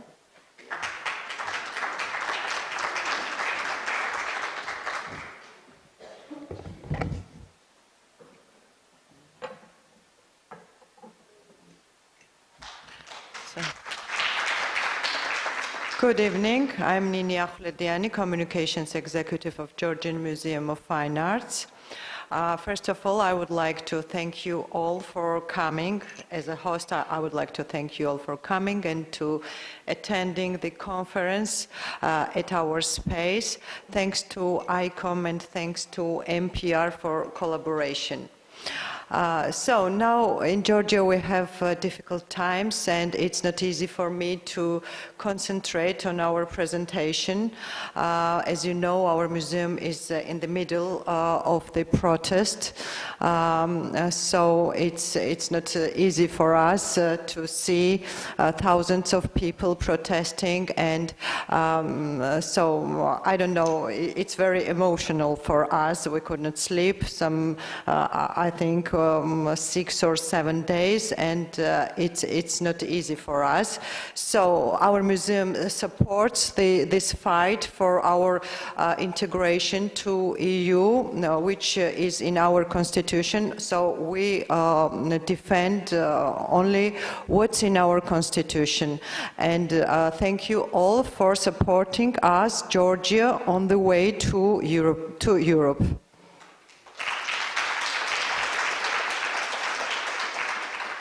So, and the museum issued a statement about these political events regarding the situation, and we, the founders and the whole team, support this fight for our integration to EU.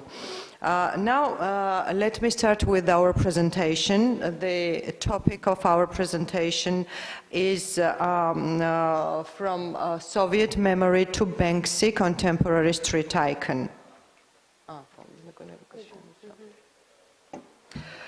Let me introduce our museum at first. Georgian Museum of Fine Arts opened its door in 2018.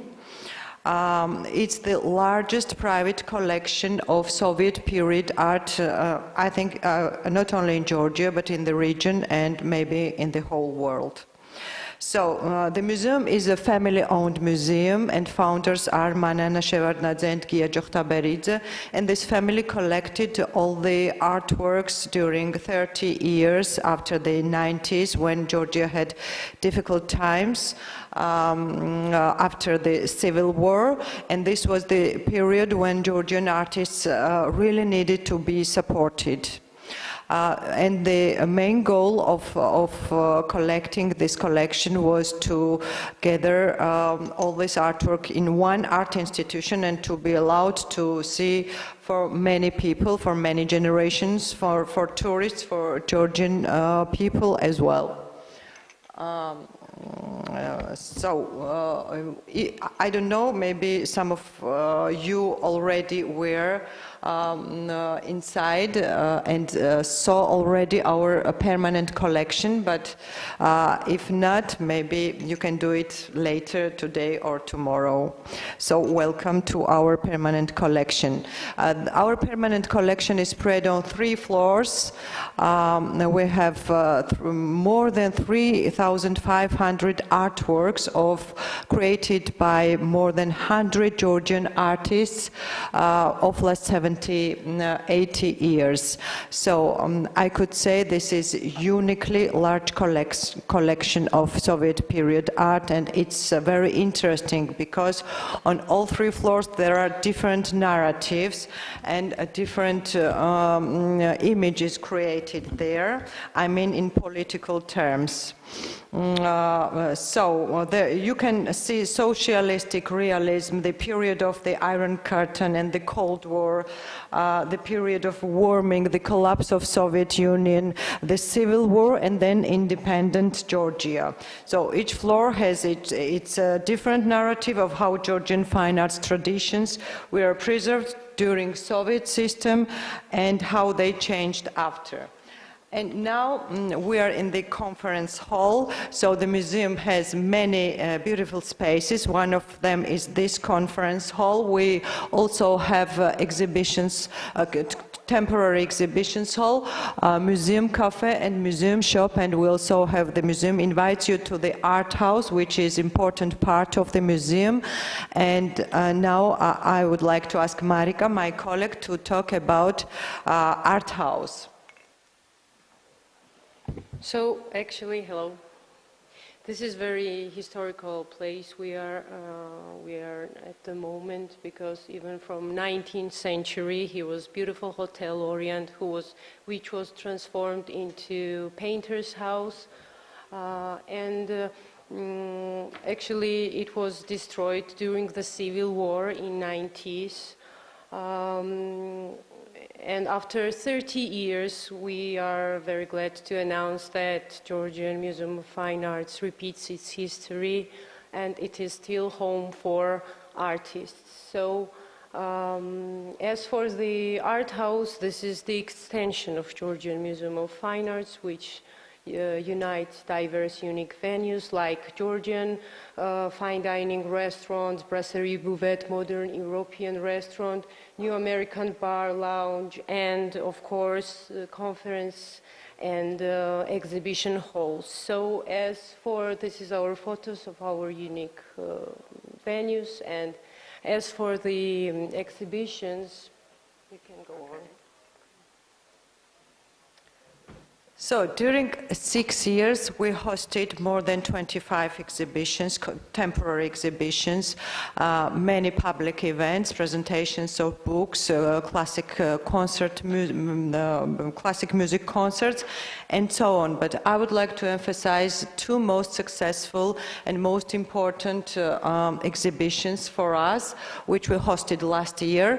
One of them is Banksy, Birth of an Icon, curated by Steve Lazaridis, and the second one is, I think this is much more important in today's context, From Soviet Memory to April 9. So, why Banksy? In 2023, the museum was going to celebrate its 5 years anniversary, and the whole team and the founders wanted to represent something very special, extraordinary, and blockbuster show in one word to say. So, and our creative director, Irakli Jokhtaberidze, who is one of the owners of the museum, he offered us to bring Banksy's original works from London because his business partner Edward Churchill, is the private collector which has an exclusive collection of him. So he was very happy to hear that, so he agreed, and we had only 2 or 3 months to manage all the stuff with the transportation, with the insurance, with the production of the show, but it was very challenging experience for the whole team. It was really, it was very interesting to work on this project, although we had a very, we didn't have much time, only 2 months for preparing the epic show, which took place in Tbilisi in October 2023. So, the curator was Steve Lazaridis, the guy who was ex-photographer and business partner of Banksy. So they worked together for 12 years, and it was interesting to exhibit his photographs as well. So the exhibition, the show, had 2 parts, and it was a real journey into the Banksy's world. The first part was unique photographs of Steve Lazaridis depicting how Banksy worked in the streets of London or Bristol, and the second part was original works of Banksy. We had 12 original works of them from London, sculptures, yes, you can see the photographs. We had sculptures, oil paintings, we also had graffiti, and we had even shutter from London Street. And this is how it looked like, Steve Lazaridis' photographs in the halls.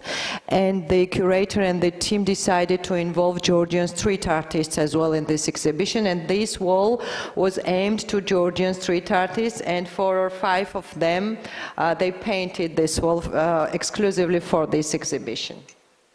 So this exhibition for us was not up to business. It was just for image, for PR, for raising the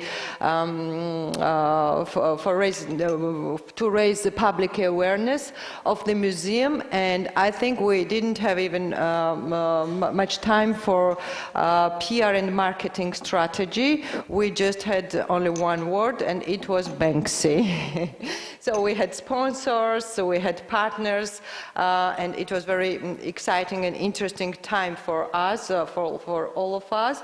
We had this exhibition during 4 months, and you can see here we had 45,000 visitors, so visitors amount was 45,000. And if you are interested, ticket price were 40 lari and 20 lari for pupils and students. Which is €6. Yes, I think it was normal price, not too much, not too high. Okay, let's go on. Okay, let's go. Now, this is the exhibition. I think this is the most important exhibition we ever held. It is from Soviet memory to April 9. This is the title of the exhibition.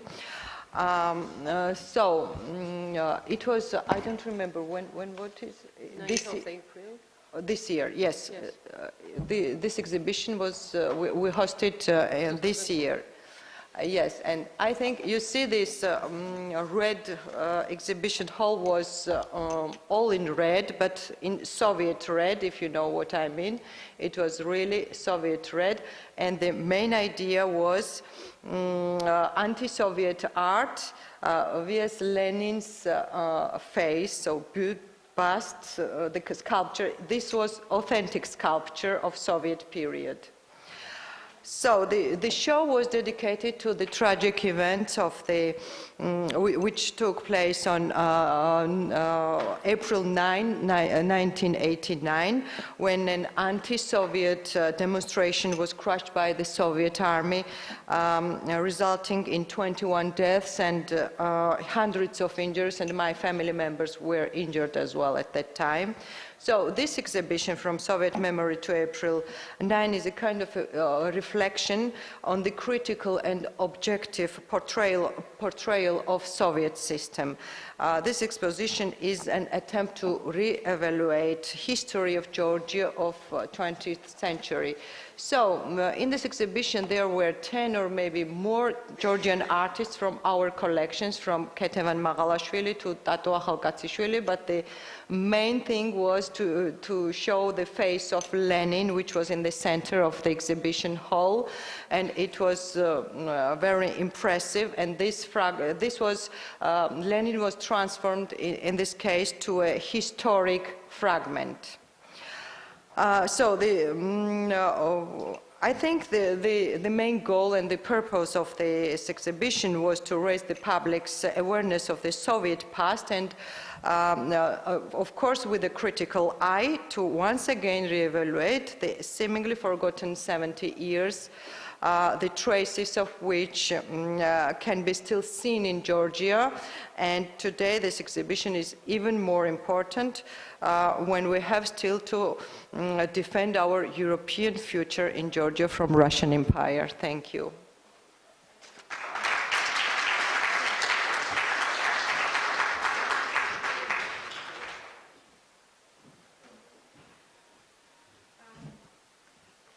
Thank you very much. It was very timely and very interesting to hear about this exhibition and to tell our guests the story about April 9, because I think that's when our generation got its Georgian identity, including myself, and I think that most of us have a family member who was there that night.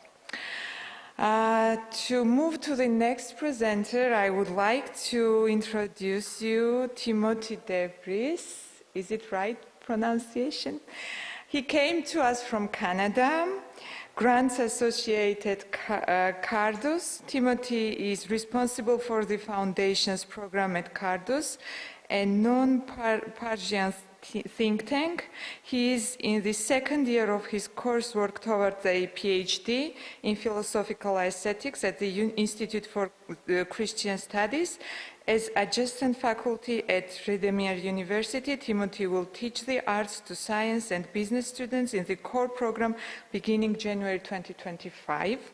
His research and professional interests are focused on education and strategy in modern and contemporary art practices. And his presentation will cover the topic on the construction of the universal audiences in artistic communication. Please, Timothy.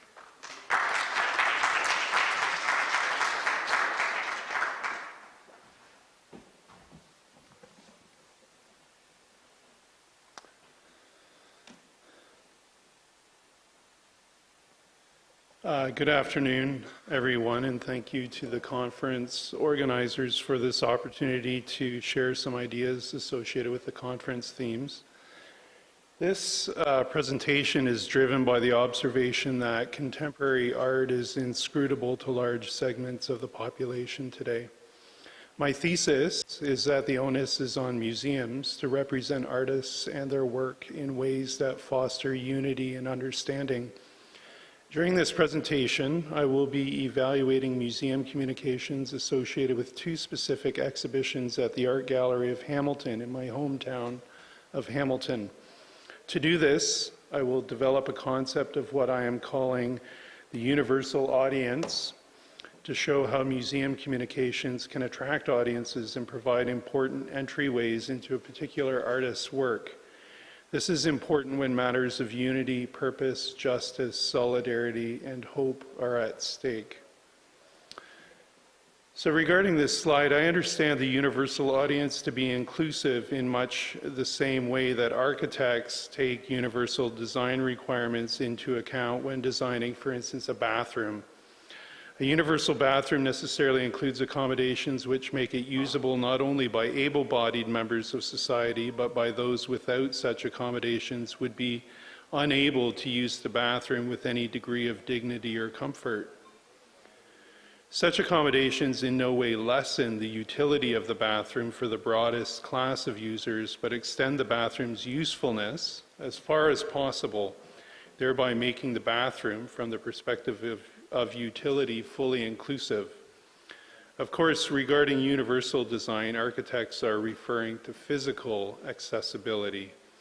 An exhibition that is designed for a universal audience will be broadly accessible in the sense that it communicates widely understood ideas and is or would be of universal interest to humankind.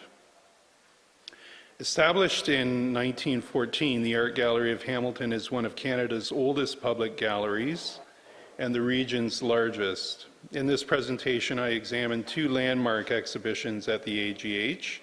The 2011 exhibition, The Messenger, focused on the work of William Kurelek, and the 2022-2023 exhibition Gatherings focused on the work of father-son duo Roger Ferreira and Kareem Anthony Ferreira.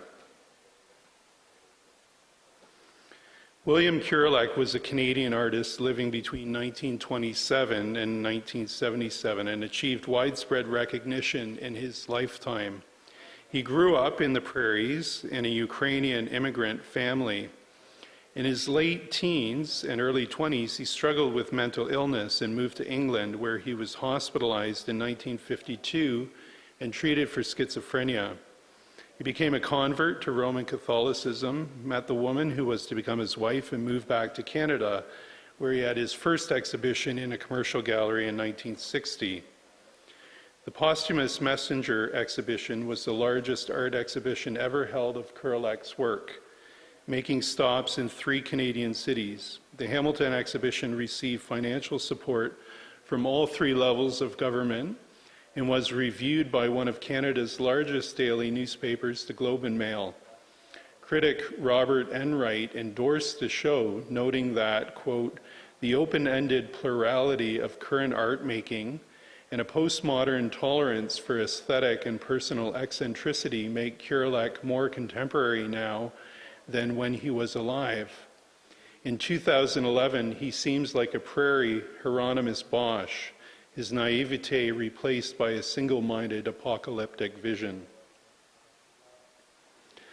The McMaster Museum of Art, a university gallery located in Hamilton, also endorsed the show, noting that they were very excited about the opening and, quote, proud that a painting from their collection was included in the show. A 250-page catalog was prepared by the curators, describing the artist as, quote, readily accessible, compellingly complex, and worthy of critical appraisal, and charting what they construed as a universal artistic journey from isolation, quote, through religion to a place of hope and acceptance. The curatorial text associated with the exhibition further described Kurelek's experiences with mental illness and the ensuing treatments as a, quote, search for his identity as an artist and as a human being, which underscored the humanity of some of his darkly imagined paintings, like this one, and framed them with reference to universal human themes. A local paper, the Hamilton Spectator, also published an article that made connections between the exhibition, the contemporaneous Easter season, and William Kurelek's Passion of Christ series, some pieces of which were in the show. This type of press coverage effectively legitimized the Messenger exhibition to a local audience and highlighted its temporal and topical relevance. Roger Ferreira and Kareem Anthony Ferreira are a father-son duo with separate but complementary arts practices in Hamilton. Gatherings was a major collaboration between these artists with an exhibition that profiled Roger's 35-year career as an artist and arts teacher and Kareem Anthony's emerging practice as a painter of large-scale works in oil. The exhibition text indicates the Gatherings exhibition served as a quote, as a retrospective for Roger Ferreira, spanning the major developments and themes in his approach to painting over the years, including his focus on family and Black culture, the landscapes of Canada and Trinidad, activism, and spirituality. An article in the Hamilton City magazine described the exhibition as both a homecoming and a, quote, family affair that reflected Roger's fatherly love for his children. In an interview with The Spectator, Hamilton's daily newspaper, Roger expressed that he is, quote, amazingly proud of his son, Kareem Anthony, for what he has accomplished as an artist. These themes are also highlighted in the press coverage, which also describe the history of their collaboration amongst the artist community and with arts institutions in Hamilton. The universal experience of family life is further developed through the exploration of historical family photos associated with Kareem Anthony's childhood experience as part of the Caribbean diaspora. At the same time as the Gatherings exhibition, Kareem Anthony had another show at Hamilton Artists Inc., a charitable not-for-profit artist-run center in Hamilton. Entitled Table, Manners, the paintings in this exhibition took as their source material photos of Kareem Anthony's immediate and extended family and their table culture, like these ones. These paintings are renderings of intimate, typically private moments made public in monumentally sized works of art. Moreover, the selection of personal and familiar subject matter effectively extends this zone of hospitality to anyone who is viewing the works of art. By participating in these mealtimes, celebrations, and family outings, Kareem Anthony and Roger's audience are invited into their family as guests. Breaking down barriers, hospitality focused on shared time over food and conversation is an equalizer that makes family and Black culture universally accessible, understandable, and appealing to audiences. Hamilton City magazine further explains how the gallery was crowded with well-wishers on opening night, representing a, quote, circle of love that included grandchildren and friends, and portraying their success as a triumph following years of hard work and modest recognition. Themes of success are cemented in a story carried in the Hamilton Spectator about how LeBron James, a very well-known American basketball star, had come to purchase a painting by Kareem Anthony and to hang it in his dining room. Featuring a photo of Mr. James with his family and the painting in the background, the article underscores the universal nature of Kareem Anthony's art through celebrity recognition. In the contemporary art world, galleries, the press, and networks, both formal and informal, contribute to the establishment and development of artistic audiences.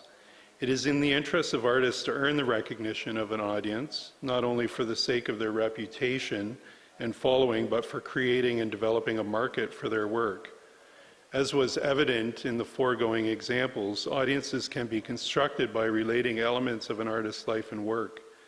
By presenting artists as individuals that are worthy of an audience's interest and admiration, audience members are invited to find meaningful connections between their own life and the art itself. Museums have a part to play by fostering dialogue and cooperation between governments, other institutions of art, the media, and artists themselves, along with their support communities. By affirming the artist's life and work in its particularity, galleries, the press, and art world networks establish the conditions for audiences to recognize the artist in his or her humanity. This is a key criterion for universality in art, especially since the humanity of the artist's vision is not a given for all people in all times and places. Artists in their individuality are not capable of constructing a universal audience. It depends instead on the recognition and effort of others who find in the humanity of an artist's vision something that they and others can relate to. By affirming such artists, galleries, the press, and art world networks are affirming that there is something in the artist's life and work that is of universal interest. It seems possible then, given the examples in this paper, that universality is a criterion of audience recognition in art. Thank you very much.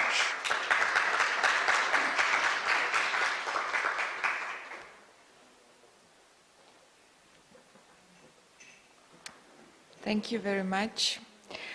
I want to make a little explanation here. Something happened to those two parts of the digital screen, and our next presenters, both of them are having their virtual presentation, and I do hope that in the recording it's not, the window of the presenter is not down here, but we don't know what happened. For tomorrow it will be fixed. As for the next presenter, it's my pleasure also because I am presenting my friend. Hello everyone, my name is Anna Veru. Her name is Anna Verulashvili. She's been the head of PR and marketing relations of the Georgian National Museum, I think more than 15 or 16 years. Since early 2000s until 2022. Right now she works at the Tbilisi Bank. She's managing strategic communications, and she's also the Doctor of Social Sciences and practices a lot with the university students. She teaches at the Technological University, and it is interesting that she will be sharing today with us the experience she has got and will try to bring comparison of on a particular case of one very interesting artist, Vera Pagava, the Georgian artist, and she was the one who was in charge of public relations and communications when we had the exhibition of her at the Georgian National Museum, and then now she had her exhibition at the Tbilisi Gallery. So these are two different examples of having the exhibition of the same artists in the national institution and in the private gallery. So it is my pleasure to introduce Anna Verulashvili to you, and hopefully we will be able to see her also during the presentation.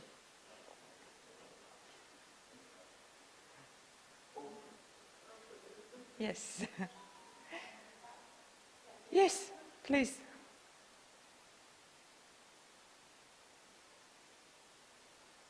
Oh, yes, we will see her.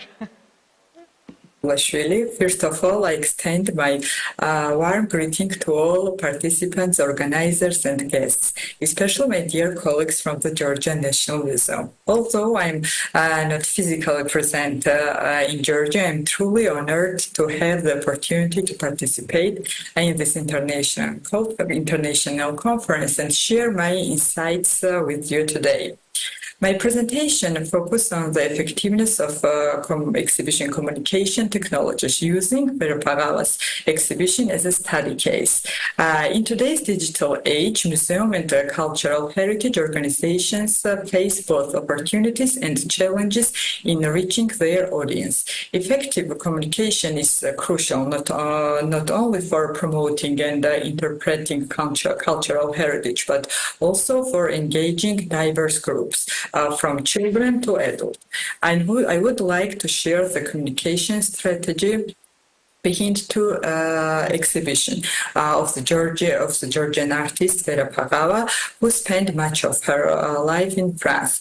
The first exhibition took place in 2012 at the Georgian National Museum, and the second is currently being held at the Tbilisi Concept Exhibition Space in Tbilisi, running through 2023-2024. I'm not an art historian, I'm a communication professional. Therefore, I will not, of course, access Vera Pagava's exhibition in the same way an art historian would. But I had the privilege of being involved in both exhibitions as a key part of PR and communications team at both institutions. Let me bring with the first exhibition. So let me begin with the first exhibition in 2012, held at the GNM Dimitri Shevardnadze National Gallery. This exhibition features around 50 of Vera Pagava's works, including paintings, sketches, and watercolors. The exhibition runs for 2 months, and we organize education programs for school children and lectures for university students. At the time, our communication efforts mainly focused on traditional platform, posting information on the museum's website and Facebook page, as well as engaging with the media. However, I would mention that our budget was limited and we couldn't afford to engage in more extensive advertising, such as outdoor billboards, banners, or produce merchandise. Now let me move to the second Vera Pagava's exhibition at Tbilisi concept. As I already mentioned, it held in 2023, 2024, and this exhibition was different from the earlier one, both in terms of content and the communication strategy. This exhibition centers on artists' exploration of cities and architecture, featuring paintings, watercolors, documents, and drawings from both public and private collections, some of which are being shown to the public for the first time. One of the significant advantages of Tbilisi concept space is its exclusivity. It allows us to target a very special and high-end audience, like VIP clients of the bank, business leaders, and influential segments of the public. This requires us to think our communication strategy and tailor it to the interest and expectation of this group. The communication strategy for this exhibition applies a broader and more diverse range of tools to increase visibility and engage audience. This includes, of course, traditional media like newspapers, TV, radio, digital channels, including social media, blogs, and video content. Outdoor advertising, like billboards, bus stops, ATMs, and of course we use digital communication. We put information on our Facebook and Instagram pages. We also create wallpapers for phones, and our team collaborated with the communication agency Playmakers, and this agency helps branding and video production. We also merchandise production with the Georgian companies, and you can see on the presentation slide rings by Mina. This is Georgian company. Toys by Soko Toys. We posted printers, postcards, passport cover, bags, and notebooks. We also create, of course, curator-led lectures, exhibition tours, and education programs for children. Ensure the exhibition's education value extend beyond the visual exhibitions. As a communication specialist, it is fascinating to observe how exhibition communication strategies have evolved over the past 12 years. These changes are not just technological, but also strategic. In 2012, our efforts were primarily focused on classic PR, like a press release, media coverage, and traditional advertising. But in 2024, branding and marketing communication have become an integral part of this process. We also see the increasing role of artificial intelligence, which helps communications professional make tasks more efficiently. All this diversity of communication increased the number of visitors and the popularity of the exhibition. And now, today's peer specialists must, I would say that today's peer specialists must blend traditional peer competitions with marketing skills to meet the growing demand of the public. The role of the communication specialist has expand significantly to include managing cross-platform campaigns and engaging with a diverse array of audience.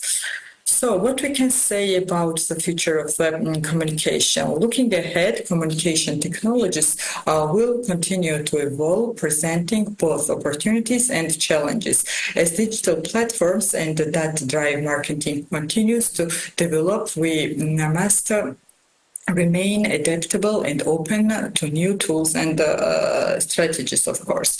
Exhibition communication today is not just about publicity, it's about building relationship with audience and ensure that cultural heritage reaches people in a way that are both meaningful and memorable. In conclusion of the two Europaea exhibitions, provide a complete case study of the exhibition communication strategies have evolved over time. These exhibitions demonstrate the growing complexity and the richness of engaging with audience, moving from traditional methods to multi-phase technology-driven approach. Now, what we can say about the key insights and conclusion from this journey.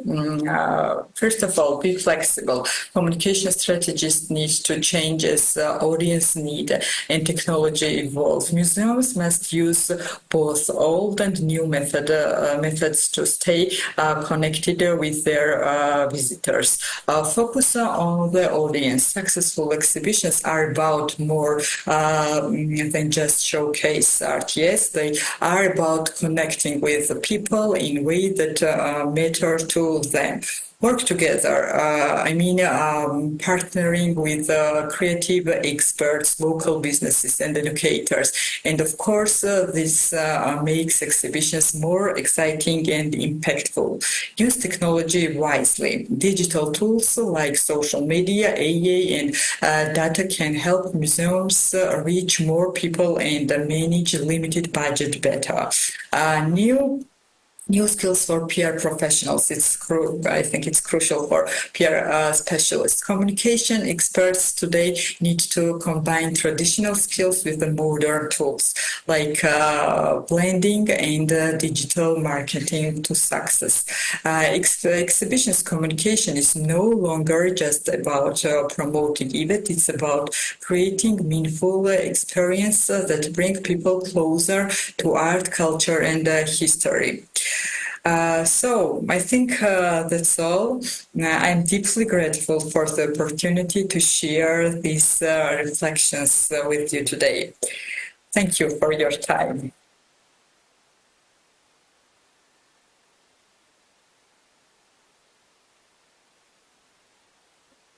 And now, last but not least, we have Cecilia Martin Abad from Spain, UK. Regretfully, she is not with us today. She was planning to join us in Georgia, but in the end, she had to cancel her trip. We were very much looking forward to her presentation and her presence, physical presence at the conference, because She's a very active member of ICOM-MPR. She was one of the core persons who was participating in Prague conference. And here also, if she would be here, she would be one holding the takeaways after the conference and being a heart of the conference with her wonderful energy and knowledge and expertise. She is founder of Cultural Connection. She helps museums and cultural organizations build meaningful connections with audiences through purpose-driven branding. Cecilia has collaborated with leading institutions like the Berlin Philharmoniker and the Philadelphia Museum of Art. She is also a guest lecturer at Central St. Martin's and the Royal College of Art and a facilitator of an international conferences on cultural innovation. She will be talking about museum branding with purpose, standing out for what you stand for. And she represents Spain and United Kingdom. So it is my pleasure to have an opportunity to listen to her virtual presentation. Good afternoon. It's a real pleasure to be here with you, joining remotely to be part of ICOM-MPR Museum Communications at a Crossroads. My name is Cecilia Martin, and I'm here to speak to you and share some knowledge about branding with purpose. I'm a brand strategist, and in branding is about deciding what's important and focusing all the resources into that direction, because if everything is important, nothing is. And I think that we can all agree that one of the most important things is how to bring museums closer to people's lives and how to connect with their hearts. Brands can help to do that. But what really makes a great brand in the 21st century, and why do audiences demand? We know that brands are like people. You forget what they say, you forget what they do, but you never forget how they make you feel. And when you have a strong connection with people, and that's something that museums need to do to create that strong emotional connection. And you need to start with what makes you distinctive and why you matter, to put purpose at the heart of the brand, to put it at the center and let it inform your personality, the values, the program, the culture, the communication, and the spaces. Because purpose guides everything you do, guides all the messaging. And if we think about the future and what audiences want, what audiences need, we think about the demand for raising their own voice, to have more self-belief, more self-expression, to be able to collaborate, to participate, and to advocate for the planet. And we can also think about meaning being the new currency, because people are looking for meaning. And where are we moving from to? We're moving from passive receivers to active participants. And people want to contribute to the change in society, and our museum can help them to create that contribution. The more you communicate the positive impact that you have in the world, the more you will be able to have advocates for your museum brand, people who believe in you and want to be part of your purpose. And of course, active participants engage in wonder and in the experience of wonder that museums offer, in the inspiration, but they also want connection, humanity, and be able to contribute to change. And that means moving from just enjoying the experience to having a more emotional purpose, to stand out for what you stand for. And we are in the search for this why, this single unifying principle that connects us with the emotional aspirations of our audiences. And of course, that is the space of possibility, because it's taking the positioning of what's special about you and understanding what the world needs and what people need, to have a purpose that talks about why you matter. And it's moving from enjoying the experience to this emotional purpose that is looking towards the future. And it's a mix of heart and heart, what we have to really be able to touch the heads and hearts of our audiences. If we think about famous brands that are commercial, that we know very well, and the purpose that they have at the heart of the organization, Patagonia, it's a very good example. We are in the business to save our home planet. They are advocating for the climate. But even brands like Ben & Jerry's that are in the business of ice cream, they are very much taking bold stances on issues. They're talking about fair trade. They're talking about the climate crisis. They want to make the best possible ice cream in the nice possible way. They've got a brand purpose at the core of the brand. And we talk about National History Museum, a very famous museum that everyone knows. Their purpose is to challenge how people think about the natural world in the past, in the present, and in the future. So it's moving the museum from being a catalog of objects to being a catalyst of change. And I think that's a very strong purpose. There is always this debate about what is purpose versus what is mission. Actually, purpose is a way to translate the mission. The mission is an action plan. It's very much action-oriented. It's about the what and how you're going to do. But the purpose is the soul of the organization. It's way more emotional. It talks about the impact that you have in the world. And it's also creating a very strong sense of being part of something bigger, but defines also the role that you're taking in this world. Purpose drives change and creates a sense of belonging for audiences and everyone who works in our organization, and also creates innovation, because purpose offers a way to challenge of audiences to look again, think again. That's, for example, the purpose of the Tate brand. And it's an opportunity to shift perceptions and to create provocations, to offer a different way to look at things. I want to share an example with you of a case study, a project that I did in collaboration with NB Design Studio in London, and it's about the Philharmonie Luxembourg, a brand driven by purpose. And it's interesting because the Philharmonie Luxembourg is placed in this beautiful architectural icon at the heart of Luxembourg, and is designed by Christian de Porzenpark. But however, the communications were really unemotional. It was more like a bank than a cultural institution, and it didn't communicate the expression and the emotion of music.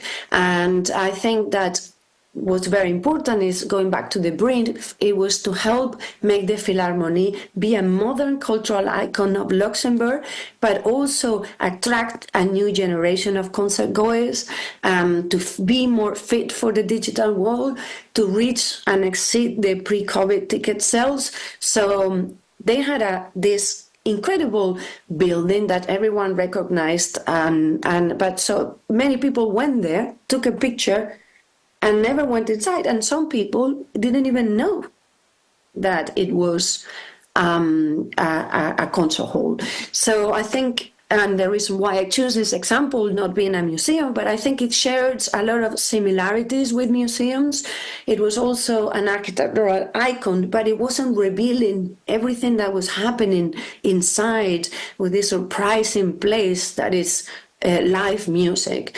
So we needed to go from information to experience, and to be more about the richness and the diversity of all the musical genres that were taking place.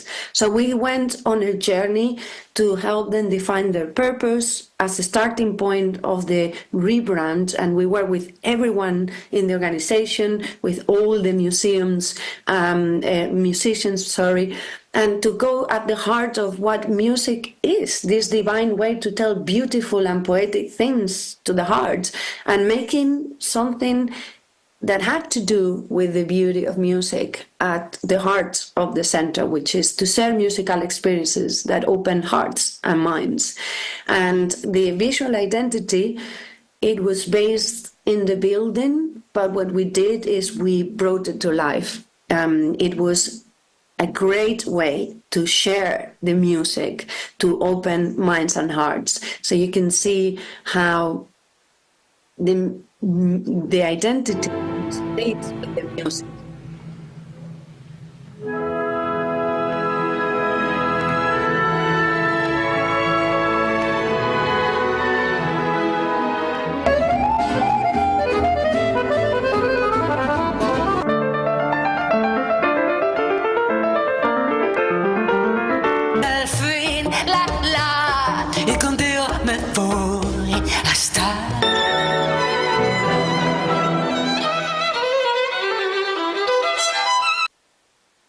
So the logo changes with the music, and it also translates to every visual output. It's sharing these musical experiences that open hearts and minds, and we, to empower everyone in the organization, created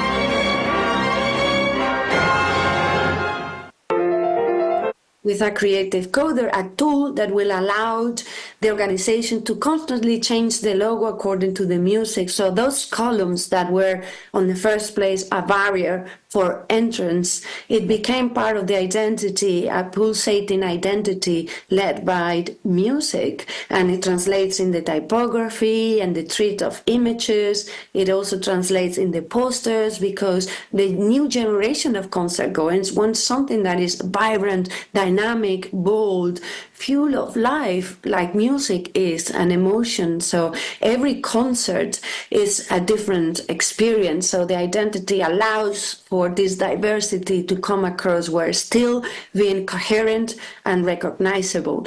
And you can see how the purpose translates into every touch point of the organization.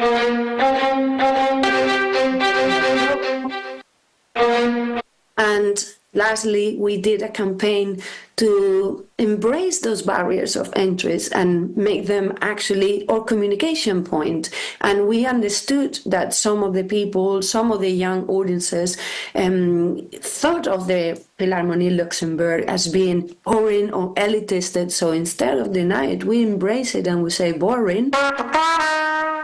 Boring is staying one night in the sofa, so shake up your musical calendar and come to the Philharmonie. Or they thought it was elitist, so elitist is to really think that only great music can be in Berlin or in Paris, so come and listen to us. And that became the campaign. So, to conclude, I'd like to share with you some takeaways. Brand is about purpose, about putting the purpose at the center of it, is our reason for being, and it translates to all the experiences.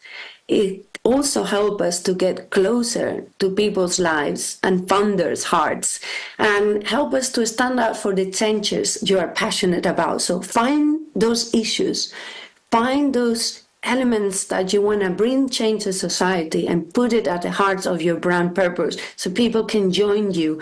And I thank you very much for your attention, and I hope you have a wonderful conference, and I will hope to see you soon. Goodbye.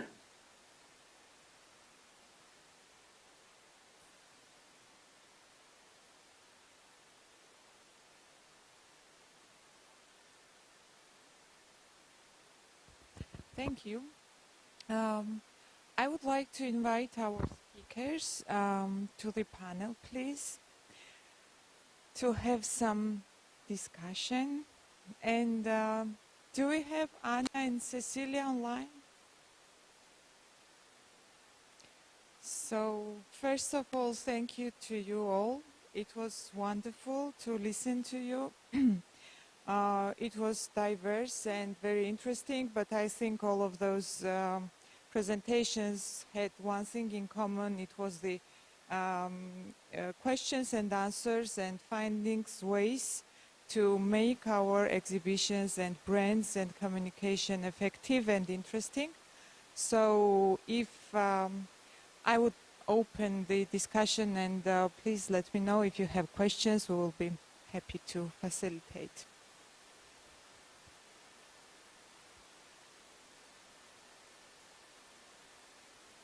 Okay.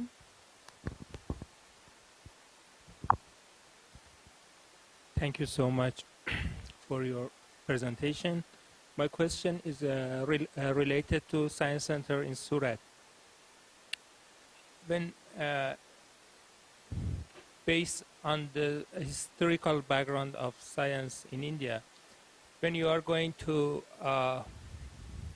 represent a conceptual phenomenon of the science, how to do that in your museum? For example, there is no any representative things for the science there.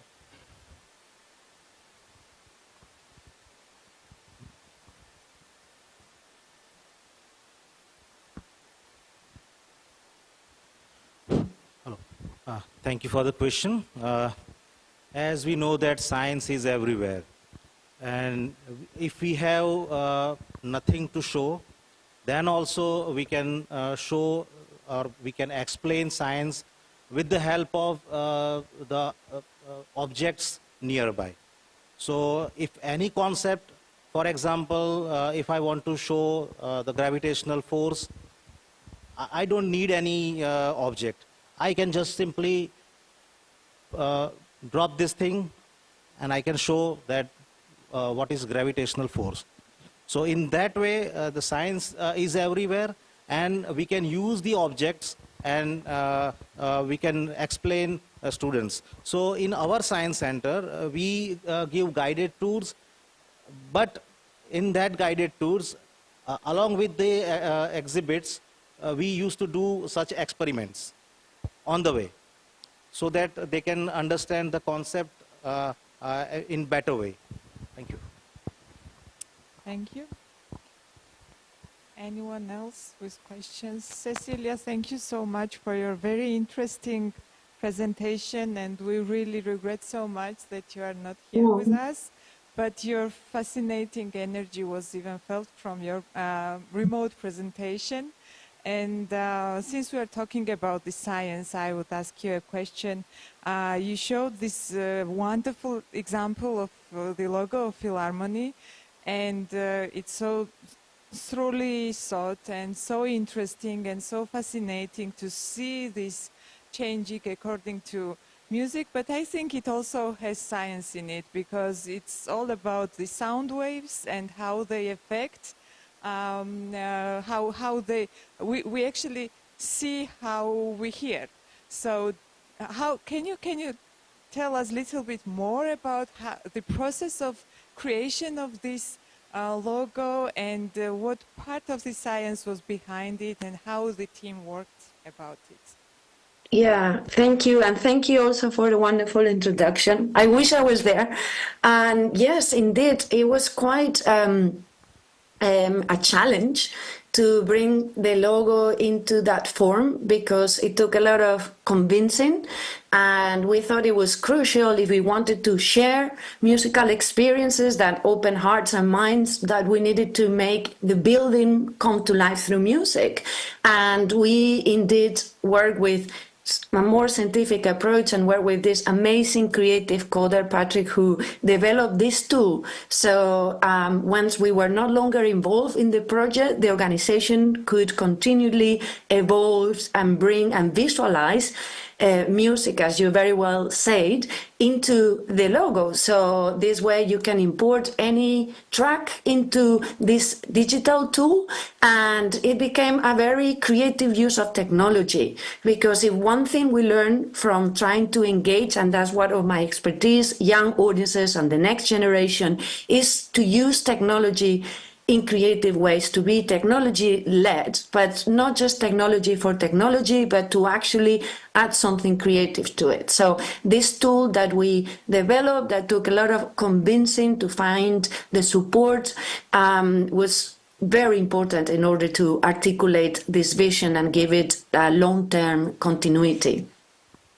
Thank you very much. And that's how I guess in this case you stand out for you were standing for. And with this question, if there is no one to add to, I would move to Ninia and Marika. Oh, sorry.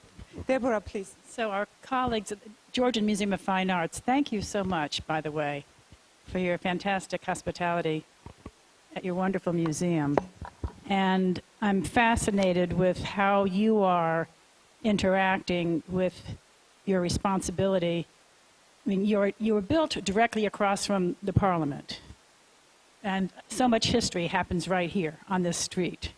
So I don't know if it was built here for a purpose, but you are living that purpose right now, because I've heard how you are letting protesters use your cafe, use your facilities, and we can see graffiti all over Parliament, but we see no graffiti on the museum.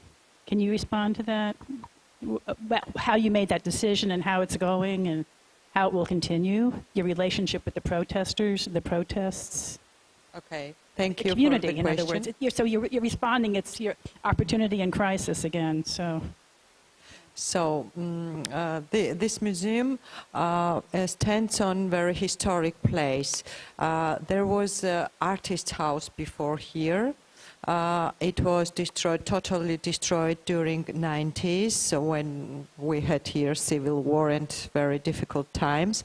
And now I think in 2024 we have really difficult times once more after 90s, because our passion to be part of Europe and our Euro integration is under attack. And now we, the whole team, the founders, everybody from this museum support this fight for European future of Georgia. So the cafe and the whole staff, we support the fighters.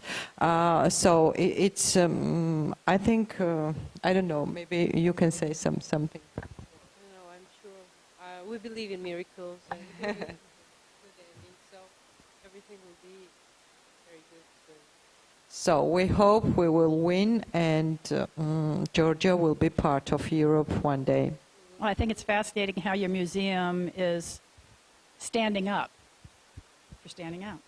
So without graffiti, yeah, yes. Yeah, right, yeah, exactly. Because the people know we support them. Maybe Right. that's why Well, it's we don't have fascinating. any graffiti on our wall. It is fascinating because, you know, a lot of things can go awry and a lot of other players can come into the scene and you never know, but your building stands pristine in this situation. And so congratulations on your continuing relationship and joining the EU someday, soon. Thank you very much. Thank you for your support. Absolutely.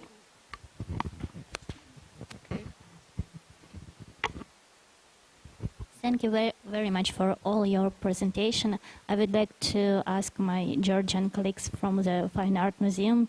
First of all, for me, it's a real museum mission to be the supporter of the changes, to be the supporter of the protesters. So it's really cool. And also I would like to ask you about your exhibition with these red walls about Soviet occupation art, because, we know that it is traumatic history period for our countries, and also we know that we have a lot of people who still, well, I hope no, but they have nostalgic feelings for that period. So I would like to ask you, did you have these visitors, or maybe you can share some reaction of your visitors for this exhibition?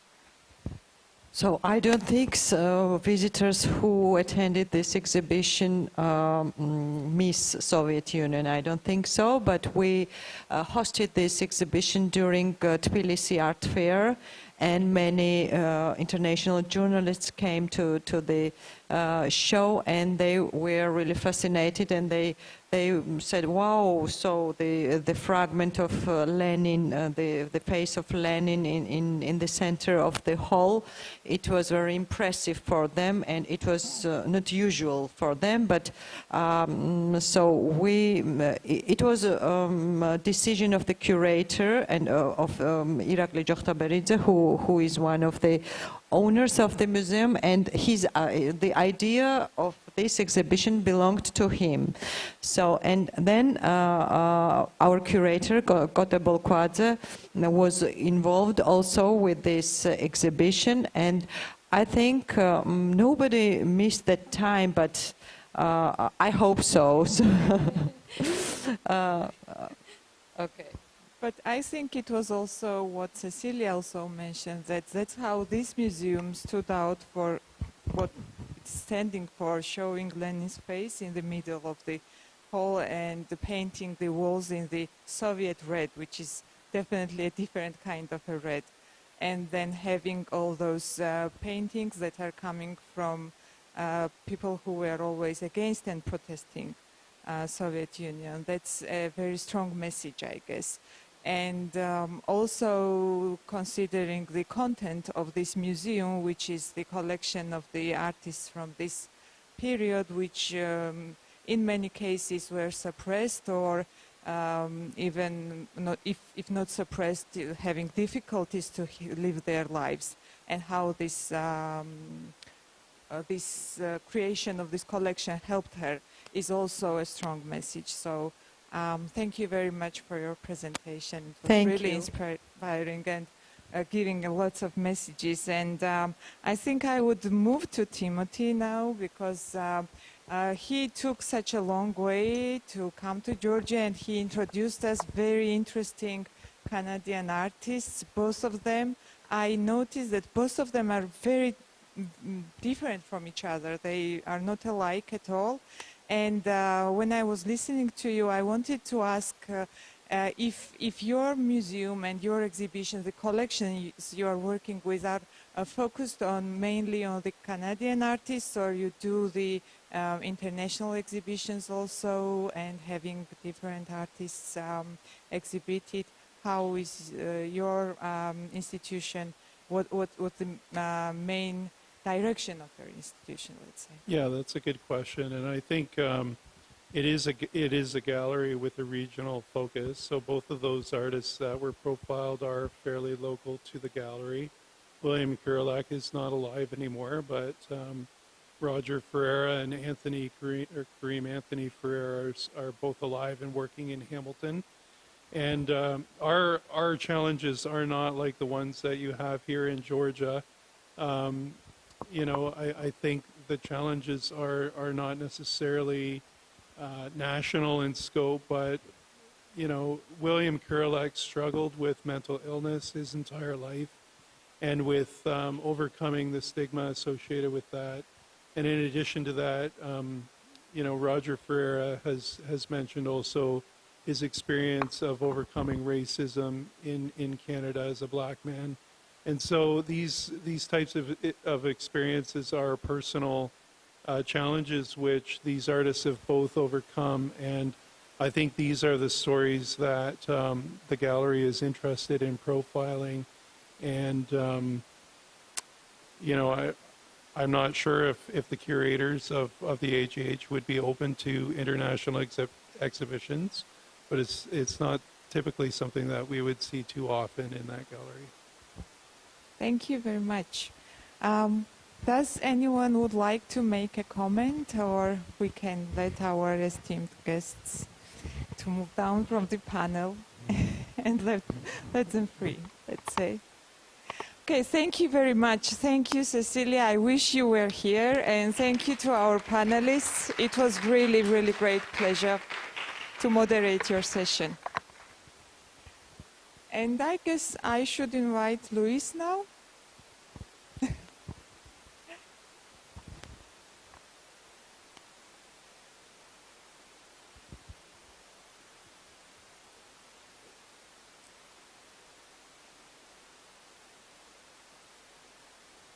And it's a little bit left. I think we will share with you the takeaways from the yesterday's workshop. And then we will say goodbye until tomorrow. But before that one, I will also share some interesting, let's say, guidance about the evening and what we are going to do tomorrow. So, Luis, please.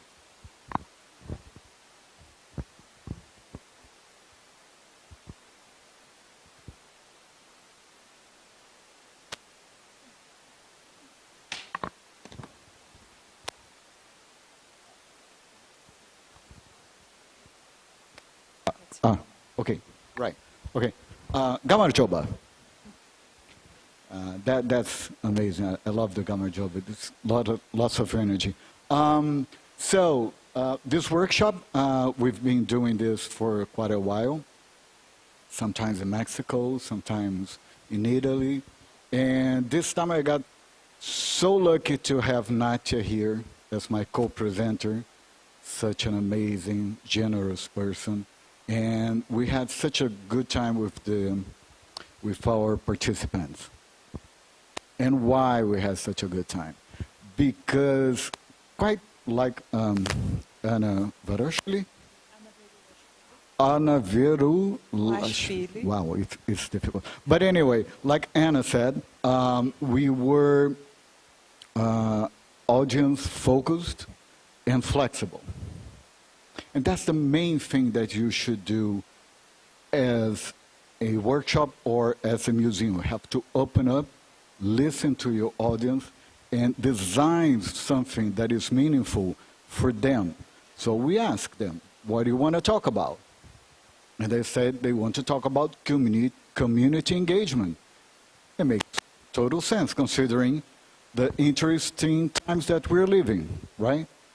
So the question was, how can we think about community engagement considering those times and how to make a conversation with what's happening right over there in the street? And I got this example, quite interesting, that summarizes lots of things. This is a virtual exhibition or virtual museum or digital museum, we can call it. It's only on Instagram. Can you call this a museum? Yes, we can. Because it was doing everything that a museum is supposed to do. This is in Chile during 2019, and it was collecting, preserving, researching, collecting, preserving, and exhibiting all the art that was produced in the streets of Chile and Santiago de Chile during those protests over there.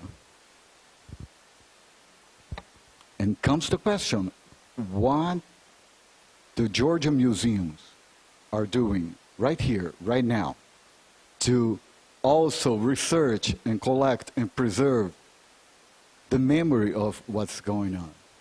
So, the workshop is called Everything in a Museum Communicates, and the proposition is quite simple. We work quite often on museums, in our office, right next to education office, that is right next to collections, right next to the director or whatever. But we don't talk between those boxes or those silos. We do our stuff and they do their own stuff. But that doesn't work. That is not good enough. We not only not talk between us, but we fail to also create real conversations with the audiences. You agree? Right. Luckily, she has agreed. So this idea that everything in a museum communicates opens up a wide understanding of breaking up those boxes and understanding that really what happens at the front door is as much as communication as the video that we create for our exhibitions. So we asked our participants, what do you want to do? What you're passionate about? And from that, you can create anything. If you don't know, if you cannot connect with the passion of what your audience wants to do, it doesn't matter what you offer for them. If there's no, it was quite what Cecilia was talking about, this sense of purpose, which is to create this kind of connection. So asking what you're passionate about, and if we could think about museums also doing this, instead of presenting themselves as institutions that were created in 19-something and have that many square meters, that's not what really matters. Instead of knowing, thinking about museums as individuals, what the museum is passionate about. And that's also how we can create better conversations. And the other thing that we try to do in this workshop with the participants is to understand their vision of the future of museums, what kind of change they expect to happen. And it is so amazing that this is from our workshop here in Georgia, and this is from the workshop that we just did in Genoa, Italy. And there is a common sense between us, museum professionals, of what we want museums to be. So the question is, what are we going to do about it? How can we be those agents of change? How can we be the ones who will create the kind of change that we want to see in museums, those dynamic places or dynamic systems, open, welcoming places that you can be contaminated. I love this idea of being contaminated by a museum. And I truly believe, in a way, that our participants in this workshop are contaminated now and will eventually become agents of change. So that's our takeaways from the workshop. Thank you. I think you covered all very well, and I think it's already quite late. So maybe in addition, I would only add that for me as Georgian, it was fascinating to hear the feedback that the workshop participants gave after visiting the museums, because we are still subjective to our collections, to exhibitions we worked on. So it is not only that we are creating something, but the other way of communication and communication and understanding of how people are perceiving your work after years.